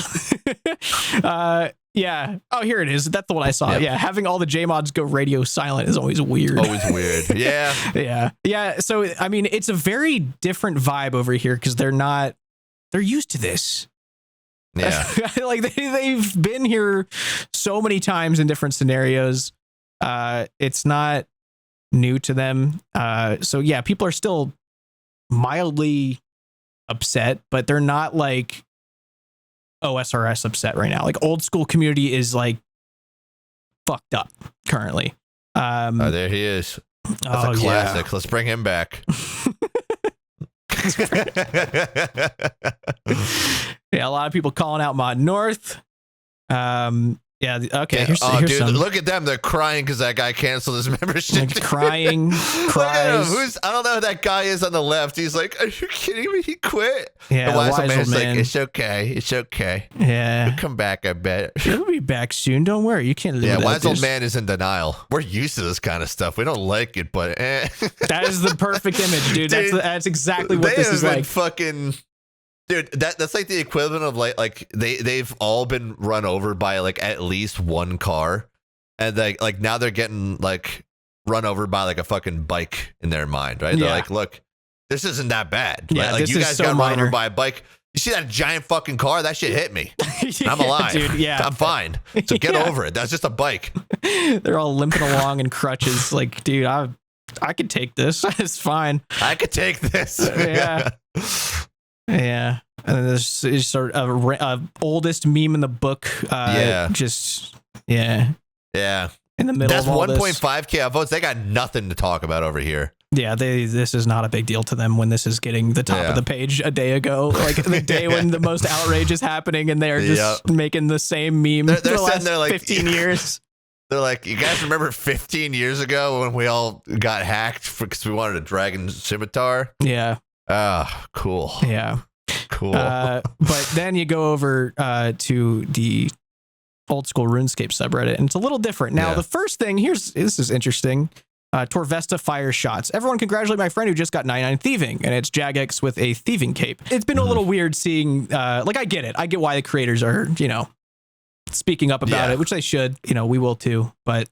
We already have. What do you mean? Yeah, that's what I'm saying. Like, unless people just skip to this and just pretend like we haven't talked about it yet. Yeah, but you know what I mean. I'm like, I get what you're saying. It's a weird position for a content creator to say anything because it's like obviously we're treated a little bit better than than the general audience, and they do sometimes give out membership to us, which is, again, it's a nice thing. I hope that never goes away, obviously. Yeah. But it's still a good thing to call it out, I feel, for any content creator. We'll still stick up for the boys, you know what I mean? Yeah. Yeah. Yeah, exactly. More people losing their renewal date or whatever, like they're just kidding. That's the one I saw that one. None of this has surprised me so far, very obviously. This guy's doing some crazy stuff, dude. I opened a formal complaint against Jagex with my local consumer protection agency for breach of contract. It was quick, easy, and I encourage others to do the same. Oh, probably because like the grandfathering thing? I guess so. Yeah. Yeah. Whenever you see like that shit pulled out, you see like a new like web page pulled up,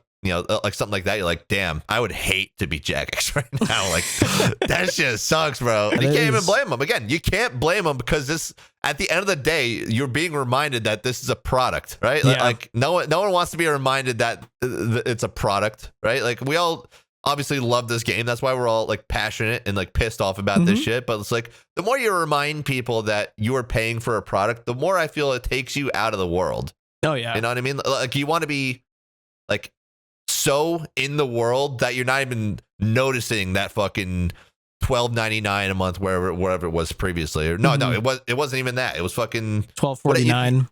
Yeah, $12.49 a month. You only want to notice that shit leaving your account because you're like, I had so much fun in this game today, and I'm gonna do it again tomorrow. You can only abuse, your player base so much. I can at least get behind one increase within like 5-10 years, but like if you're gonna do this often, where it's, as you've said, it was like a 64% increase from 2022 to 2026. Yeah, it's crazy. Eventually, people are gonna actually just be done. Yeah, and a lot of people missing these old days of 2017, 2018 for $9.49. Dude, do you remember the $11 crab meme? Like, you remember when that happened? Yes. That was crazy. Like, that's why the crab exists. Like $11, like crab. Like that's where that came from. And it's so funny seeing like, oh my god, it's 15. That's how far it's been. It's $15. $15. It's crazy, dude. There's no way. No one's pulling out the crab anymore. Like the crab was like. That was like, oh man, we have to pay 11. Like that sucks. Get him, crab. Everyone's like, I'm gonna fucking kill you guys if you do this. No, it's not cute anymore. Yeah, it's not cute now. The crab's in a cave crying right now, dude. The crab does not want to dance. He's sad as hell. Yeah. Dude, 2 raids in Inferno for $9.49 a month though. It's crazy. Just fell to my knees in old school RuneScape.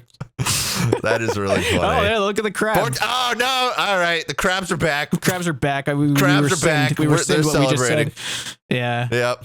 I didn't say any of that before. Crabs are here to stay. Back to like the percentage of 65% increase.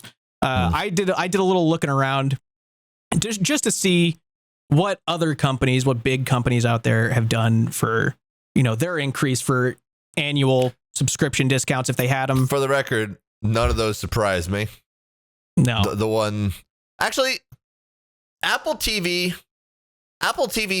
surprised me from the figure, but like they started off really cheap. So yeah, they did. It was really cheap, like surprisingly cheap. So like that, I think that figure is a little more alarming because what is it now? Is it like $15 or? I think so. Yeah. I remember just crunching all the percentages with them, but I didn't like write the original ones anywhere. Maybe there is room to be annoyed with Apple TV. I'm sure. Like I'm not going to defend fucking Apple. It's $12.99 a month. Annual cost $100. Wait, right now? Yeah. Not to sit here and defend Apple, but the 107%, that figure would be a little misleading alongside something like Disney Plus, because Disney Plus, that's just fucked. Oh, dude, yeah. Like, that one's a real one. Disney Plus is crazy. That's a 72% annual discount increase cost. So that's from their annual plan. Let me see. Discounts or whatever. Plan is starting at $11.99 for the ad-supported basic plan, while the ad-free premium is at $19. Yeah. And or $190 a year. No discount, by the way. You are a douche if you think that you're going to get discount. Yeah. Fuck you. Yeah. And then there's like all these bundles too with like Hulu. Yeah, it's like I think it's like $32 a month for like Hulu and Disney Plus together. It's like I really wanted to cancel my subscription because I was like, I don't watch Hulu. Like I don't watch fucking, anything on Disney Plus. Then I have a kid, and it's like, well, you can't now. You got to have that Disney magic, and they know that, dude. I'm fucked. They do. They know that. I'm going to be paying $96 a month so I could fucking stream Frozen 3. Yeah. And I'm going to have to be okay with that. You're going to have to love doing that. Yeah. That's very important. It's an essential part of being a parent right now is giving Disney a lot of your money in ways that you don't even expect. I think Xbox Game Pass realized that they were giving it to people a little too good, I think, because it was really like, it was cheap, right? It was cheap, and it gave you like every game to ever exist just whenever you wanted. And I think people, especially in the age of streaming, were like all aboard that. So yeah, I think they were like, yeah, we got to start charging more here because we realize that all of you can't live without this and we want more money. So I think that's what that I'm glad I have not touched my Xbox in years, but like I do not like Microsoft, bro. They're not good. No, they're not, dude. They're not. No, not a lot of these big companies. These billion-dollar companies are great, if you ask me. But maybe that's my crazy mind. Who knows? You can't say that, dude. Leave the billion-dollar company alone, dude. Well, if they pay me money to say that they're nice, I'll say it. Don't worry about it. To be fair, look, if Microsoft wants to give me, they want to buy my house for me, and and then say, here you go, just to say you guys need the Xbox Game Pass. Oh yeah. I think everyone in this position would be like, I love the Xbox Game Pass for $98 a month. Jagex has kind of joined these guys in this average here. They're definitely, I think, on the higher end. Obviously, this is just a little chunk, little pick here, but pretty crazy, dude. It's pretty crazy. And then they I like how you summarize it too in that document. You're like, the result. People are pissed. Everyone's pissed off, dude. Everyone's pissed. Yeah. I think anyone could draw that conclusion from those numbers. Yeah. Yeah. It's the only reasonable response, I think. Yeah. FAQ, dude. People love these. Oh, yeah. Oh, I noticed something funny here. Yes. Check this out. Why are prices changing? And they talk about most major MMOs rely on expansions, battle pass, or increasingly aggressive monetization. And then at the bottom, How does this support the future of the game? Most MMOs rely on expansions, battle pass, and other methods of monetization. Look at that. Yeah, nice little copy and paste action through this FAQ. I would get pissed if I had to sit there, read through all of the grandfathered stuff. I'm like, okay, well, at least I'm not affected. And then you just go and check, and you actually are very much affected. Yeah, this seems to I don't be think I'd be very happy. Everybody. This is affecting so many people. And half of the frequently asked questions are about grandfathered. The 3 month and the 6 month. So it's now either 1 month or a year, right? Yeah. Yeah. It's ridiculously moronic, by the way. Like, of taking you away. Think so? Yeah. Why? Yeah, I'm curious about that. It must have been a case of like, there's just not enough people choosing these. That's my guess. Is there's just not enough people to justify like keeping it because the disc they already are trying to avoid people realizing the discount percentage going super down, and these ones already didn't offer a great percentage compared to the annual. So they're probably like, let's just scrap them. And if people want to look at that, maybe be mad at that. Maybe get rid of the 3 month, but why the 6 month? Yeah, that's confusing. That doesn't make sense. What if I want to commit to playing this game for half a year? You should be thanking me for saying I want to play this game for the next 6 months. Yeah, I might. I don't know. Not happy about that, and I've never bought it. So maybe there's a point to it, but I think taking away options is stupid in my opinion. I think so too. This is where we're gonna talk about the fun stuff. This is gonna be talked about a lot. I think it's already being talked about a lot. Because they brought this upon themselves because of these bullet points. Why is 12-month membership changing? Continues to be our best value option. They bolded it. Yeah. Renew at the updated 12-month price. Continue to offer one of the largest discounts versus 12 monthly payments in the MMO category. Provide 12 months of membership for the price of 9 on average. That's not as good as it used to be, but this is the bullet point that is going to bite them in the ass. This is going to get people talking because they're already talking about it, of the RuneScape membership price compared to other MMOs, and comparing RuneScape to other MMOs historically is tough because of how different RuneScape is as a game. Yeah, I don't think it's a valid thing to, because there's a lot of different aspects of old school RuneScape that you cannot compare. It's always apples to oranges, as you're saying. This is an MMO, but it's such a wildly different MMO that you can't just sit there and pretend that it's like, oh, this is, look at WoW, look at like, Club Penguin. I don't know that many MMOs off the top of my head. Yeah, it's like Final Fantasy, like a lot of the class-based stuff. Final Fantasy and Guild Wars 2 and World of Warcraft. Not the same thing. So the biggest thing that people bring up, I know you haven't played much of like the class-based MMOs, but I went through a binge of playing like Star Wars: The Old Republic and WoW, and just kind of experiencing this whole thing. It's called an altaholic is what they call it, because it's essentially altaholic, and it's essentially when you are so giddy about the early game of these class-based character MMOs that you start a new character, you pick a warrior, you pick a mage, and you start trying out the class. You start learning the things, and you start feeling that early game dopamine. You're going, you are really having fun, but then you think to yourself in the middle of a fight, and you go, man, I wonder what those other classes spells are like. and then you exit to the screen, the character screen, and you make a new one, and you do the exact same thing with that. And that's, for a casual player, that's probably one of the biggest catches of having the ability to make 60 plus characters, whatever they offer. But when it comes down to it, these MMORPGs that allow you to make these 60 plus characters, they're designed with the expectation that you're going to make 6, 7, 8 characters minimum, because not only are you confined to the server, so if you logged into World 362 right now into a character, you're done. That's your server. That you have to either pay them money to get your character transferred, or you suck it up and you stay there. That's how characters are in those games. It's not the freedom that people are making it out to be. So it's a little different there. And you're stuck to your class. That's an unchangeable thing. When you make a character, you pick a class. That's your class. Like you are. Yeah. Maybe there's some MMOs. Like I don't remember if Final Fantasy lets you do that, but I'd imagine they just want you to make a new guy too. But I could be wrong. I haven't played it in depth.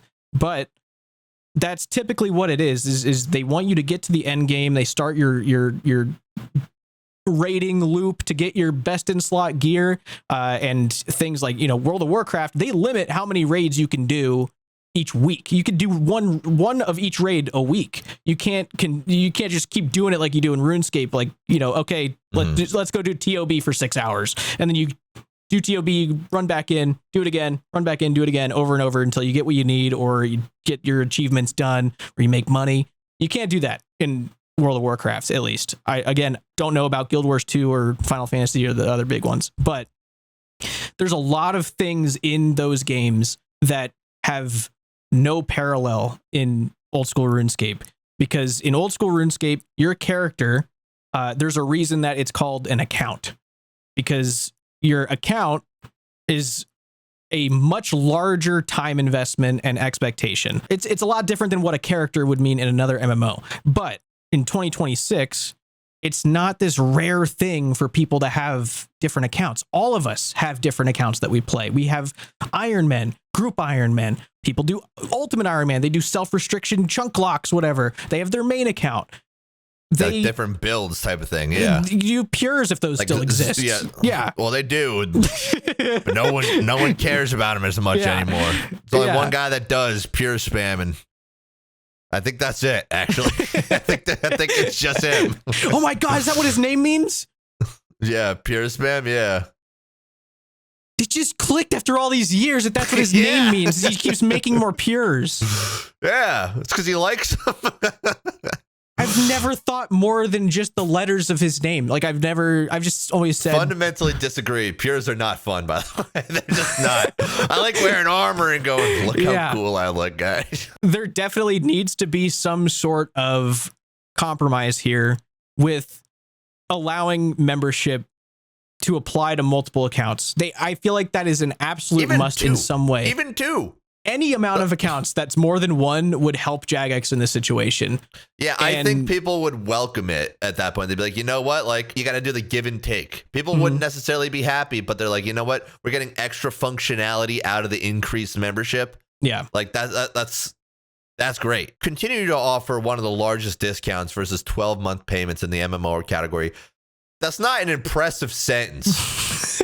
Like, if you understand anything about, they're trying to say a sentence and be like, look, take our word for it. We're doing better than the other MMOs, but don't look into it, please. Do not look into what we're saying. Just take our word for it. Because, like, the fact that World of Warcraft hasn't gone up even once and it's just consistently been $15, you can get 65 accounts, dude. 65 fucking accounts. This little point right here continues to offer one of the largest. Why did you bring that up? Yeah. Yeah. That is a moronic thing to say when other MMOs offer you multiple characters under one account. It's just such a weak point, and I feel as though, again, you don't need to have 3 bullet points. Just because 3 bullet points or more looks cool doesn't mean it's necessary. The last time this happened in September 2024, that was when all of those surveys and the whole kind of gauging the community thing was happening with RuneScape 3 MTX, of them asking our opinions on MTX and what we think of certain scenarios of removing this, adding this, or, all the things they were trying to gauge just to see what the community was thinking about it. And in that video, when I talked about the survey and went through it all, I said, I don't understand why they can't just say, hey, we're going to remove microtransactions. This is how much microtransactions brings us in. We need to make up for that. And with our current subscribers, this is what we would need to charge everybody so that we could completely eliminate microtransactions. and everyone's happy. If this is the solution that if you guys want MTX gone, if this is ruining the integrity, if this is ruining the game, if it's killing the game, here's the number that this brings in. It's an important number. It's a big number. And if we want to make up for that, this is what we have to do. This is our solution. This is what we need to do. And I thought in my head, like that would literally solve everything, but society won't let it happen. Like there's so many formalities in place. There's so many things about disclosures, and like it's not a perfect world. So obviously they're not going to be able to do that. But I was just thinking to myself, like how dumb that is that they can't just be transparent about stuff. The transparency, I think realistically, maybe it's a bunch of board meetings for them or whatever. And maybe it's a bunch of like, we need to clear this on every level. And if we can't clear on every level, we can at least come up with like a reasonable thing to say of like, look, we can't dive into the specifics, but again, we're changing the membership price to this because, that is the calculation that we had to do. Outside of this issue, Jagex is a pretty good company, all in all, I would say for different aspects, like the community is the strongest part. The J mods are, a wonderful aspect to this game. Yeah. Right. They're very like, you don't have this in other communities. It's not even close. Yeah. It's not even close. The J mods do communicate with us a lot. And it's like, if they get stuff wrong, like, you know what, we got this update wrong. We got this integrity change wrong. We got whatever wrong. We're going to fix it. They're very receptive to that. And in that regard, they treat us like adults. But when it comes to something like this, for some reason, it just switches again. Like they're talking to us like we're little baby kids, right? Like, yeah. Why can't you just sit there and communicate to us in a much more succinct, non-corporate double speak way? Mm-hmm. Like, why do I have to sit here and read all of this? I don't need to read all this to know you're saying, I kind of don't like you. Give me more money. I kind of don't like you. I don't need to see all this. Yeah. I get it. I got it from the first 4 sentences. I get it. Would you say that it is safe to say, like 100%, that they have to do this because of the adjustments they're making to RuneScape 3? Would you say that that's safe to assume? My feelings aside of, the fact that they already make a metric ass ton of money from this game as is, like, it's a very likely justification as to why they would raise the prices again after 2 years. But here's the thing. Realistically, I don't know if I can confidently say that them raising the prices is affected by MTX, only because 2 years ago it wasn't, and they raised it.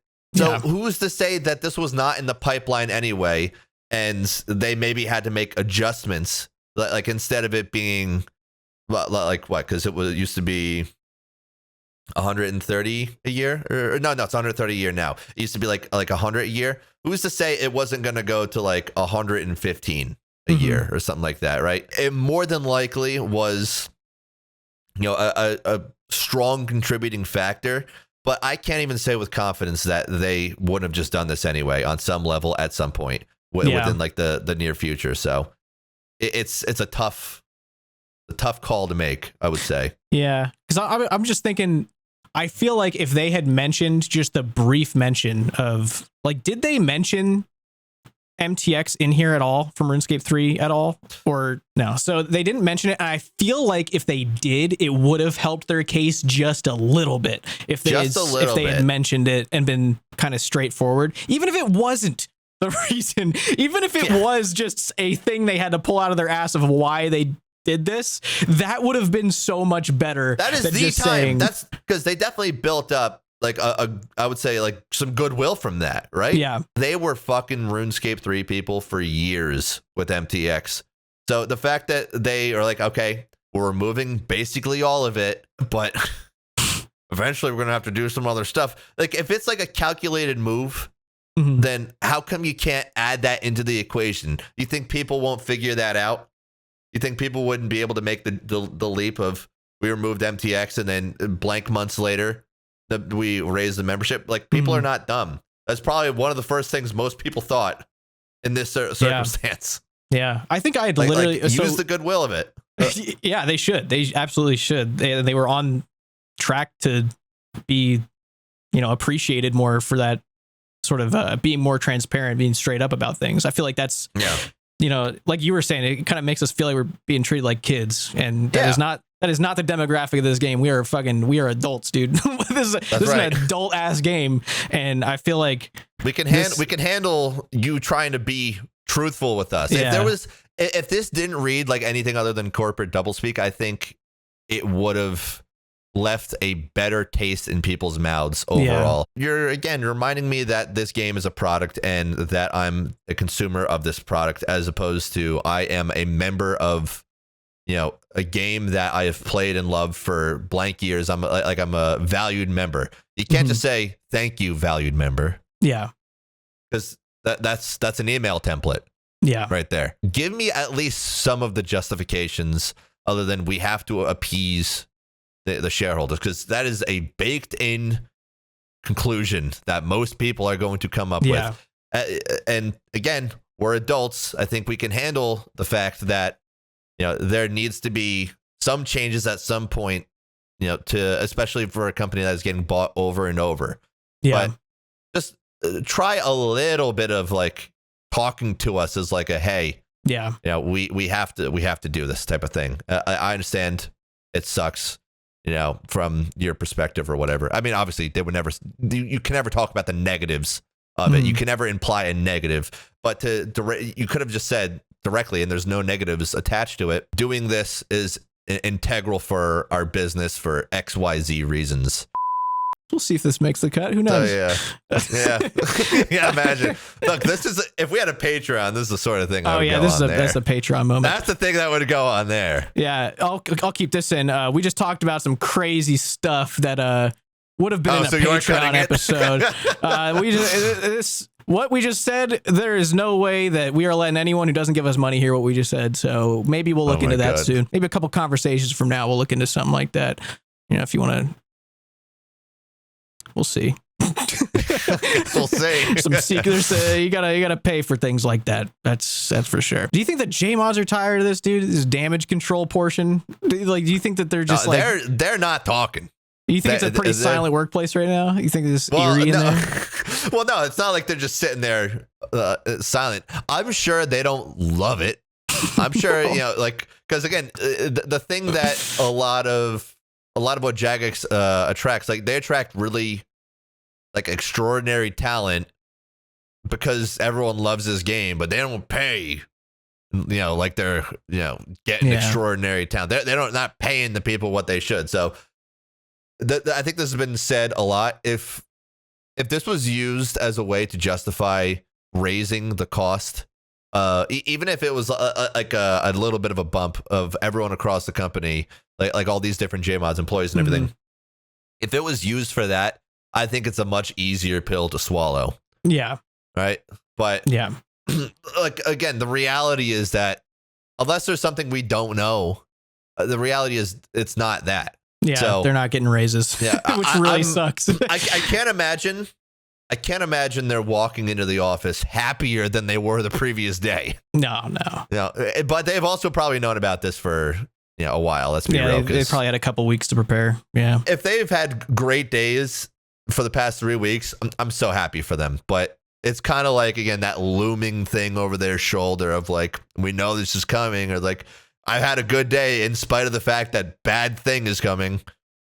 So I don't think this is a great move for anyone other than the shareholders. That's all I got to say about that. They let the devs ride the high of the cow boss and how much positive reception that got this whole time. Cow, Moo! By the way, it's another $20 a year at the very least, maybe 30. I haven't decided yet. Yeah. They're just like, you guys enjoy this. We're going to give this to you as a gift. You can publish it. You can put that cow out, but just put know. the cow out. It's a calm before the storm. They gave it to him straight, dude. Put on your little cow suits. Yeah. Have a fun time. You're going to hate your life in 3 weeks. Yeah. Yeah. What did you think of that update? What did you think of the cow? I like it. Did you beat the hard mode or whatever? I I've tried it maybe 2 times. I think I've literally spent 30 minutes on it, and there's 2 phases to it. I almost got to the second phase, and I was like, I got videos to fucking make, man. Like, yeah. Look, if people would have watched me, like if it would have been worth the time to put it in, I would have definitely like made the video, because I like doing hard stuff in this game. But I've not had the time to sit down and do it. And I will do it, but like I had too much editing to do, so I haven't done it. But all in all, I think it's like, again, these updates are great. Like, they do a phenomenal job. The Jagex mods do a phenomenal job at developing the content. So, Cow Boss, love it. Again, filling any areas where that could use progression to teach early game mechanics like that, to kind of go, hey, eventually movement is important. Eventually, you're going to realize that with all these other things in the game. I love it. Whenever they have a chance to fill different gaps of where people drop off, and just enrich the game, I think it's a great thing. I also got the boss pet too. I was trying to go for it a little bit, but after like 200 KC, I was like, I miss mining stars. I'm gonna go do that. So would you believe me if I told you I lost 1.6 mil to the normal boss, the cow boss? How? So this is exactly how. Imagine, right? I'm playing right now. Okay. I do this. I auto retaliate on, right? Uh-huh.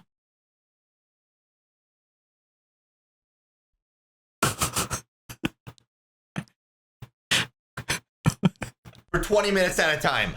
20 minutes at a time. And then I would peek back in and be like, oh, I died. Want to know why you die? Why? Because you'll never die if you're constantly auto-retaliating. After 15 minutes, it's the same thing with splashing. After 15 minutes, if you have not interacted with your client in any way, it does not matter if auto-retaliate's on, you just do not fight. So I died 3 times, and it was like... yeah. I was like, God damn it, I died again. Were you like tending to the kid or something, or what were you doing? Dude, I was downstairs making dinner. Then I was eating dinner, and then I was hanging out with my wife and kid, and I would just come up, and I was like, oh, so sorry, honey. I gotta go check I gotta go check something. She's like, oh, the cow? Yeah, I gotta go look at the cow. I'll be right back. Yeah. Yeah, that sucks. I didn't die to it at all, actually. Look, if you want to look at the scoreboard, that would mean that you're a way better player than I, and I'll just take that. Yeah. I died to the cow boss 3 times. You died no times. Yeah. Did you get the 1.2 second kill? Yeah. All right. Cool. We're tied for first then. Tied for first. Yeah. Us and another 60,000 people. Yeah. Yeah, we did good. I thought it was nice. Real nice. I'm glad that free to play got a little something to do. They don't get much. They're just they're a money sink for Jagex. That's all they are. So it's nice to see them get stuff sometimes. Do you remember when free to play first came in the game and Mod Matt K was like, we got to charge him still? No, I don't remember that. When free to play first came into the game, you had to pay membership to access free to play. Really? Yep. That is a real thing. What? Yep. When free to play I'm sure it's on the wiki. Free to so play. Was it a different price than regular membership? I'm going to go to the Cliff. It's not even there. So it was the same membership price. It's when it first came out. Look, someone else in the comments, back me up on this, please. If you've made it thus far, back me up if you remember this. So it was like free to play worlds that people could play to like restrict themselves essentially to free to play. There were free to play worlds that they added, and but you still had to pay. And that's crazy. I didn't know that. And then they added free to play, unless my brain is poop and I'm not remembering this right, but I don't think it is. So there was free to play worlds that were added, but you paid money to get into them. Mm-hmm. There was nobody that played in them, maybe like 9 people. Yeah. And for very good reason. Mm-hmm. And then eventually, they introduced bonds in the old school RuneScape. That's what Mod Matt K said. We have to, if we want to have bonds in here, we need to introduce, or if we want to have free to play, we need to introduce bonds. And then he had a graph. I don't remember what the graph looked like. It was like it was like one of these. Not a single fucking number on it, right? No, there was no numbers, and he said we need it. And then years later, to like just a line going up on a thing behind him. It was something like that. It was like is it like a Q&A or something? Like a I don't remember, dude. Streamed thing? Where did this happen? I don't remember, but I know people will know what I'm talking about. Like, you think so? Free to play was in the game, but it cost money to go in there. In order for free to play to come into the game permanently, bonds needed to be introduced. Otherwise, they just would not be able to afford blah, blah, blah, whatever. That's what the justification was. It's interesting. So I didn't know that. That's how it worked out. That's why bonds are a thing in old school RuneScape. Oh, yeah. Bonds are not what they used to be. Someone please confirm that I am not crazy, and that is the timeline of events. Yeah, someone needs to confirm that, because I'm really concerned. Someone confirm that and be like, dude, I got you framed.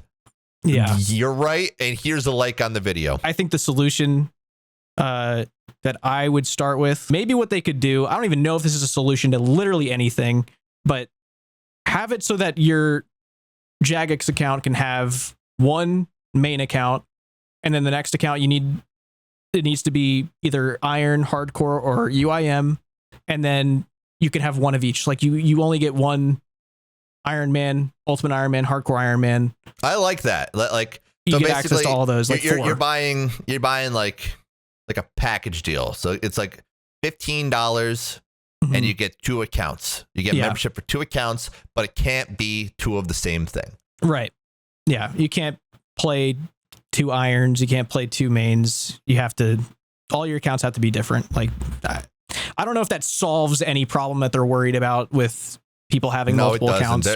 But that creates a problem for them, actually. Like, no, does it? We lose money. Fuck you. Oh, well, yeah, that creates a problem, but they've got a big problem on their hands already. So I think that they might have to. I think they think that it's going to go away, and I am afraid that they could be right on that.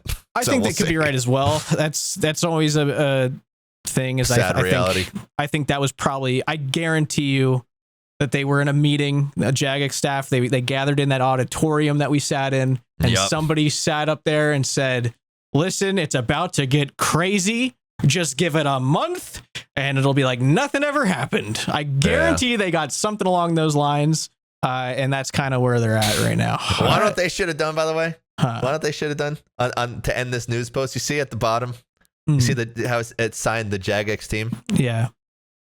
They should have taken one person they really want to fire, but they can't.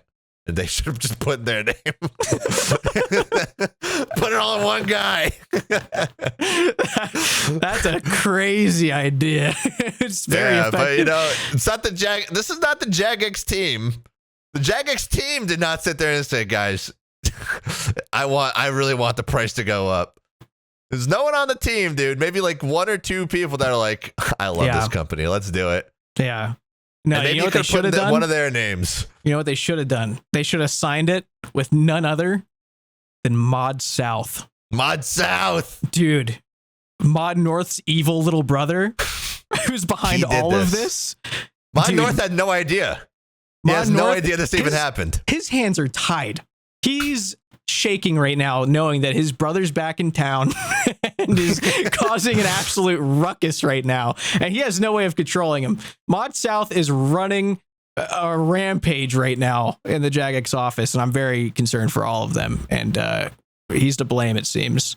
So absolutely. I hope they get him under control, because Mod South, you don't want to be on his bad side. You really don't.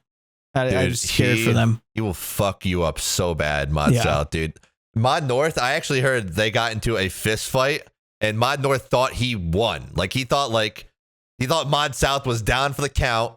Is like, just get him out of here. Send him somewhere in Asia.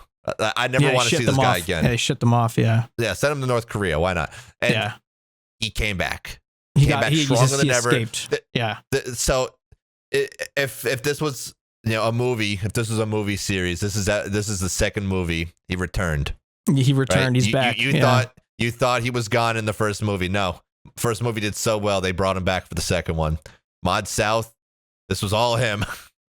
That would be crazy if it was just signed Mod South. People like, oh no, dude, he's gone. We would all know immediately. I mean, Americans would resonate with that a lot because we know Mod North, good guy. Mod South, bad guy. We've seen the history books. We already know. Yeah. Oh God. Yeah. How that works. You know what I mean? I don't know how they didn't see that coming, but I get it because we already got rid of the British. They didn't have that over there. Yeah, we got rid of the British, and then we dealt with that. Yeah, maybe they did. Who knows? Not in my history books. No, they don't tell us about that. No, they only told me about when we hated England. Yeah. We're fine now, I guess. No, dude, it's funny because in history class, like I guess what we learn, it's like the U.S. Revolutionary War. That's our thing with Britain, and then suddenly they disappear for 200 years.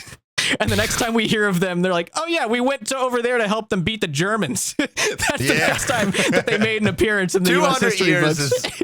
I don't think it was 200 years, but is it 150? 150. All right. I don't know if we could put this in. People are going to be shocked that we don't have the date right away. 168. I'm not that crazy. You're right. Yeah.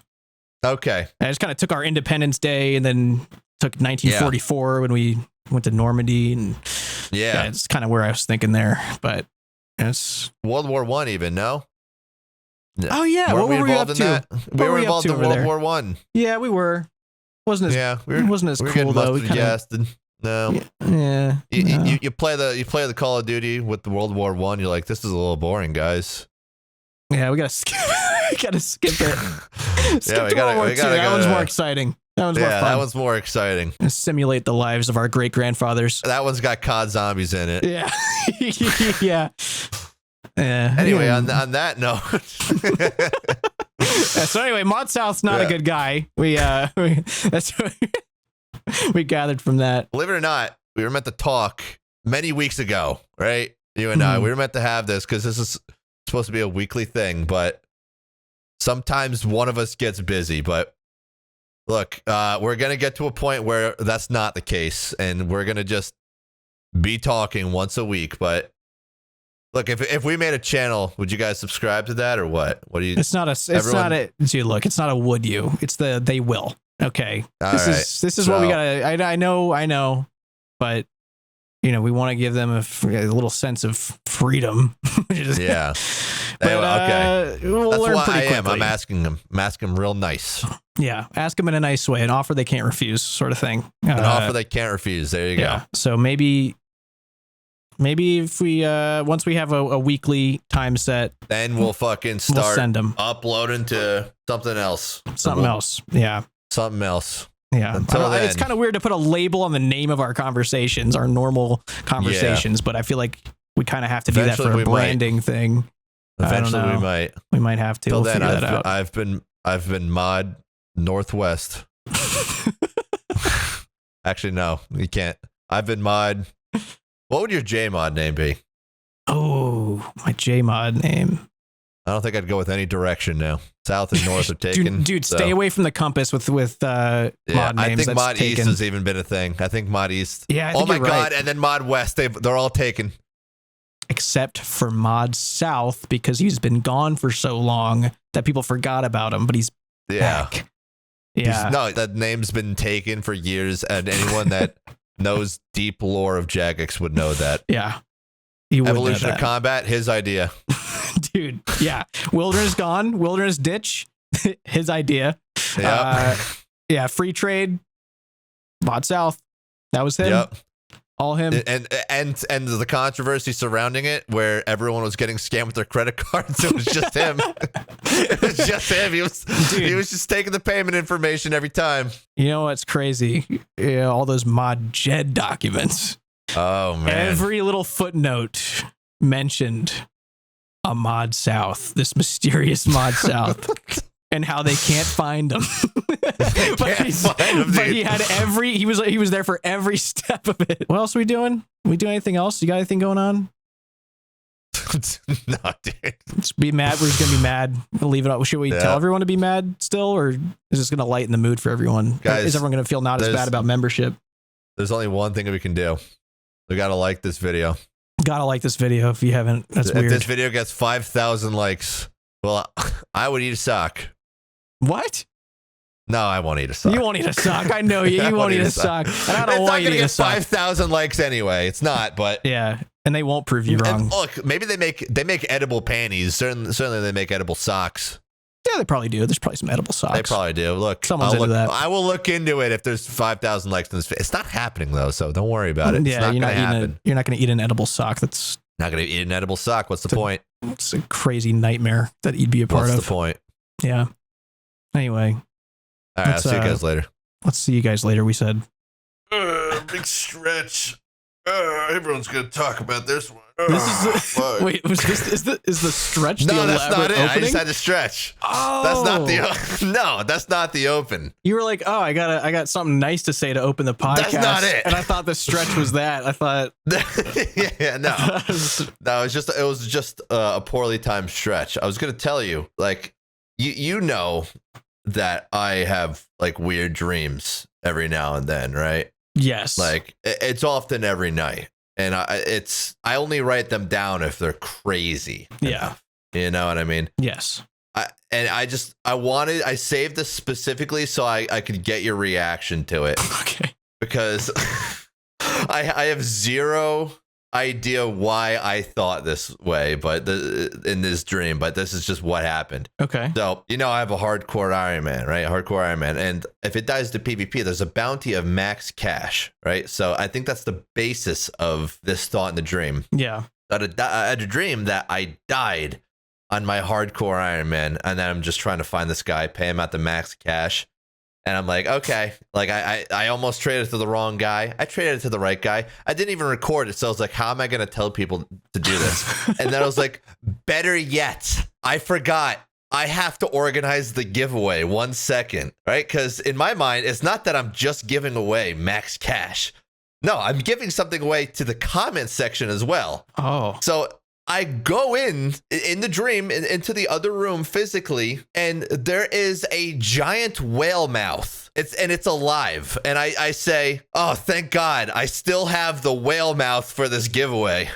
And then I thought to myself, I can't believe I spent $90,000 on this. Maybe I shouldn't have done this. But you know what? People are going to really want this whale mouth. Whale mouth. And the whale mouth. And I was like, first of all, where did I even get 90,000 fucking dollars? But whatever. I have the whale mouth now. Maybe it's too late to return the whale mouth. It was a giant whale mouth in a wall. And I was like, they're going to love this. People are going to be typing their RSN for this. It's going to be great. And then I woke up and I thought about it for like 30 minutes. And I was like, why would I want to give that away? And when you like wake up, like that dream logic still kind of makes sense, like a little bit. Yeah. So like I kept sitting there for like the first 30 minutes of being awake. Like, yeah, like I need to give away this whale mouth, but like, why do I need to give it away? And then when I finally woke up, I was like, thank God I stopped thinking about a stupid fucking... It was very detailed, dude. Like, I looked up a whale mouth later on, and my brain fucking nailed it, bro. Really? It nailed it. Like, it was like perfectly like in the wall, and it was like... So it was mounted. There wasn't a... It was alive somehow. I don't know how. Oh my it was God. alive and moving. That's disgusting.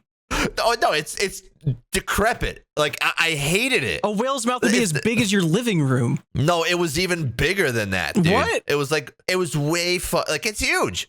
It's fucking whale's mouth, dude. I got a giant fucking whale mouth for this giveaway. I went all out, dude.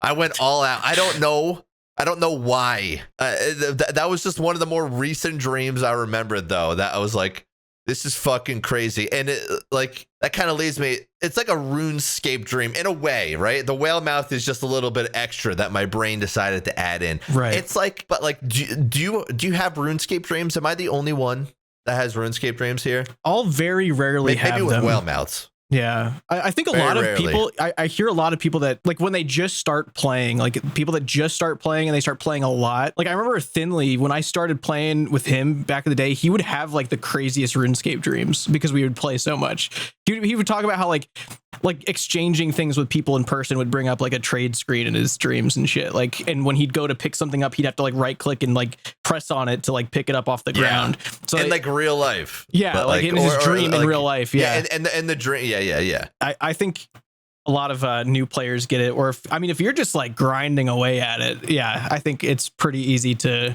like. I think when I was doing Corrupted Gauntlet on buy release for the first time, I was having a ton of RuneScape dreams because it was just a constant like full focus thing on the screen, and you have to have your brain fully engaged for learning something like that. So I think that was probably the last time I was having a lot of them. In that same vein too, I just remembered something else, and I'm sure this only applies to like a small like percentage of like RuneScape players. I know it applies to me because of PvP. It's definitely like a PvP related thing. In my dreams, so many times, like I'll just be like getting chased by like a bad guy. It will not be RuneScape related, keep in mind. Yeah. It's just like a normal, like some guy's trying to fucking kill me somehow. Yeah. Or like an animal's trying to attack me or some weird shit. And want to know what my brain does is like, I have the perfect way to escape. I try to fucking hop worlds in my dream. I try to like log out, hop worlds, and then I could be safe. And it never fucking works, first of all. It has never worked in my dream. But I feel as though that's just like a RuneScape PvP thing, or anyone that like engages like that, because like that's the only place you have to escape, either by teleporting or logging out or hopping worlds or something. Yeah. I will occasionally hop worlds and log out in my dream, and it will never work. No. And then every now and then it does bleed over into like real life. Like there's a fucking animal outside. There's like a bear or something. And I'd be like, dude, you need to fucking hop worlds. Like there's not going to be a bear in the other world. Don't worry. Like you got to hop. And that's like, it's like a thought that like occurs for like half a second, and you're like, you're a fucking asshole for thinking that, dude. Like you are a moron. Yeah. Yeah, that's not how the world works at all. No, not even close, actually. Yeah. I got to know I'm not alone in that specific thought, though. Like I want at least one of the people with their heads up to the wall listening to this conversation you and I are having privately, to maybe whisper through the wall via some sort of comment section, and if that's the case, if they've ever thought that too. Maybe they have. I've never had world hopping in a dream, that's for sure. A lot of my dreams are really just fear. They're just fears. Fear? Most of them are like a lot of people, I always see those posts about like, 5:59 a.m. 1 minute before your alarm, and it's just like the most like wholesome shit ever, like like the girl of your dreams or something, and then it like pops back up to your alarm. Not the word you're looking for, by the way, but you're not looking for the word wholesome. You're looking for something else. Well, it could be anything. It could be anything. We'll leave it at that. It could be anything. It could be anything. Yeah. Yeah. But no, I don't relate to those at all.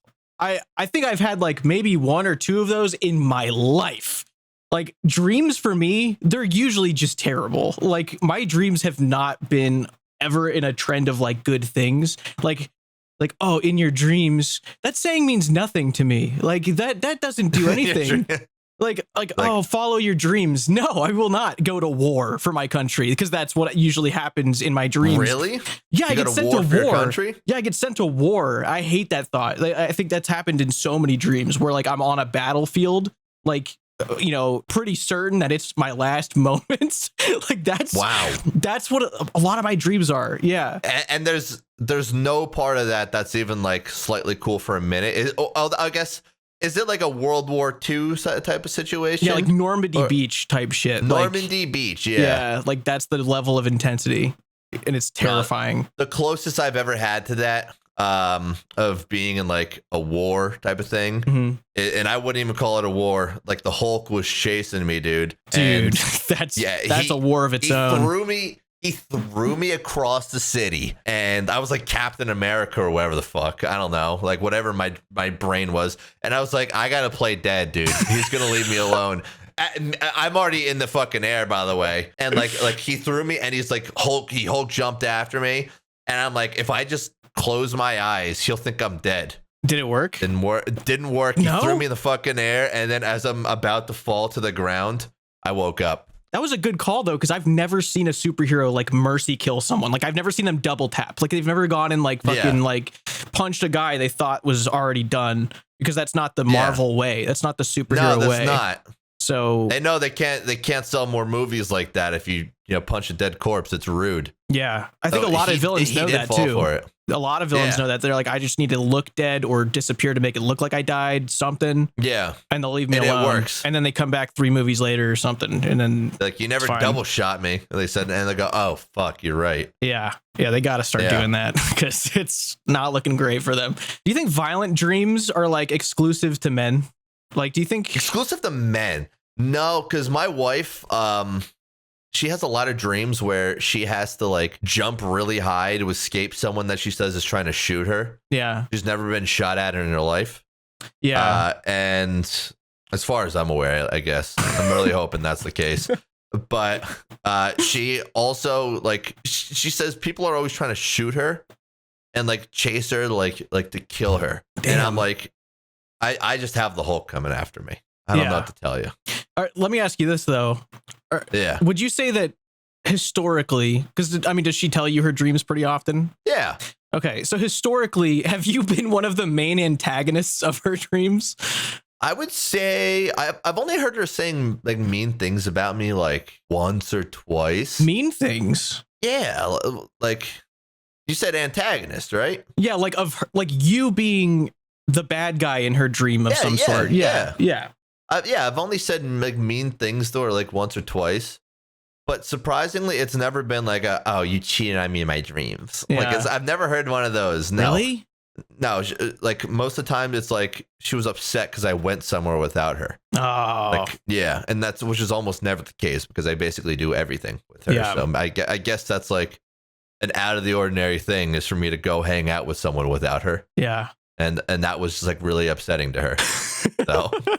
But like I'm normally not the antagonist. No, it's normally just some random guy like that's trying to shoot her. Yeah. Running away from bullets is a shitty dream. I wouldn't want that. Yeah, I've had I feel like a lot of Americans have that dream. Yeah, but maybe I'm wrong. No, I think you're right about that. No, I think I over time I think a lot of Nicole's fears have manifested in her dreams as she proceeds to, it feels like at least once a week she's like, can I tell you my dream? I'm like, okay, go ahead. She's like, this girl was flirting with you and you didn't stop her from doing it.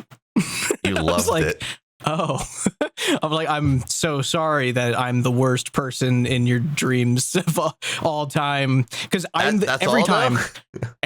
No, there's been some really extreme things that I would never have even conjured in my mind to think to do to her.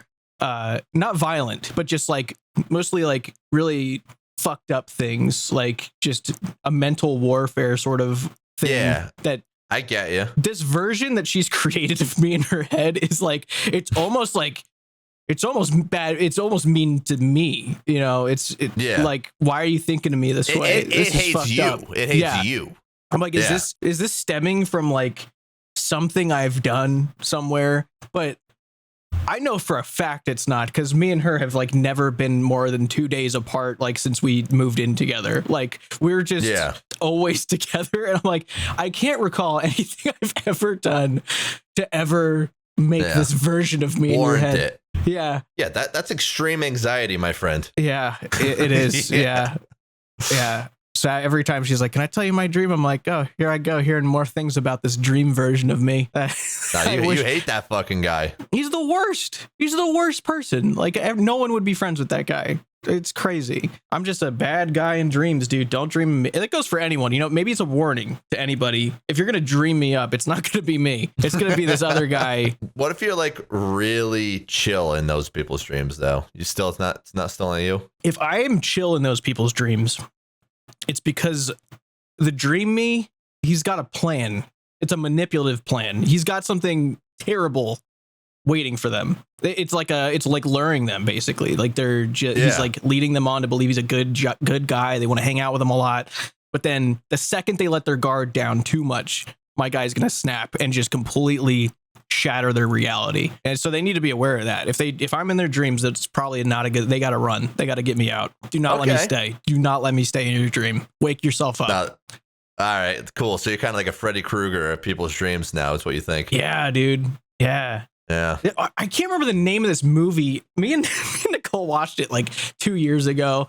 It was with Nicolas Cage. He was basically appearing in everyone's dream, like everyone in the world. He was appearing in everyone's dream. And so everyone was like super like cool with him. Like he was like a celebrity, right? Like people were loving him. Like the whole world was like, because he was super nice in the dream. And everyone was like, dream scenario. Is that what it is? The dream scenario? Dream scenario, yeah. And then eventually in the dream, he starts doing the most fucked up shit to all of them. Like it goes from being the greatest guy to the worst guy. So then he becomes this celebrity that everyone knows to suddenly everybody is traumatized by him, like in every way. So then they glorified him and put his face everywhere. And suddenly they all can't get away from him because they like put him on a pedestal, and now God, he's traumatizing all of them, and he did nothing. He's just a guy. Like he's literally just existing, and he got that. And I was like, that must be the worst thing ever to come from human dreams to like a single person. Like if that were to happen, that's gotta suck. Yeah, because you're not doing anything. Dreams are just these things that form in people's brains. Like you, that's funny. I've actually had like a thought like that before. Like, what if one guy like kind of like appeared, not in a dream, but like what if one guy like appeared in everyone's like ear talking to them at the same time? Like had that sort of, yeah. Well, no, not like, I'm saying that like in your head, like you're hearing a voice like in your head, and like everyone's hearing the same thing, and we're all like, did we all just hear that? So that'd it's kind of like that. Yeah. Yeah. That'd be God or something. Yeah. Some cool shit. I will say we won't linger too much on about this, like, because obviously we have a dream channel and a Discord we share, and that's true. Yeah, there's a lot in there. Most of what I say, I don't think I could share because you've got some crazy ones. It's probably just too weird. Yeah. Like that's a good way to describe it. It's a mild way of describing it, but yeah, you got some crazy stuff going on. Speaking of nothing traumatizing, the last part I was just gonna say. Yeah. You ever have like those really like traumatizing dreams where you're like you're sitting there, you're sitting there like you're hanging out with like you're just like at a party or something, and like people you've like vaguely know, you don't interact with every day are there. Like I had a dream like that where it was like all the streamers were all like fucking hanging out, like it was like some party, we're all like sitting around a couch, and like I'm just like looking around, we're all talking, and then I look down and I'm fucking butt ass naked, and I'm like what the fuck? Like how did this happen? Yeah. And then like no one fucking noticed yet. Like told Settled, who was sitting right next to me, I was like, dude, please give me your shirt. So he just takes off his shirt. And then like I put it on, and like it's like one of these where like, you know, I do one of these where you like put it over like your knees and everything. Yeah. I do that, and then no one else notices, and I'm like I kind of lean on him like this. I'm like, thanks. And he's like, no problem. And then I woke up, and I was like, that is the weirdest fucking dream ever. Yeah, your dreams are they're crazy. I've never had any dreams even close to yours, like ever. Like they're wild. Yeah. And I'm kind of glad. That mine stick to war after hearing about yours. Yeah, true. War is way less stressful than the things that you go through. Less stressful than losing all your clothes in the middle of a dream. It just happened. I can relate to that fear though. That like oh, picture everyone in their underwear type of thing. Yeah. Except it just reverses and it goes to you, and it's way worse. Yeah. You know, at least in dream form. But I never tried to do that in any public speaking. I never. No, neither have I. To be fair, I don't know why that would help. No, it doesn't. It would freak me out. I think like it'd be. It'd freak you out if I somehow imagined everyone in front of me like in their underwear or something. Like if I was at, I guess last time I was really in front of people, like a lot of people would be at like RuneFest on the stage. This we were like answering questions and stuff. And if I imagined everybody in their underwear, I would like freeze up. I would like. Yeah. I'd be freaked out if that was really what I visualized. Like that would not help me at all. No, that's some shit we were told in like fucking 4th grade. Yeah. And then like that just kind of stayed with us all for whatever reason. Yeah. And no, that shit's not good. No. Dude, I had this random thought the other day, by the way, when I was, because I like to just scroll through Instagram Reels every now and then. Okay. Not too often. You ever see those guys that are like doing some gimmick or something, and they're like, I'm going to be doing blank for every amount of followers I get. Yes. Today, yeah. Have you ever just thought like, dude, if I just made, like, I want to just make a secret channel of doing some really fucking random niche thing. And then, like, I want to see, first of all, if I'd actually grow, if I could do this again on a random thing. And second of all, how long it would take for me to be noticed. Have you ever had that, like, thought of, like, what if I started again? Yeah, I think about that a lot. Because there's a lot of, I remember there was a video that, I think it was Ludwig. He made it years ago. And it was really, it was really ridiculous because he just made a whole video about, I think it was about Mizkif, like just about him. Yeah. And then he donated money to Mizkif to watch the video on stream in front of people to give it like that initial like bump and like link sharing to things. It's like, yeah, that's going to give you like your initial audience and stuff, but that just incentivizes the worst possible way that you could possibly get an audience, because those people aren't going to give a fuck about you. Like, those are not going to be people. It's really weird. I think there is a lot of there's a lot of people that think there's some sort of magical ability to become a YouTuber by like understanding the algorithm in its entirety, when in fact it's as simple as you need to have very good watch time immediately.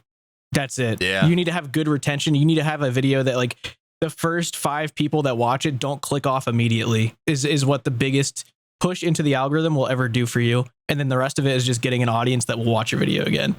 Like that's the only secret there ever will be. Like, yeah. And being interesting enough too. Exactly. Yeah. That's what you got to be interested enough to keep them there. Come up with an idea and then, you know, that people like, or reinvent something that people have done, or just do it in the best way possible and, you know, put like a fresh spin on it. Yeah. It's that simple. Yeah. I was star mining. I was star mining the other day, and, you know, I'll talk to people if they're asking me questions and, you know, if they're cool. And this one guy, he started asking me about like YouTube advice, and he's like, real quick, like, can you check out this series? I just started it. Like, you know, just really, I just want your opinion, like your full opinion of it. And I was like, all right, I'll watch the first minute to see what happens. And the first 30 seconds of the entire series was his guy in a canoe, like canoeing down the river in that animation, as he explains something that I can't even like, I'm not even grasping what he's saying. And then it never changes from the canoe for the first like 30 to 45 seconds. And I typed to him in game, I'm like, you've not left the canoe yet. And I'm this far in the video. You haven't left the canoe yet. Yeah. I was like, and then when he finally got to the RuneScape series, like the actual concept itself, he was starting the series. It was something that needed to have been started from the first step off Tutorial Island. Like, it needed to happen. Yeah. But he was starting it like months after starting to play. Like months. Like he had broken the account for months. Like, and then he was like, I'm gonna suddenly play like this now. And I was like, dude, you can't do that. Like, that people aren't gonna care about that. You can't do it.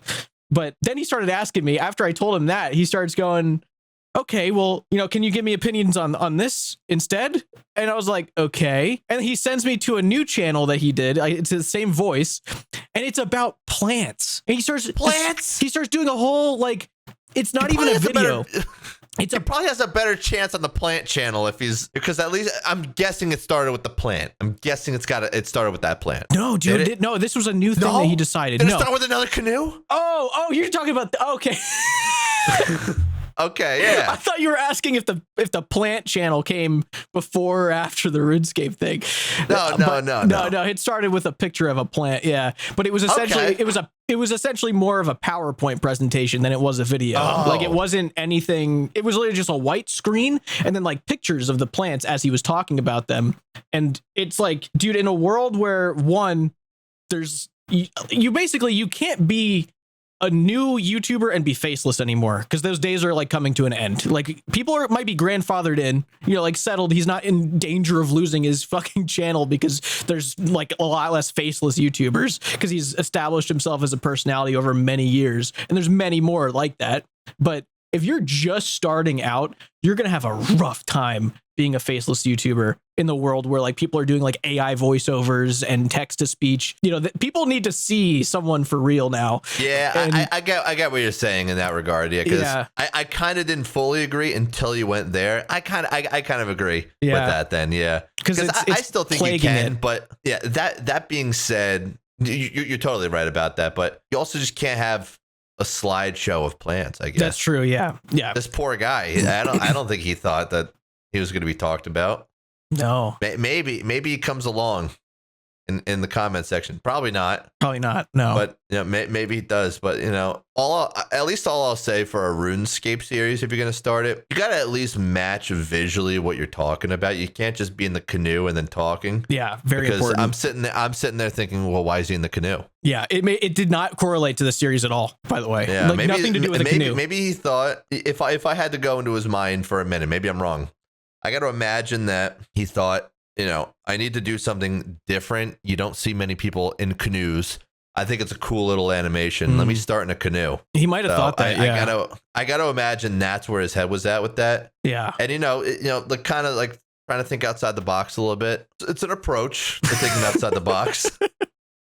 I will say, but you know what? Like, I'll say on the other side of that, maybe not to this guy, but there's a lot of people that have, myself, you know, I would say I'm a good example. I have made fucking videos since 2007, basically like the beginning of this website. Like I think my account is almost as old as this website, and it wasn't even my first account. Mm-hmm. Like there's like my main is like my second account. Even though you can't really get away with like making a crap first video, you can. You know, not as much anymore. You can definitely make shit videos and then learn and become better, but like it's just a lot harder these days to capture an audience, especially when you're not starting with something interesting. Yeah, you're starting with something that everyone has seen. You know, maybe not a billion times before of someone standing in Lumbridge, but like maybe like a million times. Like people know what a canoe looks like. We've all gone through that cutscene. We all know what it is. Yeah, and I don't think it's impressing anyone. No.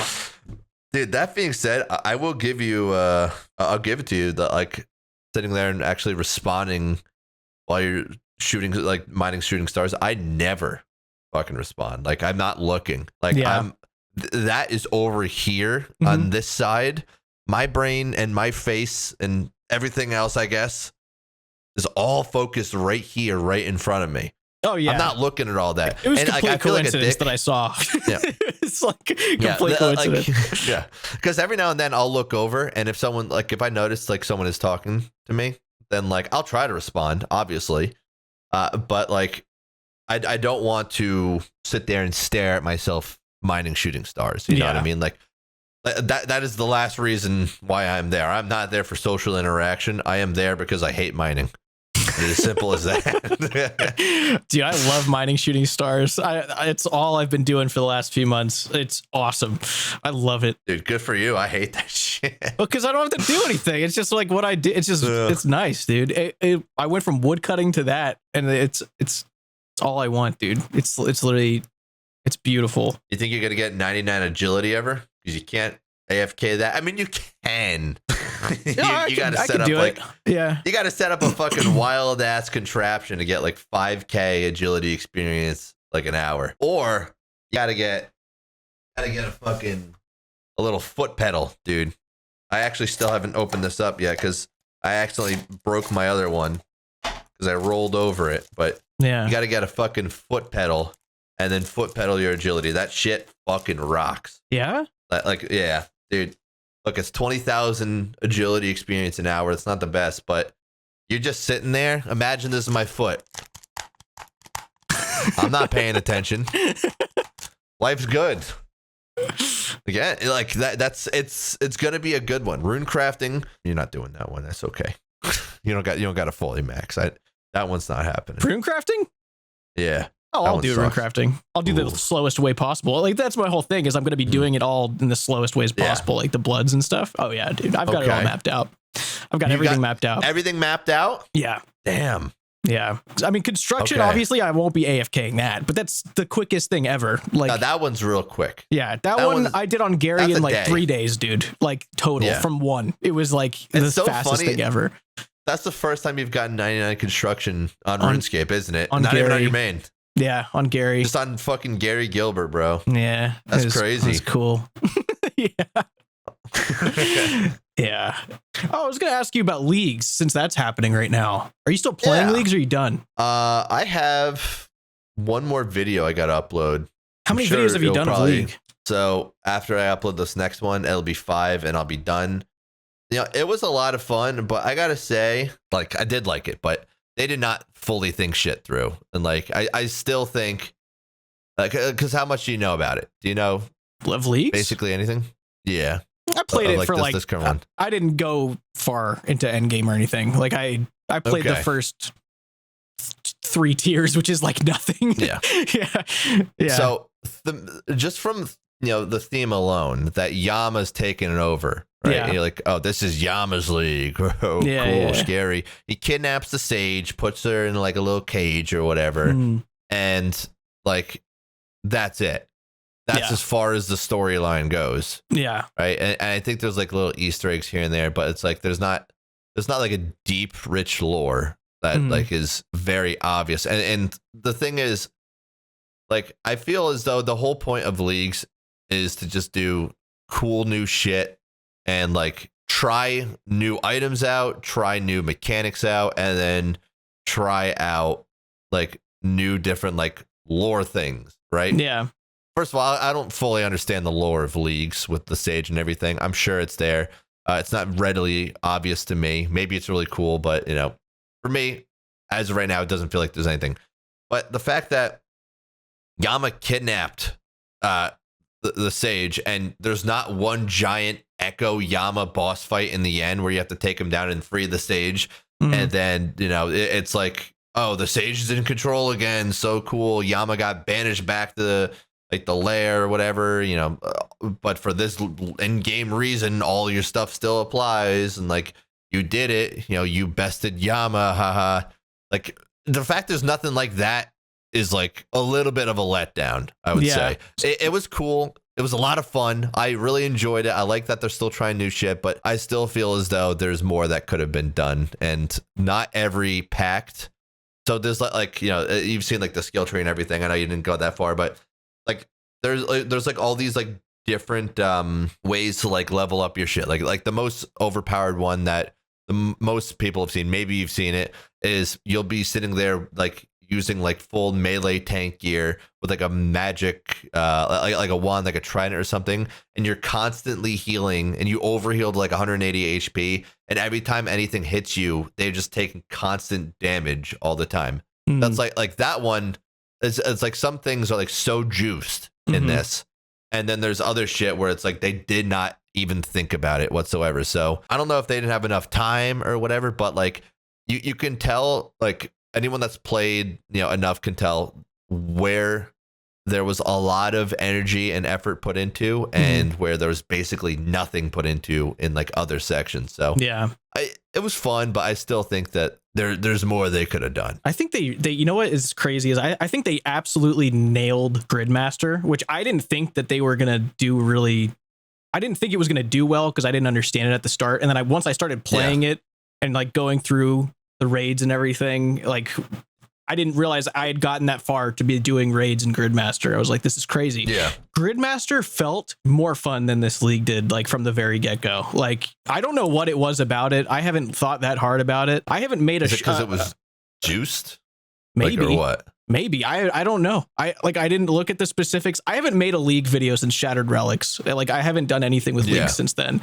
So I've not been, I enjoy the first like few days of Leagues just messing around, but Shattered Relics was the last time that I got to like the final tier and was actually grinding it out and playing it. I remember I was the last of our friend group playing Shattered Relics when it was out because I was still going, but everyone else I didn't even fully play it.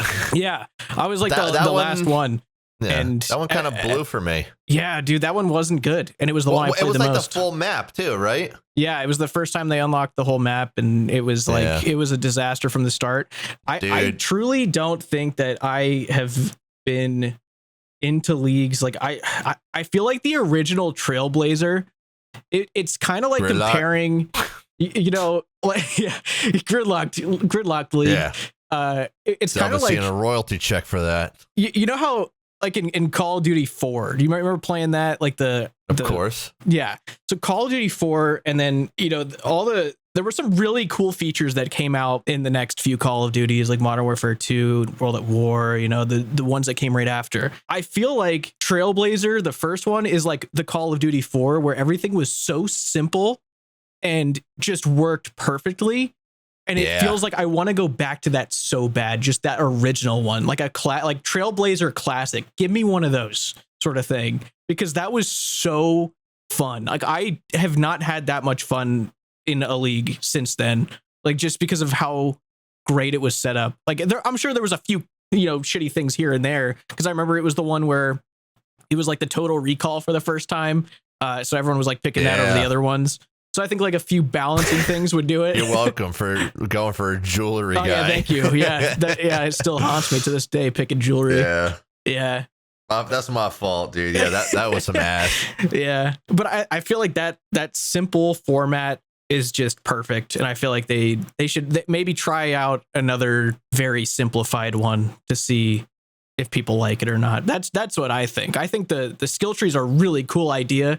I don't think it totally works. I think it's overwhelming. I think it was like very overwhelming with everything, like, because this is basically what the previous league was like leagues 5 or whatever. Like it was basically also like a skill tree, but it was like a much smaller skill tree. Yeah.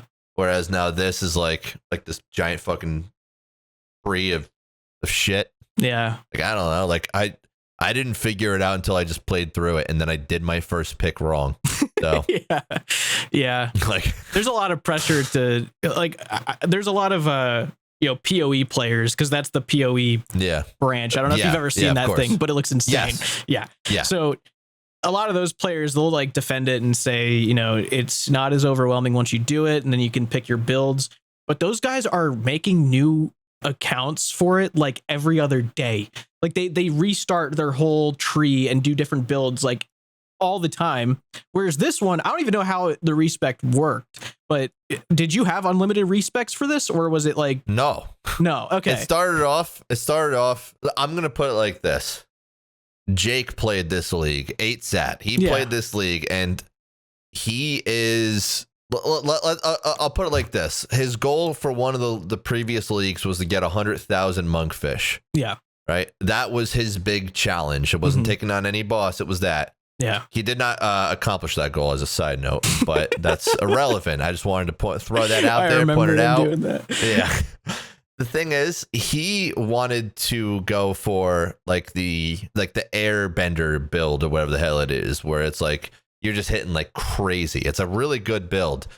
And you know, so like in a similar vein, other people wanted to do something like that too, where they would go for the blind bag build, where it's basically like both 8sat and like anyone that went like blind bag, they're very overpowered builds. But you got to get there first. You got to get as many demonic pact points as possible. And the thing is, 8sat basically quit like 2 or 3 times. And like he was so close to like fully quitting the league until we convinced him to just do it, just stick it out, because he picked all the wrong relics. He picked areas where like he couldn't defeat the echo bosses to get the respecs to redo everything. So he basically was sitting there in a league, you know, where you're supposed to be overpowered, and with the gear he had, he was literally doing worse in the league with damage output versus how he would do on his main account in the main game. I remember him typing that and being so pissed because like Sins of the Father or whatever. Yeah, exactly. He was really upset about it. And the problem is, you could sit there and blame him, sure, but like he was trying to have fun. That's the point of a league, is to have as much fun as possible. And they didn't even give him any chance to fix that build, to just make it something powerful, to then eventually change it back into what he wants. Yeah. because you had to defeat an Echo boss, right? Yeah. Like if you had at that point hadn't defeated an Echo boss, which he was not going to, he was hitting fucking 18s as a max hit with a 5-tick magic build. He was not strong by any means. Like, and he also didn't pick transmute, so he wasn't able to get like stronger ammunition. That's the only way you were able to do that. He couldn't defeat anything, and they thought, well, you know, we won't make the first Echo boss fight hard. Like, you know, it's gonna be fine. Like, people are gonna be able to defeat it. Blah blah blah. Whatever. Nope.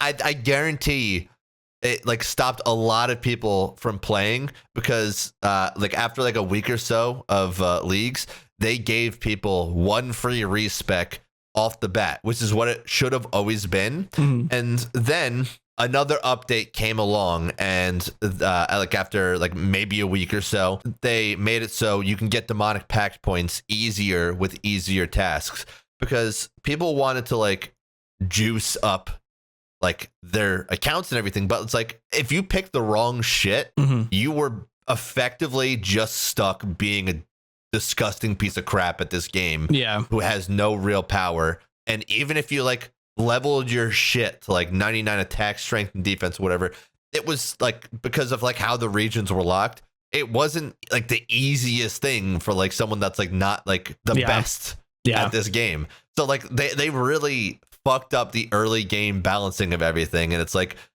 like you assume that it should have just been infinite respects. I get not wanting to have infinite respects, but the whole point of this thing is temporary, right? Like if this is like the fucking main game or whatever, like, and like you have some sort of system like in like a raid or like what, like I get it, but like why not like make it just like 10 fucking respects or something, and like you give like 2 for free, and then every time you defeat an Echo boss, like you get like an extra 2 or something. Like it was like fucking horribly balanced if you did not play correctly.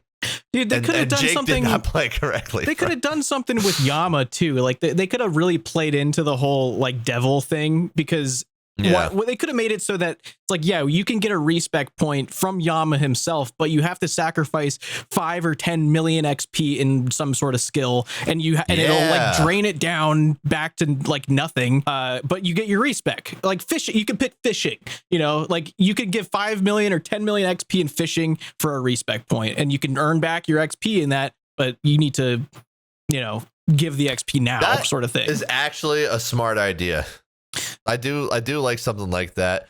See, here's the thing. I get that it's always easier on this side to just make a suggestion, and then from their side they'll be like, we can't do it for XYZ reason, and you'd be like, oh, okay. But at the same time, like, why not make the league the easiest, most fun thing possible? I also do think too, the problem is, like, every time a league comes around, dude, the burnout from like the main game after for a lot of people is bad. Is it? Like it's real fucking bad. It might not be this time around. I don't know how many people after getting those free respecs decided to join in, but like think about it like this. You're like 3 days in, you fucked up your thing, right? And then like your build, you can't respec, you can't do anything. It doesn't matter that 4 days, you know, you're like, fuck it, I'm done. I quit.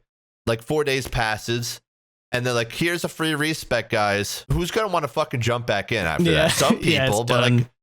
Like no, you're just fucking, you're done. Like you're just done at that point. And I get it. It's like a month and a half sort of thing, but that's not how people's attention spans work. Not at all. A lot of like the way like people kind of think, unfortunately, for better or for worse these days, is, you know, kind of in like sunk cost fallacy. For one, of like, okay, I either A, need to make this work, you know, with my garbage ass fucking build, and go defeat that Echo boss and suffer through it, which again, you should not be suffering at any point in time through a fucking league. Or B, I cut my losses. I just accept the fact that I just wasted 3 days of my fucking life and I hate this game. And that's it. And then it doesn't matter if they come along and go, we noticed you were so good at this league that we gave you another fucking, because they like came up with like some in-game thing, like Yama knows you were doing a good job, here's an extra fucking point, right? Like he's so proud of you. It says some shit like that or whatever, but like people are fucking done at that point. So I don't know. Like I think So I'm not more so of the mind, even though I had a lot of fun on leagues and like I'll play it. It's like it's a good time. I want more main game updates too. So like so like kind of like off of the back of this, like you have like a league that screwed like a bunch of people over early game and kind of made them feel like they're wasting their time. Maybe you just burnt them out of RuneScape. And then that was at the cost of like fucking 5 or 6 months dev time for, you know, shit that could have like we could have gotten a bunch of more updates and like balancing changes and shit. Like I don't know. It feels as though even though this league was a lot of fun, I think there was like huge expectations for it. I don't know how it performed. Maybe I'm just sitting here like, yeah, it wasn't that fun. And like they had like their all-time highest fucking like memberships and like and like everybody fucking loved it so much that they actually paid $15 a month now, and everyone forgot about everything that happened last month. Like maybe that, you know, that's what fucking happened. I don't know, but for me, it was a little lackluster. I still had fun though, and a Gridmaster definitely, I think, because it probably took him a lot less time, and it was just this, but like juiced up with everything. You could play it and be done in a day. Doesn't burn you out of the main game, and like you get to like try new weapons and everything. Like, I think they need to be thinking more so along those lines for updates. Just make shit fucking fun as hell, and you're just ridiculously overpowered, and everyone loves you. Yeah. I think I don't know how the burnout really is with people for this league, because I was just at stars in the main game for the most part. I literally took over on Gary to start AFKing things on leagues so that I could actually go and star mine on the main game, because I just wasn't feeling it.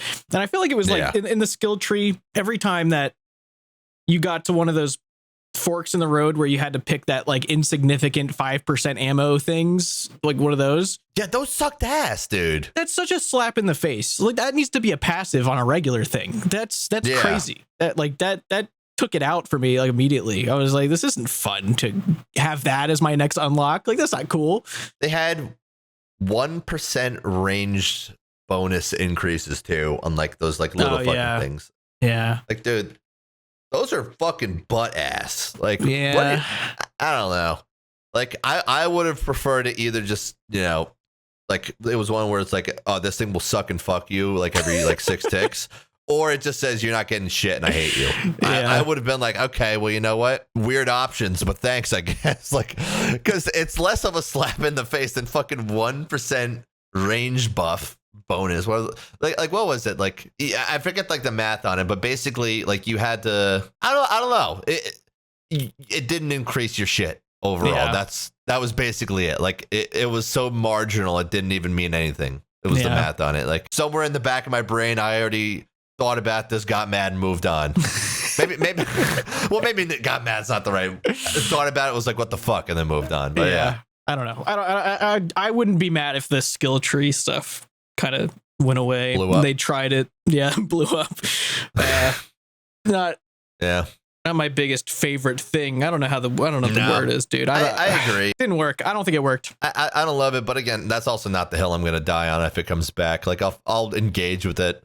Yeah. I don't know, but it was fine. I guess speaking of taking risks, got a big project coming out here in a few days. Yeah. It'll already be out by the time people see this, because there's no way that this is getting out before that is. Because okay, so talk about it fully then. All right. So the video, it's going to be a series. It's going to be a choose your own adventure community series. So essentially, every episode, the community is going to vote on what direction to go in a series that takes place in the canonical Gielinor. So the Gielinor that you read about in the TS Church books and everything, like the real Gielinor, not the game fake version that we play. And I'm basically creating as many environments as I can to look full scale and kind of just create the world that they'd actually be walking around in.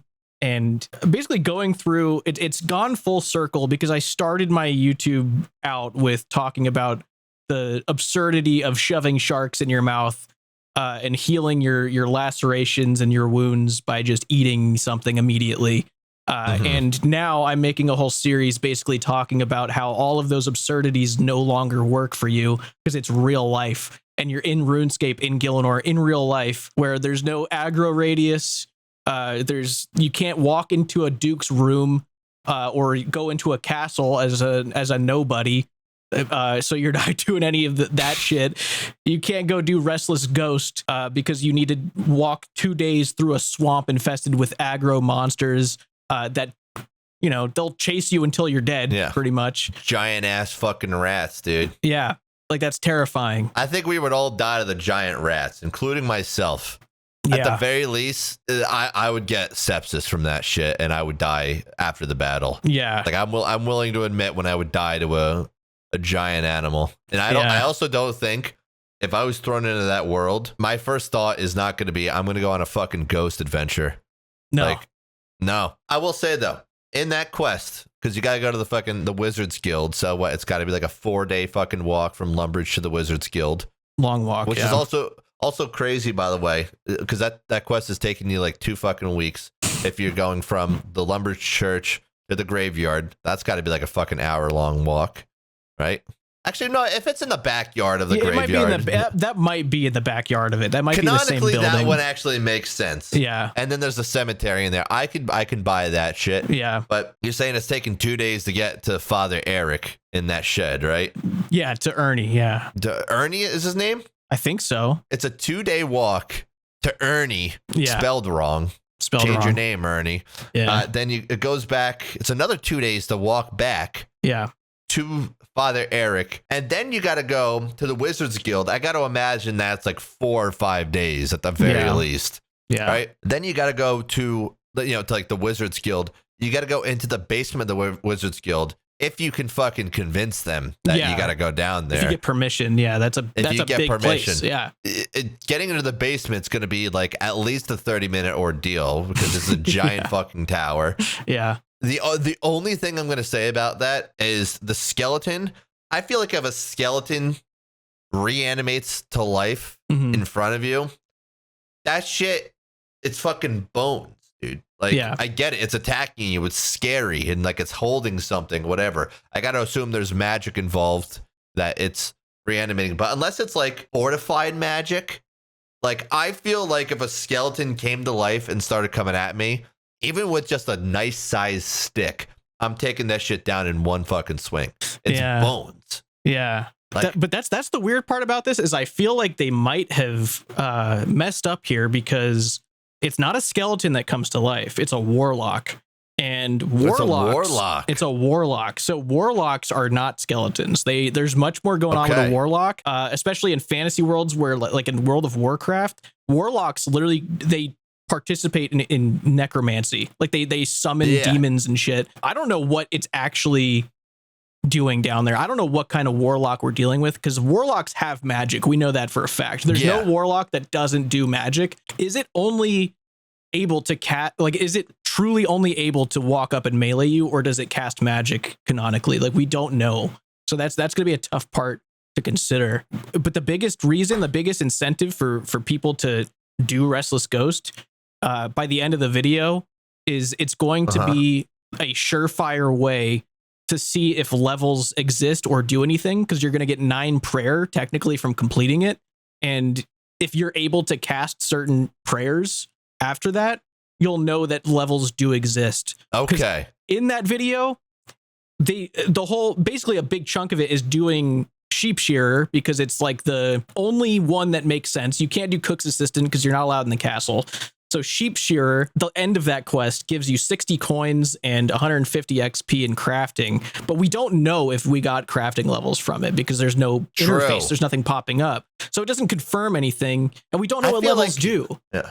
Well, fair, but I feel like the idea is because I'll put it like this. If it's like a real life equivalent, if I had to guess what my cooking level is, I would honestly say, because like you is following a recipe, I would say I'm like level 45 cooking or something, right? Really?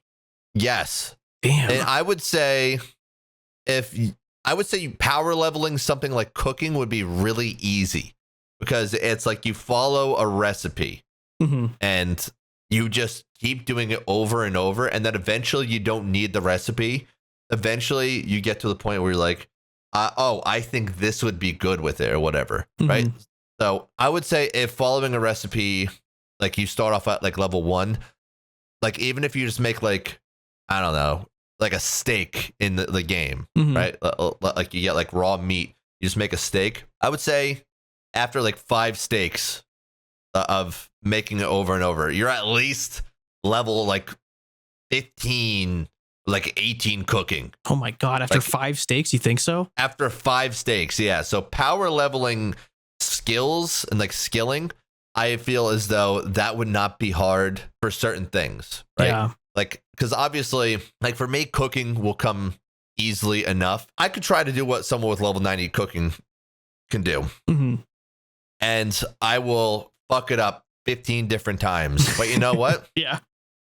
Number 16, after that, after I get it, dude, just got a huge boost from 40 to like at least like 60 cooking. Yeah. Right. So let's take like combat stuff for a second for like strength. All right. So yeah, this is a tough one. This yeah, is because a tough one. if you let's say you do train super hard, you never see your level, but we'll know, let's say you get to 45 strength, right?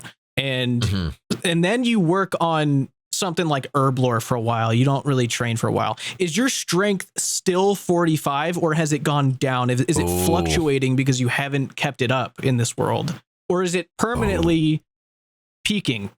Or how does that work? Here's where I agree with you, for the record. Here, like, I agree with the premise of what you're trying to say. Yeah. But we have potions in this world, Mm-hmm. and potions basically give you steroids, more or less, Mm-hmm.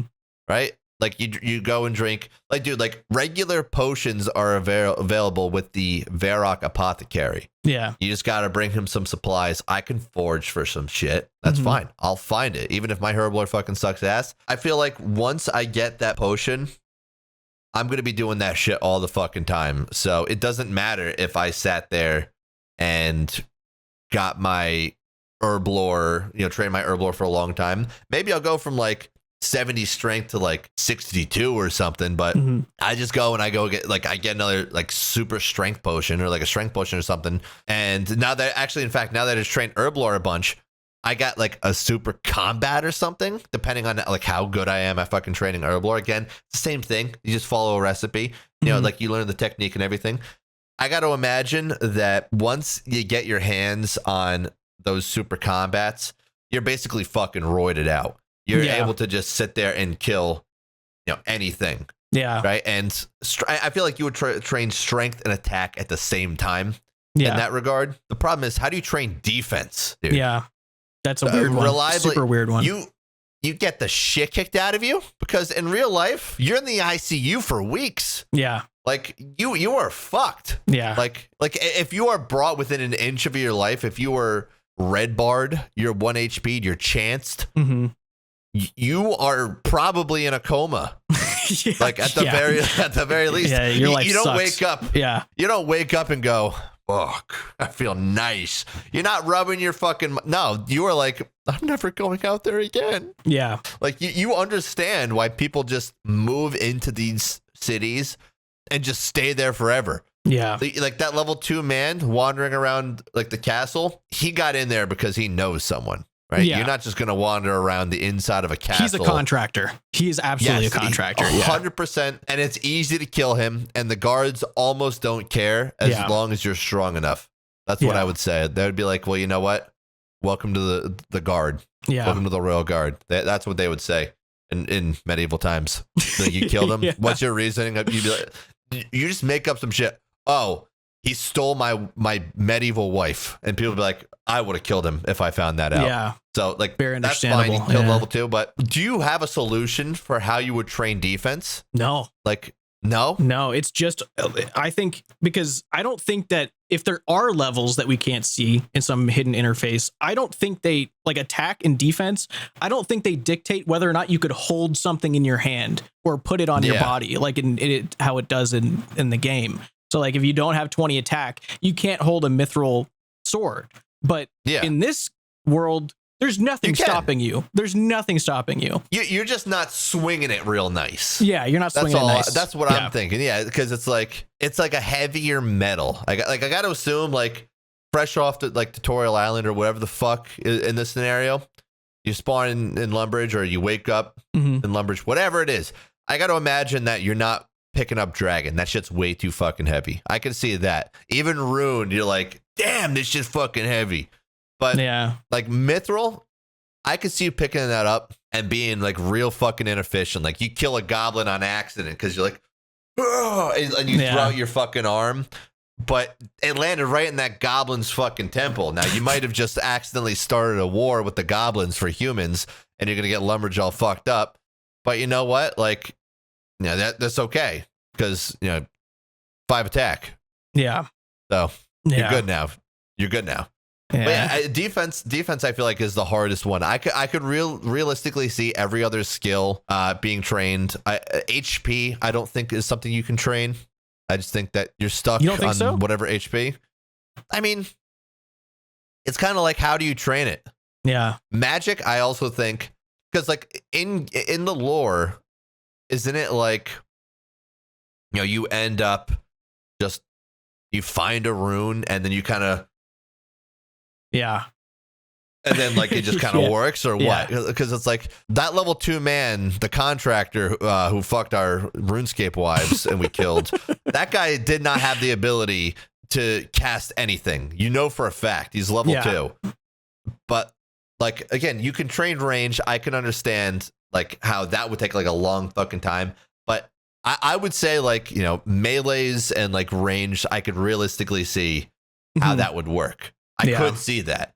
But I don't know how like training magic would be. You know what I mean? Like I feel as though you kind of have to pick one or the other. Yeah. Like you could be a major ranger, sure, but it's also like stupid. Like you're not gonna go. It's really dumb. Yeah. You're not going to fucking wizard school and being like, well, what if I just take this bow and arrow and shoot them instead? No. Yeah. You're doing that shit because you want to kill people from a distance. Both like that's the goal of both of those guys. But like.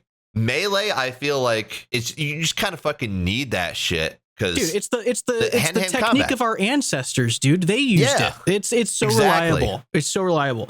The thing with magic that I thought about this after I recorded, so I'll bring this up in the second episode. But because in the episode I asked the question, are we able to home teleport? Because that's a level 1 spell.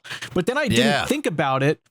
But the reason we're able to do that spell, if you think about it, the player character, where do we click that spell? What tab do we switch to? In the magic book. In the book, right? So we have a book. Did we get handed some book by somebody? Because I'm assuming that book came to us from Tutorial Island, like the mage before we left. So if we don't have that book, what can we do with magic, sort of thing? Like, do we have to learn individual spells from individual teachers, or how does that work? Like, can the mage tutor give you that? Again, we're basically like the level 2 man. Yeah. And like we're less than the fucking level 3. We're level 2. Yeah, we're level 2. Yeah. Okay. I would really assume in that scenario that, because you also have a backpack, keep in mind. Yeah. Like the book is in the backpack. Mm-hmm. Like it's like in this world, because you're able to hold 28 things, I'm willing to bet. Now, I understand it might be different for the rules of your series and everything. So you got to correct me if I'm wrong. If magic exists in this world, I got to assume we were given a magic knapsack or like a magic backpack that can hold 28 of any sort of item. Yeah. Right. Yeah. So does that apply in that? No, you don't have that. No. Okay. In the video when I did all the B-roll for it, I made sure to show that. Yeah, I see like the giant wool and everything. Yeah, he's holding it in his hand, and then when he's not holding his sword, I put it on he set it down on the farmer's table, like you could see the training shield and the training sword on the table, and then when he walks it back, he's still holding the sword and the shield in his hand while holding the thing. So he doesn't have anywhere to put it. Like he never has anywhere to put it. Is it that he just doesn't realize? Because again, I feel like I got to imagine that the backpack is like a magic backpack, and you got to understand how to even use it. Otherwise, you're sitting there carrying around your fucking shit. Yeah. Like that. Which I think you learn that in Tutorial Island, which Tutorial Island does not exist in this world, dude, because that only exists for the player character. Yeah. If the player character does not exist, then there's no need for Tutorial Island, because all those NPCs are hyper aware that there's something like external going on here. Like there is some supernatural force introducing this player character that this island was specifically made for. So that doesn't exist in the world. So in the real world. Yeah. Why would it exist? Yeah. So yeah, no, like, welcome to the world of Gielinor. He's like, why am I saying that? It's because I know I'm not real. Yeah. So yeah, no, they gotta buy it too. They gotta be in this too. I gotta imagine though, in this world, the magic backpack does exist, and that's where you're keeping your spell book, and that's it, kind of in like a side pocket only for that. Yeah. But that being said, if you don't know about it and you don't know how to access it, you're fucked. Yeah. So it exists in the game and in the world, but you don't fucking know about that shit, so it doesn't matter. You might have to find it. Like it might be sold by someone, or some magic person in the world knows about it and can give you one. Because I'm assuming that along with the spell book was given by the magic guy that sends you to the mainland. Which, by the way, did you know this? I mean, you probably did because you make new accounts all the time. But I didn't realize that now, the magic guy used to teleport you to Lumbridge. You home teleport and now you home teleport, which is really cool. Yeah, which I think they needed to do, because I remember new players being like, what is this? Like, I didn't know you could teleport. Walnut didn't know you could teleport home like for a while. Yeah, that does make sense that they changed it. Like, I do kind of miss that, like, good luck, where he like fucking sits there, like it was like an and one type of thing, where he fucking tell the others you. I do miss that, but it makes sense, like, for like Tutorial Island for new players, that they do home telly. Dude, that being said, I feel like the thing that would fuck me up the most is, like, if I'm in this world and this guy is like fucking robbing you like crazy, right? This fucking wizard or some shit, because there's dark wizards and everything. Imagine you're about to fucking kill this guy, and he pulls one of these on you, and then he fucking gets real tiny. He gets tiny as shit. Oh yeah. And then he's fucking gone. You're like, that's gonna fuck you up. That will fuck you up, dude. Because, like, think about it like this. Eventually you'll find out that's a teleport. Eventually you'll find out, because like you're like, that fucked me up so bad. Let me go to the Wizard's Tower and ask.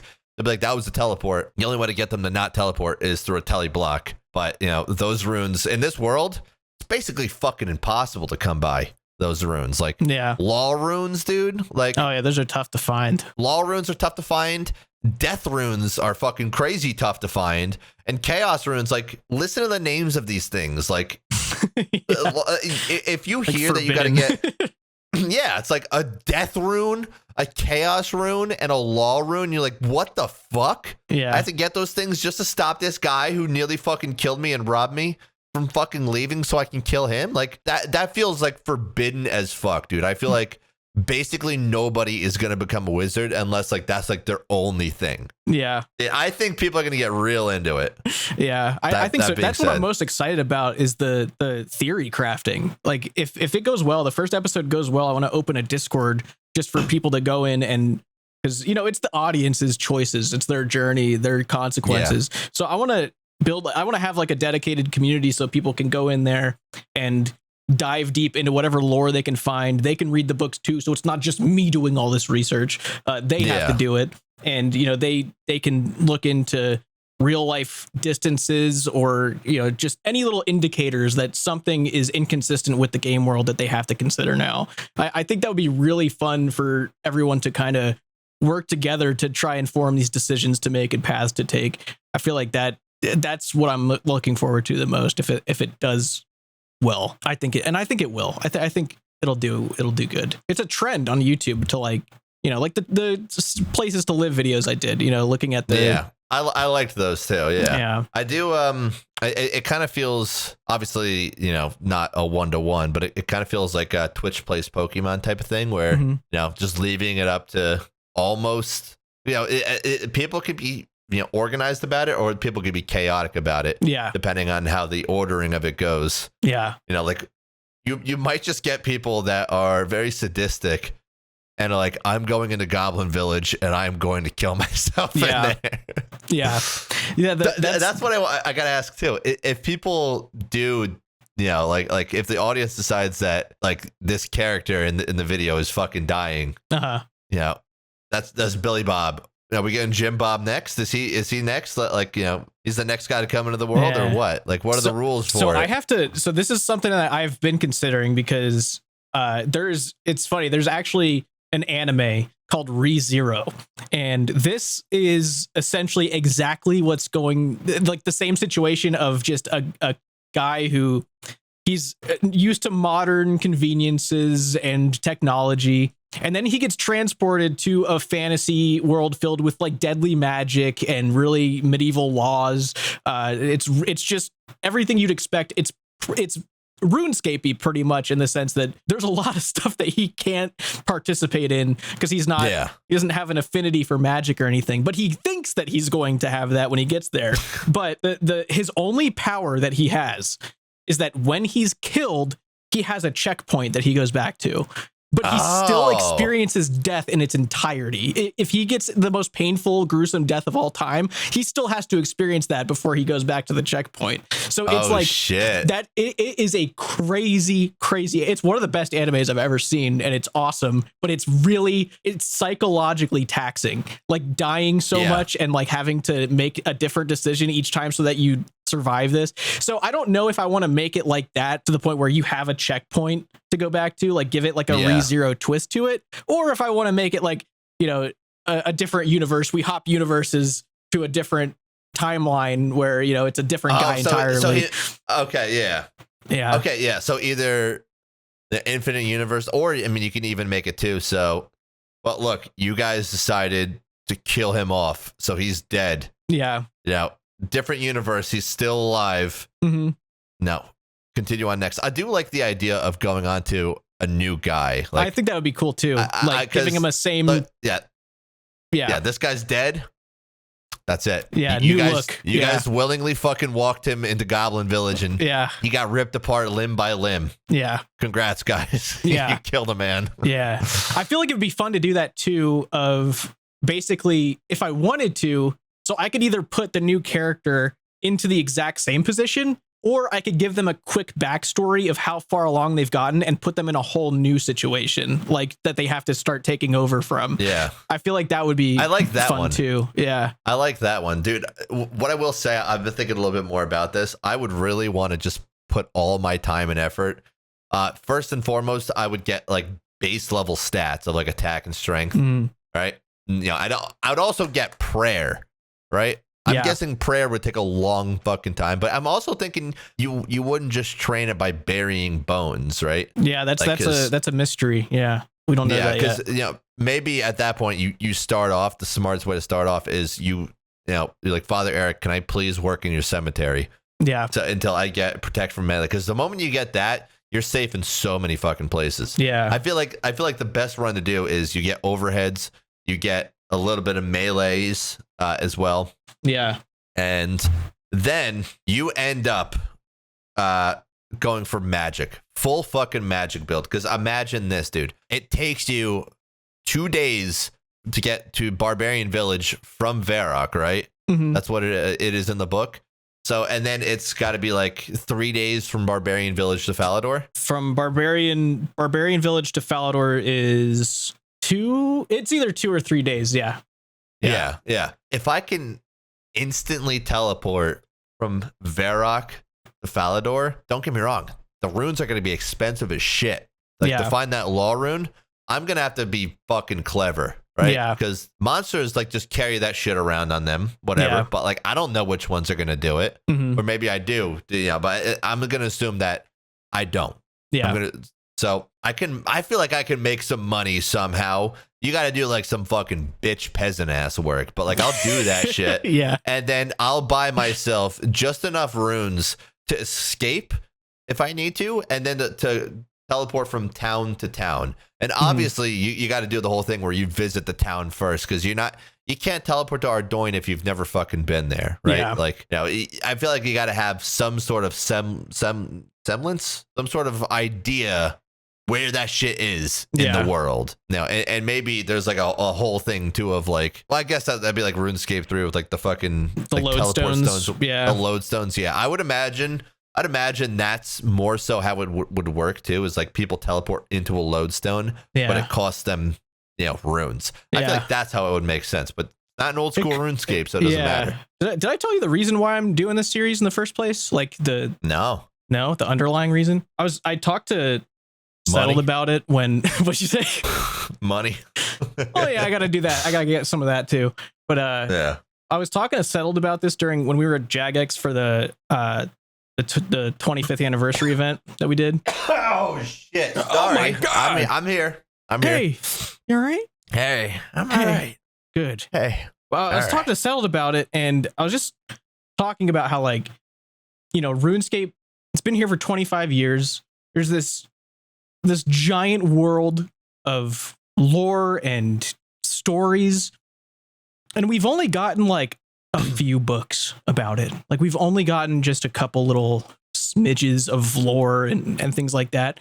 So I was telling him I want to try writing a book about RuneScape, and I want to try like exploring the world and writing about characters that are in this world. And that's what I'm doing this for, is to flesh out this world of Gielinor that would actually be how it would work with real characters. Yeah. So this series, like the book I'm writing is nothing to like the whole, like, you just appeared there sort of thing. It's very different. But are you writing an actual book? Yeah. Like, I started writing it. Like, I have the characters developed and everything, like on their, I have like character sheets and everything. Yeah. And I started writing it, and as I'm writing, I'm like, I need to figure out so many little details that all the other novels don't have that I want to know and I want to understand more. And I feel like doing a series like this of actually exploring the different parts of the map is going to help a lot with.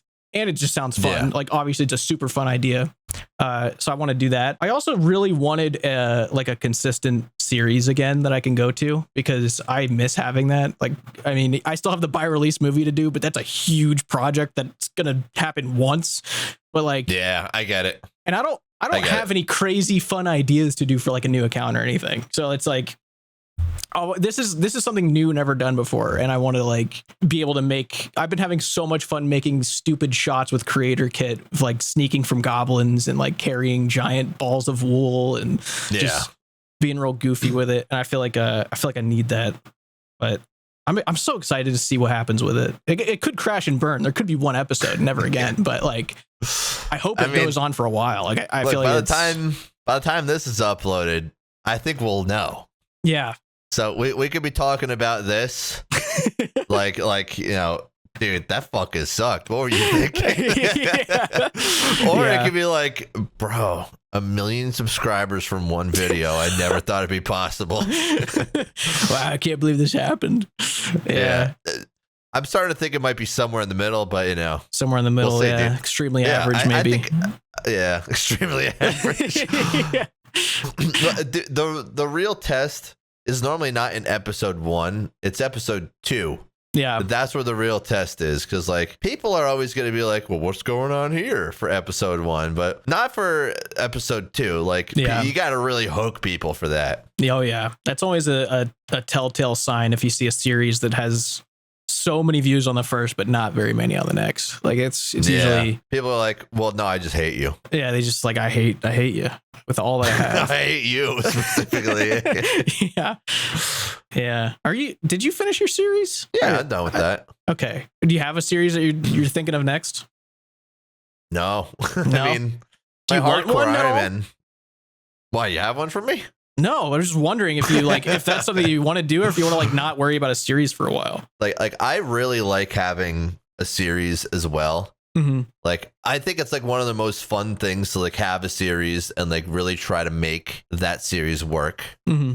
But like, if people don't like it, it doesn't like, because like for like a lot of the big, like YouTubers and everything, like, it's hard to come up with a series, right? Like, if I want to have like some sort of like Twitch stream series, it's easy, whatever, because like viewership, fluctuates all the time, whatever. Like it could be like a bad stream or whatever. I wouldn't necessarily sit there and be like, people fucking hate this idea. Yeah. But that's as simple as I go live and do the thing, and people will understand it. It's not hard to come up with like a new series for that. But when it comes to like a new series for YouTube, you gotta put so much time and effort into not first of all, episode 1, obviously. Yeah. But like in general, you just need to put like a lot of time and effort into the idea, and like you really need to think about it, and like it takes a long time, especially if like, you know, people liked your previous, you know, series or whatever. Like you don't want to disappoint. You want to come up with something new, something exciting, something fresh. But the problem is, if people fucking hate it, you're then locked into doing that thing. Yeah. Because you don't want people to think that, oh, he made a new series, he seemed so all in on it. You know, I liked it, but you know, because viewership didn't go how he wanted to, he just gave up on it. Because like you want to be able to commit to a series. So if there's an idea that is good enough, I think like I'm really open to like mini series in general, because you can get something done in like a couple episodes, maybe like something like that. I think would be very appealing. I really like the idea, like Nine Rain, you know, did like the cow locked account. Yeah, I really liked that, and then he's doing like the sewer locked account again. Like I really like where he's going with all that stuff. That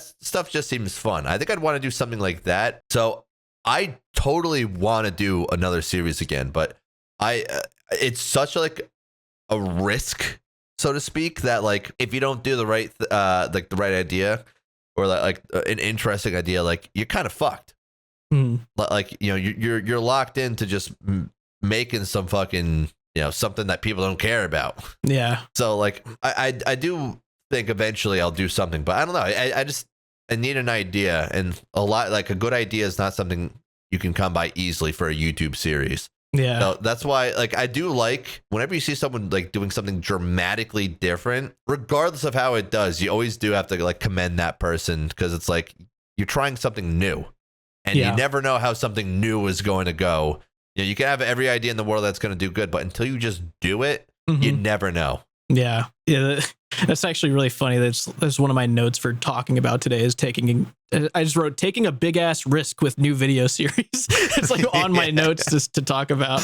Dude, it's so funny that the same guy that was asking me about YouTube algorithm, at the very end of our conversation, he's like, dude, do you have like any like really good ideas that I could do for a series? And I'm like, if I did, I wouldn't tell you and I'd be doing it. What do you mean by that? I'm not going to give you some good idea to do. That's like fucking 85% of coming up with a series is the good idea itself. Yeah. It's like, dude, if I had a good idea, I'm doing that shit tomorrow. Yeah, I'm putting you on my block list to make sure you never inquire about it again, dude. What do you mean? Yeah. Taking a risk is like that's the biggest part, but I've taken enough risk. Like the Gary series, dude. The first Gary video I ever did, I was terrified to post the first one, and it ended up being like some of people's favorite content on YouTube just because it was so goofy.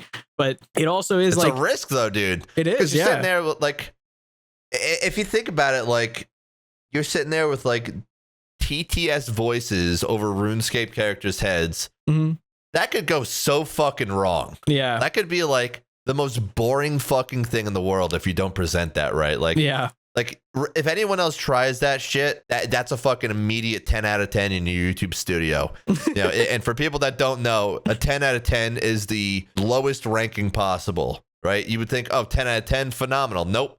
For YouTube, you want a 1 out of 10, not a 10 out of 10. Yeah. So it really is a risk. Anyone that has been around for long enough has taken their fair share of risks, even if it's in, you know, like a measured small ways. In theory, in a perfect world, you don't do something that is like a complete shot in the dark risk. Like you have some sort of idea of how something is going to do. Right? Like at least you think, because you could definitely look around and see ideas that like people have tried and they just haven't done well. But how else are you going to know and grow as a creator unless you try some new shit? You have to, You have to try new shit. Yeah.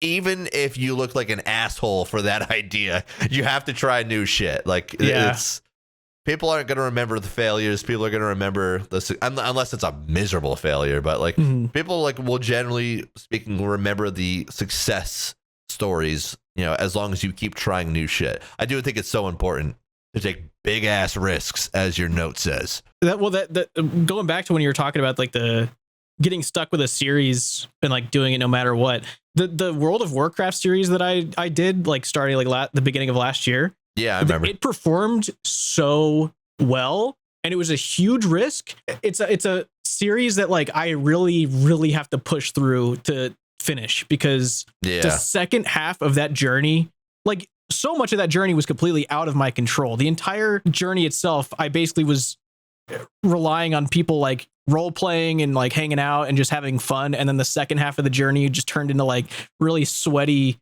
raids and dungeons. And it was like all the fun people I was with, like except for Walnut and Flutton, like everyone else was basically just like sweating the whole time. It was a lot less fun. So it's a whole different series at that point. So it's like it's hard to continue it. Like it's hard to sit down and really go through all that footage and finish the series, even if it's one more video, because it's gonna be so insanely different. And I mean, people already know what happened. Like they know it was live streamed. The finale was live streamed, so it's hard to get that motivation. But I get asked about it like dozens of times a week, like of where the next video is, and I haven't posted one in so long. And I'm like, I mean, it'll come. You'll but be lucky to get it at all. Yeah, I mean, I'm gonna make it. I have to make it eventually, but it's like, you know, hard. The biggest World of Warcraft creator, Barney, she posts like, I mean, I don't remember the last World of Warcraft video she posted. It's not often. I remember like after, because you played with her, right? Yeah. The footage is like 4 years old. I remember looking at her channel after, and then seeing the whole thing too of you know, she was like a drama video of like her old manager and everything. It was like, yeah. Funny enough, but yeah, I remember seeing that, but I do remember being like she's popular as fuck, and she just like does not like upload often. So like it's just got to be like one of those things where it's like it's hard to make the content on that game. It's super hard. Yeah, like we are really blessed with this game because like there's just so much you can do. It basically is a sandbox with RuneLite, and like with how much you can do. Like we are very lucky. So I got to imagine, even though like the idea of like playing another game and getting good viewership on it is fun, like that's just fucking hard. So I think it's just the whole dynamic of RuneScape, the fact that you can play by yourself completely. Like you can make Swampletics is like the biggest, most iconic series, and the only time you interact with other players is at the very end. like that's pretty much, you know, you don't need anybody. You don't need somebody to make a super interesting concept come to life in RuneScape. You know, like by release, fucking no one. Gridlocked, no one. It's just you. Like it's just that. It's just how it was. Like it still is. You don't need. Yeah, you do need other people for WoW, huh? Yeah, you can't really solo WoW series. Like you always, like dungeons can't really be soloed unless you are just max level going for the small dungeons. And it's, people don't care if it's a regular account either, because now they have hardcore, and it's, I don't know, there's not too many unique things you can do in that game, in the vertical progression type game like that. Yeah. Thank God we do not play that game. Yeah, it'd be rough. At least for a living. The content is very, very dry over there. I mean, that's, and you know what's crazy is like Final Fantasy is like as big as WoW, if not. I don't think it's as bigger than it now, but it's bigger than OSRS. I'll tell you that much. And there's like no content coming from that game, like zero content coming from that game, unless I'm just completely shut out from that side. Like I rarely ever see. What's it called? Final Fantasy 14. Yeah. And that's an MMO? Yes. It's 14? Like the second. Yeah, FFXIV. Look, I know I'm going to sound like you don't get it type of thing. I just thought Final Fantasy was like a game that just keeps getting released. So it's basically just like a new patch or whatever. Yeah. But then they changed the number of it. Yeah. I mean, it's pretty similar to WoW in that sense, but yeah, dude, I'm like, I just looked up, like, if you look up OSRS, like in an incognito browser or whatever, to like see the actual results you get if you've never searched it, like you'll see so many videos pop up that have like 100K plus views. But like, if you do it with Final Fantasy 14, it's like 9K views. There's 50K views there. So you'll get some that are like years old that pop up that have a lot of views, but that's just a dry content game. Like it's crazy, which I don't know, man. I don't know. It's half the videos about that MMO are like, is it worth your time to play in 2025, 2026? It's like, and that's all anyone's talking about. Yeah, because it's so tough to make videos on that game. Do you remember I think it was 2021 or 2022, and our whole friend group, it was like probably like the first time that we were all in Vegas together, and we were like actually plotting of like, okay, when this Riot MMO comes out, let's all jump and become like the biggest creators in that Riot MMO. Like we were pretty set on that for a minute. Yeah, we talked about it like during that trip. We had like a pretty extensive conversation. I was in a hot tub with Settled, and we were talking about like, dude, this is gonna be awesome. Like we're gonna be the guys over there. And then sure enough, it never comes out. Delayed till 2030, whatever. It's like, dude, that's just not coming out, bro. They're fucking giving up on it. It's making an MMORPG is a crazy thing to do.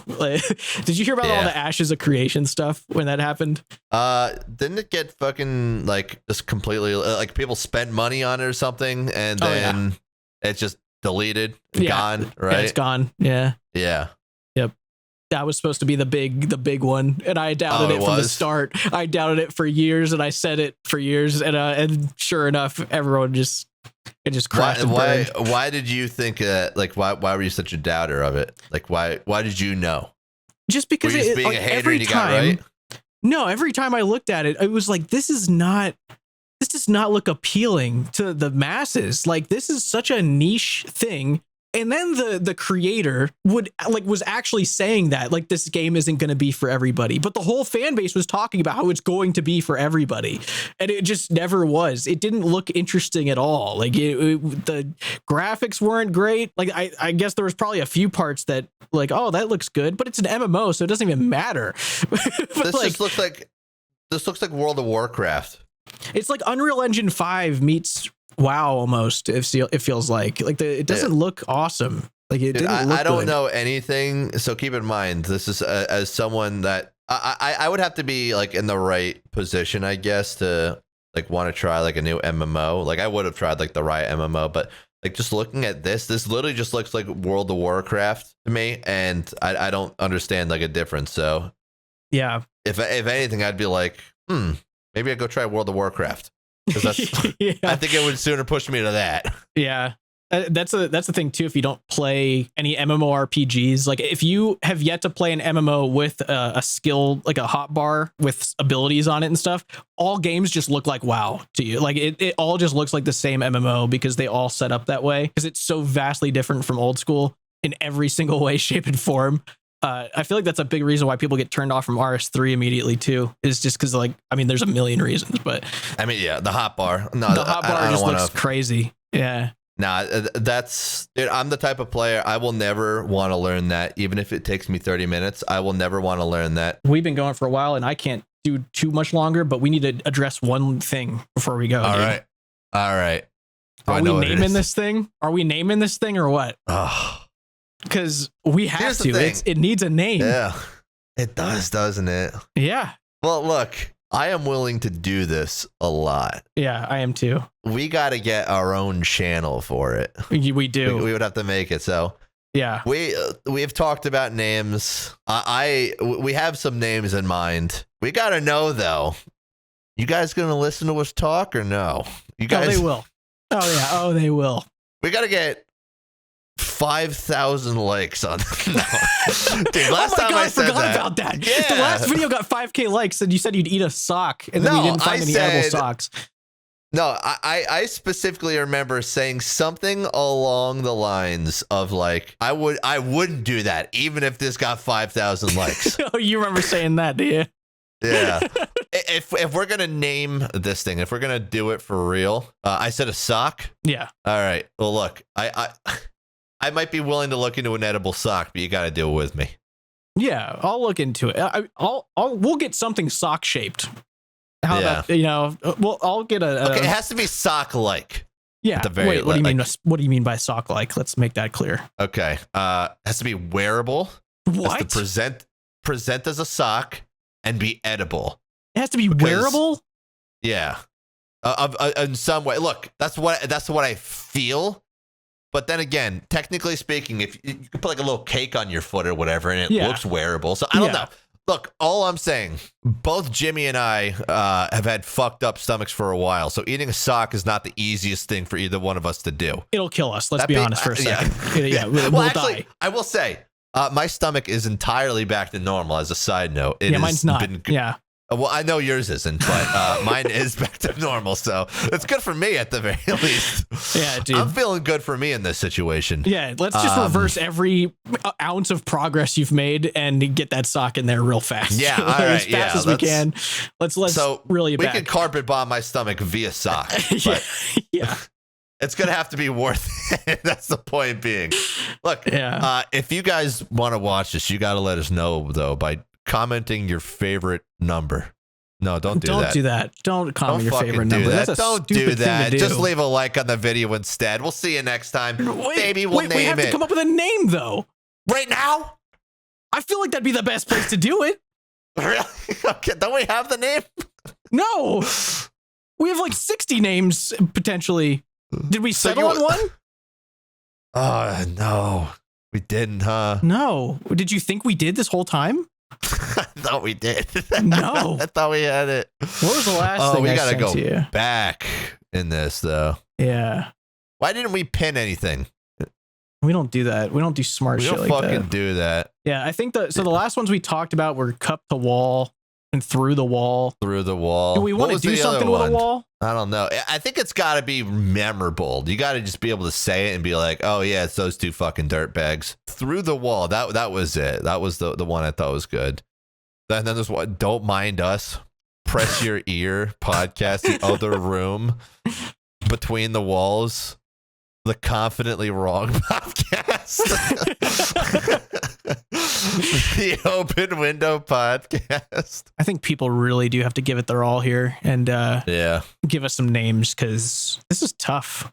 But that's the thing too, is some names, they sound so simple, but then you realize that since the names are simple, they've already been taken because everybody has posted up discussions. You know, this is obviously they're doing it under a podcast, but that's not what this is. But they have used that name for the podcast that they're doing, and that kind of messes with our thing going on. Because even Through the Wall, there's a podcast called Through the Wall, and it's about like it seems to be a crime podcast, which very different from what we're doing. True. That makes perfect sense for that. Yeah, now. Does it make perfect sense? A true Through crime? the Wall? Yeah. Because, like, you listen to a murder through the wall. It's cool if you think about it. Oh, you're right. Yeah. That's really terrifying. We'll give you, if you think of this, we're going to give you a gift card that has 38 cents remaining on it. So, it's a lot on the line here, guys. You're really going to want this gift card. Yeah, if you guys really want this 38-cent gift card, you got to work hard for this because this is the biggest suggestion you could possibly make right now. This is the biggest suggestion to your life that you've ever made. We'll give you 38 cents gift card, and we will pin your comment. Yeah, definitely we'll do that. Yeah. So yeah, name this discussion you're listening to. And I think I'm trying to think of how we should do this because we do need to make the new channel for it. I don't want to keep posting it on my second channel because that's not where this should go. So this will be the last one on this channel then, huh? On the second channel. Possibly, because I feel like either that or the next one where we announced that people need to go over there and we could split it into two parts or something. Like one part is on, just to send people for like over. 20 minutes on the first one. Yeah. And then talk for 2 hours. Like when people and were we'll shout it out from the main too. Like when people were contracted to Kick and they started streaming on Twitch for the first like hour, and then they're like, all right, if you want to keep watching, you got to go over here. Yeah, we could do that. But we're gonna do that. Yeah, we could do that. So maybe the next one will be partially here and partially on the new place. We'll do that. Yeah. That's how it'll try work. to do this every week. That's gonna be the idea. Yeah, every week. Now that the chaos in my life has finally slowed down, I can finally do this again. So that's right. We're gonna do it. All right, we'll see you. We'll see you next time. Come up with a good suggestion, or else. Yeah, I'm gonna be pissed off. Yeah, if you don't come up with a good name, someone's going to pay for it. Goodbye. What do we give people here? 10 minutes? We give them 10 minutes here 10 minutes before we send them to where they need to actually go. Really? Is that how long do we want to keep them here? I don't even have. I don't know. I mean, we could do 10 minutes, I guess. Sure. Okay. Yeah, we'll figure it out. But yeah, no, this is the last time we're going to be here. No, we're moving. We're moving. We're heading out. It's over. And you'd think we're moving to a nicer place. You'd be very wrong. No, it's not going to be nicer. It's going to be rough. It's going to be really rough for a minute. We're moving from a mid-sized house into a rundown, disgusting mold-filled apartment that we're going to have to just depend on everyone else to help us fix over time. Yeah, because that's basically it. That's correct. Yeah, this is going to be rock bottom for us. And we're pulling everyone down with us. So, I mean, that's the only way to do it. What are you going to title this one? Like the end of this podcast, even though it's not? It's not even a podcast. It's not even a podcast, dude. That's the thing. The end of our conversations here and now will be elsewhere. You'll have to change walls. Yeah. But do we say the name? I think we're going with what? Wall Friends? Wall Friends is what I think we're going with. Also, I need to. Did we come up with that or did someone else? Nope, it was definitely someone else. But we could take credit. We could take credit. But we're not going to. But we did promise 38 cents to this guy. So. All right. I'll pull his name up real quick. We'll get his name. Let's see. It was like he actually he responded. He responded to the top comment on here. That's great. The only problem is here's the problem for him. I don't know if we can actually give him full credit because Savvy Lobster 3412. Okay. Here's the problem, Savvy Lobster. Okay, you said wall friends as one word.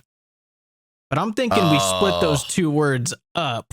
Wall friends, wall space friends. Yeah. You know, because the one word, I get it. I get where you're coming from, but it just, it's not. It doesn't have the right feeling to have one word. It's not a one word thing. Those are two separate words forever. It's never been one. I'm thinking just wall friends. Wall friends, but a lot different than what you said. A lot different. It's way different. There's clearly a space when I say that, and everyone can tell that there's a space when I say that. So I'm sure we're all. That's what he was going for. He was going with like it. It was almost like you could mistake it. Like a sneeze. Yeah, it's like a sneeze. Yeah, but we can't have our conversations be a sneeze. No one wants to listen to that. But wall friends, people are in our walls just listening to us in these normal conversations, which I mean, it is weird. I'll say it. It's weird, but not on us though. Not on us. No. I finally bought the stabilizer thing, by the way, that Jimmy's been harassing me about off camera, by the way. It's not been on camera, but so if I do one of these little shakes, it's not even shaking right now. You don't even know that it's doing it. Look, well, I actually see that one, but the other one, you don't see that one. So you start hammering your desk. It's not shaking. Look, this thing's magic. Yeah. You're not going to have as many earthquakes, maybe a little bit. Right before you went and got it, actually, I wish I had that recorded. You went to go get this thing before you set it up. The earth shook. The earth shook as you walked away, which was awesome. What is that implying about my BMI to you? It could be that. It could just be the foundation of your house is not stable and you're going to fall through that floor at any point. Like it could be that, all right. We could pin it on that if you'd rather go that direction instead of your body weight. BMI. Yeah. That could make for. Look, I think I'm looking fine right now. Not good, but fine. You're looking fine. Yeah. Fine to the point where you're not even going to talk about it or notice it. Dude, speaking of feeling fine. All right. Yeah. When was the last time you really hurt yourself on accident? Like you really bumped into something. You messed not just your day, like your week up. Okay. So to answer this question, I'm going to start. It happens all the time. Really? All the time. Yeah. But you're large. I don't even know. You're large. It's almost, I am large. But it's gone on my thumb now, but I was trying to look for the remote under my couch, and like it's one of those like multi-piece, like it's like a sectional or whatever.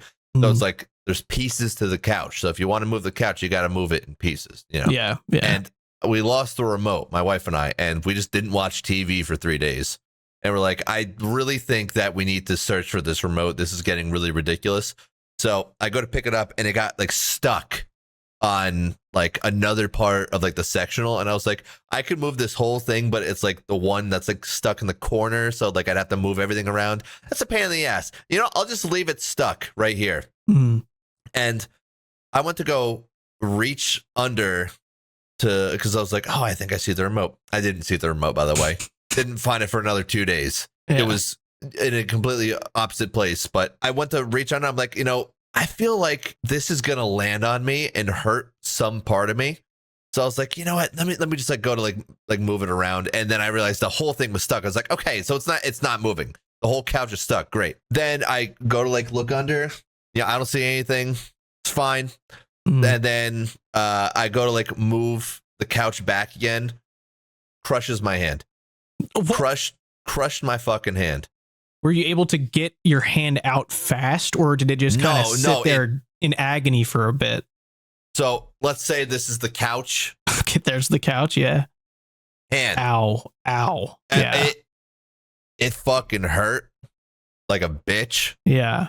And like I just looked at my wife like you might have married the stupidest person on this planet. It was like it was painful to the point that like I have like an okay pain tolerance, but like it was painful to the point that I didn't even react to it. Do you know what I mean? Like where something's so painful, you're like, I gotta play this off really fucking quick, otherwise this is gonna really just ruin the next hour of my life. Do you know what I mean by that or no? Maybe. I don't know. I don't think I've never had my hand crushed like that before. Well, that sounds terrible. But like just when it's like so, just when you're in so much like you know you're about to be in so much pain that you have to like play it off, not just for other people around you, but for yourself, because you're like, if I lean into this, if I accept the fact that I just crushed my fucking hand, the couch wins. Yeah, you can't let the couch win. I'm fucked. Yeah. So, like, I did one of those things. Like, I went like this. And then, like, again, I felt like the pain was coming. So I looked at my wife and I said, you might have married the stupidest person on this planet. Yeah. And then, like, you know, she laughed and she was like, are you okay? Like, are you okay? And I was like, yeah. But, you know, I think a lot of the pain did pass from that, but it did radiate for like the next like night. It lasted. That sounds terrible. Yeah. I'm glad you had a full story about that. I was just going to tell you I hit my elbow yesterday. That's it. Really, I mean, I was doing laundry and I turned weird and I hit that weird spot on your elbow. Where you go like that. Yeah, you're like yeah. It's like you make a weird face, and then it's like the vibrations. It's the vibration. It's the tingling. Yeah. And then you hit your funny bone. You're like, shut the fuck up. Yeah. Yeah. Like one of those. This is like opposite. Angry. It's opposite of funny bone. It's no like one laughs. Yeah, you hit this one and it ruins everything. It ruins everything you think you know about how your nerves work. My fingers started tingling all weird. I was like, I'm not going to be able to move my arm for a while. I don't think. You feel like a little bit of a D-bag for doing it. You're like, why did I do that to myself? Yeah, I had to spend about 30 minutes wondering if I needed to go see someone about this because it was so painful. It was so painful I could barely move my arm. Oh, so like you like really jammed it is what you're saying. Oh yeah. I tried to power through it too. I had laundry to do. Laundry's not going to do itself. I mean, I had to do it. So you got a wife. Couldn't she have taken over? You'd think. You'd think she could. Yeah. No, this is now a podcast. What? No, it's not. This is now this is now a conversation about how we hate your wife. Yeah. She's too busy making. Oh yeah. Yeah. She was busy making clay. She's making clay things. She's got a clay shop now, and that's kind of taking priority over anything in our house. Yeah.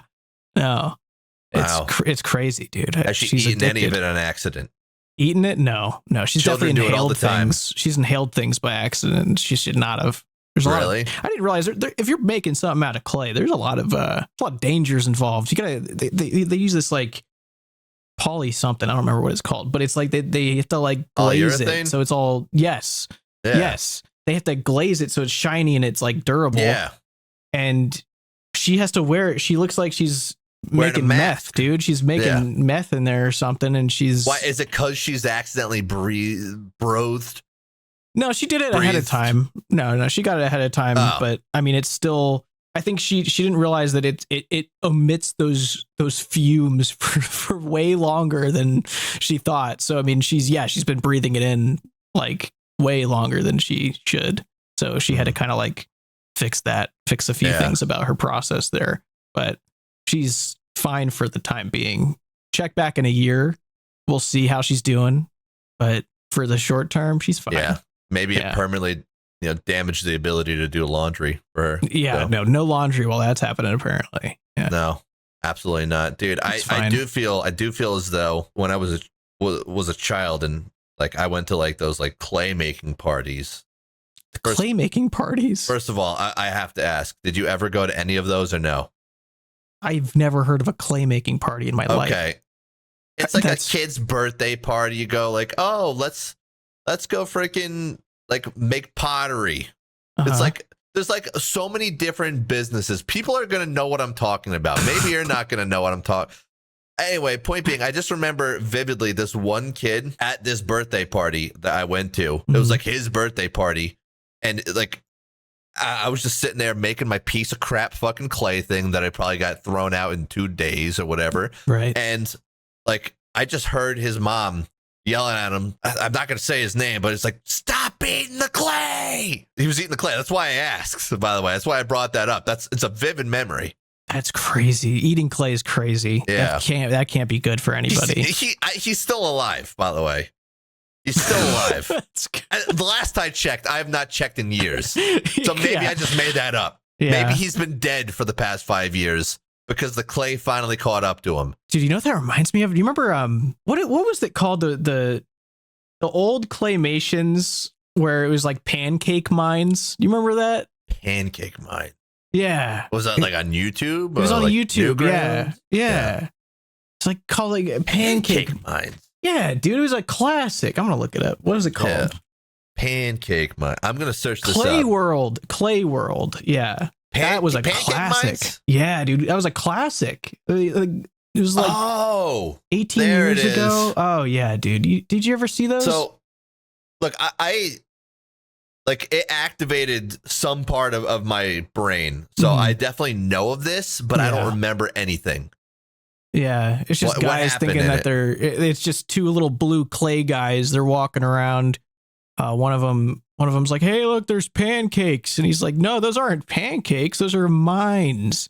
And he goes over and tries to eat it and he blows up. And then people these blue guys, they just don't learn their lesson and they keep coming along and they blow up because they think it's a pancake. And they 5-minute video of guys blowing themselves up. Yes, that's what it used to be, dude. That's like, what YouTube used to be. It was like the Lazer collection. It was the ASDF movies. There was it was like I don't remember what it was called. What it's like Baba Black Sheep or something like that. Yes. This website back in the day. Does that ring a bell for you? Black Sheep or something? Baba Black Sheep sounds, well, that's just also the song too, but it's like a sheep thing. It was like, I remember. The Demented cartoon movie or something like that. It was like a 30-minute long video of absolutely nothing going on. Albino Black Sheep. Oh, okay. It wasn't Baba Black Sheep. Yeah, that would make sense. That website's still up. How? That's crazy. I don't know. I just went to it and they're posting. There's a post from March, dude. Okay, that's crazy. I don't know if this website still looks the same. Dude, I went to this website all the time. Yeah, dude. Dude, I think I tried to look for like boob on this website when I was younger. Yeah, who didn't?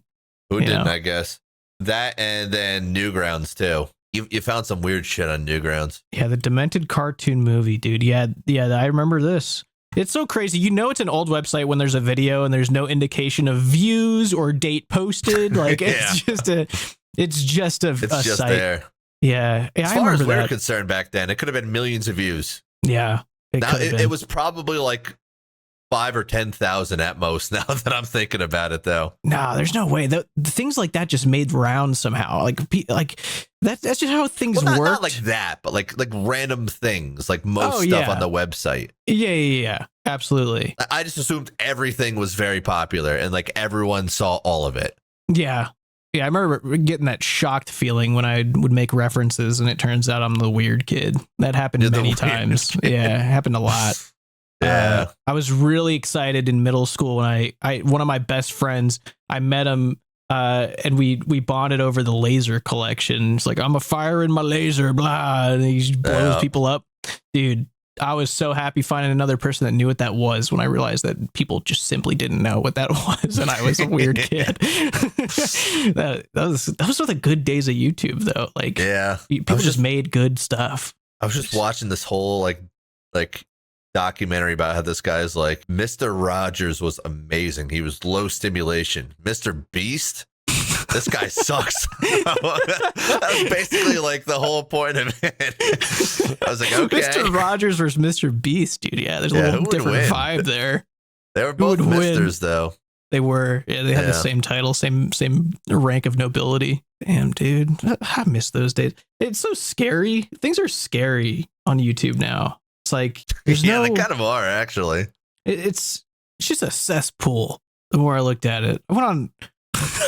Dude, people are delusional too. Like the creators of these videos, like especially in the age of AI, you know, because I've been a part of this this subreddit forever. Like I'm not active in it, but I've followed it for 5 or 6 years now, and I think it's just called Partnered YouTube. And oh my god, yeah, I was also following it for a while, and then I just stopped because people. It was no longer Partnered YouTube. It was people wondering why their AI videos are suspended and banned. And today I saw a post from some guy.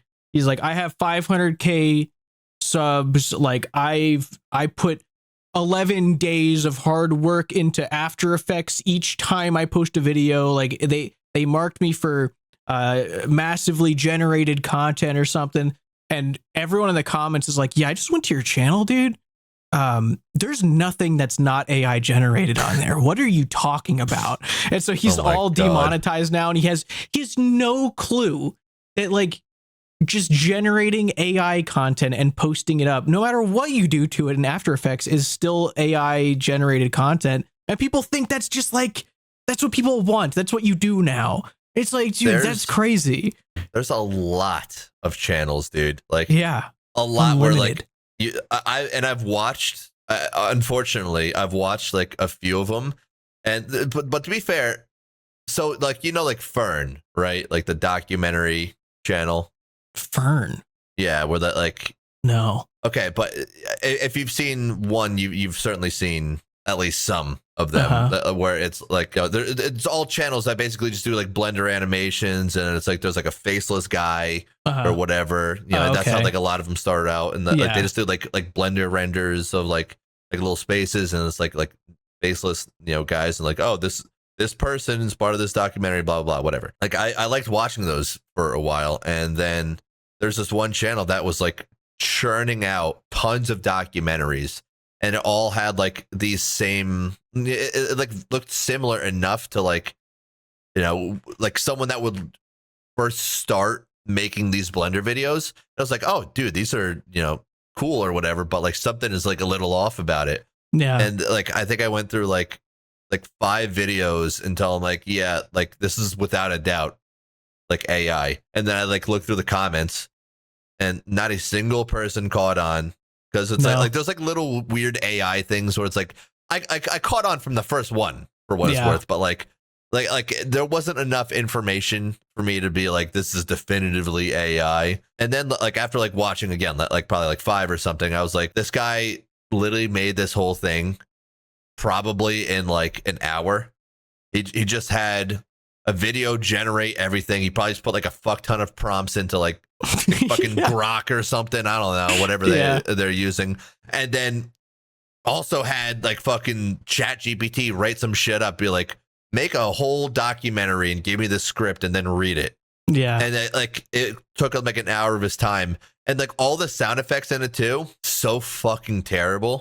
That's why I was like, look, it could either be that this guy is just new, and like he's just trying some shit out, or like this is like the worst fucking AI attempt at copying shit ever. And lo and behold, it's like the worst fucking garbage ever, and like hundreds of thousands of people are subscribed to this fucking channel. Like it's just growing and growing. I'm not gonna like fucking call it out. In fact, I did want to see if it's grown. Like I saw it at like 60,000 subscribers, and then when I looked like a week later, it was at like 300. It's now at 400, K plus.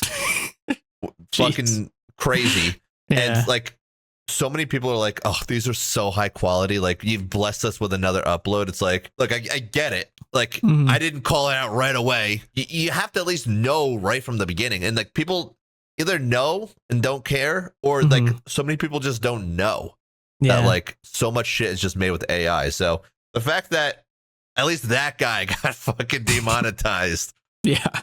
I mean, there's at least that. Yeah, it's happening. Oh, by the way, I hate to do this to everybody, but I don't. It's just what we have to do. But if you want to hear the rest of this, then we're gonna start talking about real shit now. Yeah, we're just joking for these 20 something minutes. Yeah, this is a joke, a long joke, like a 20-minute joke. But if you'd like to hear the rest of it, then you're gonna have to go to our new channel down for there. Wall Friends. It's down there. You see it. I see it. We all see it. We're all looking right at it. Because also in the top comment pinned. I'm willing to bet we do that. Yeah, we did that. But yeah, we're going to continue this conversation over where the rest of these conversations will forever be happening. It's been a pleasure. I'm not going anywhere from here. I'll be continuing talking on a terrible mic. This one here, to be exact, that you'd think is a really old microphone, when in fact this is a 2025 Logitech microphone. You're gonna be talking with that thing? This is what not on the new place, but over here on when I'm maxing my account, talking about nonsense. Next time they hear you, you're talking on that. Yeah, on this channel. Next time you hear me, I'll be on that. But let's get to the point. Let's go over there. We're gonna go over there now. We're gonna go there now. We're gonna go there now. Yeah, we're gonna go there now.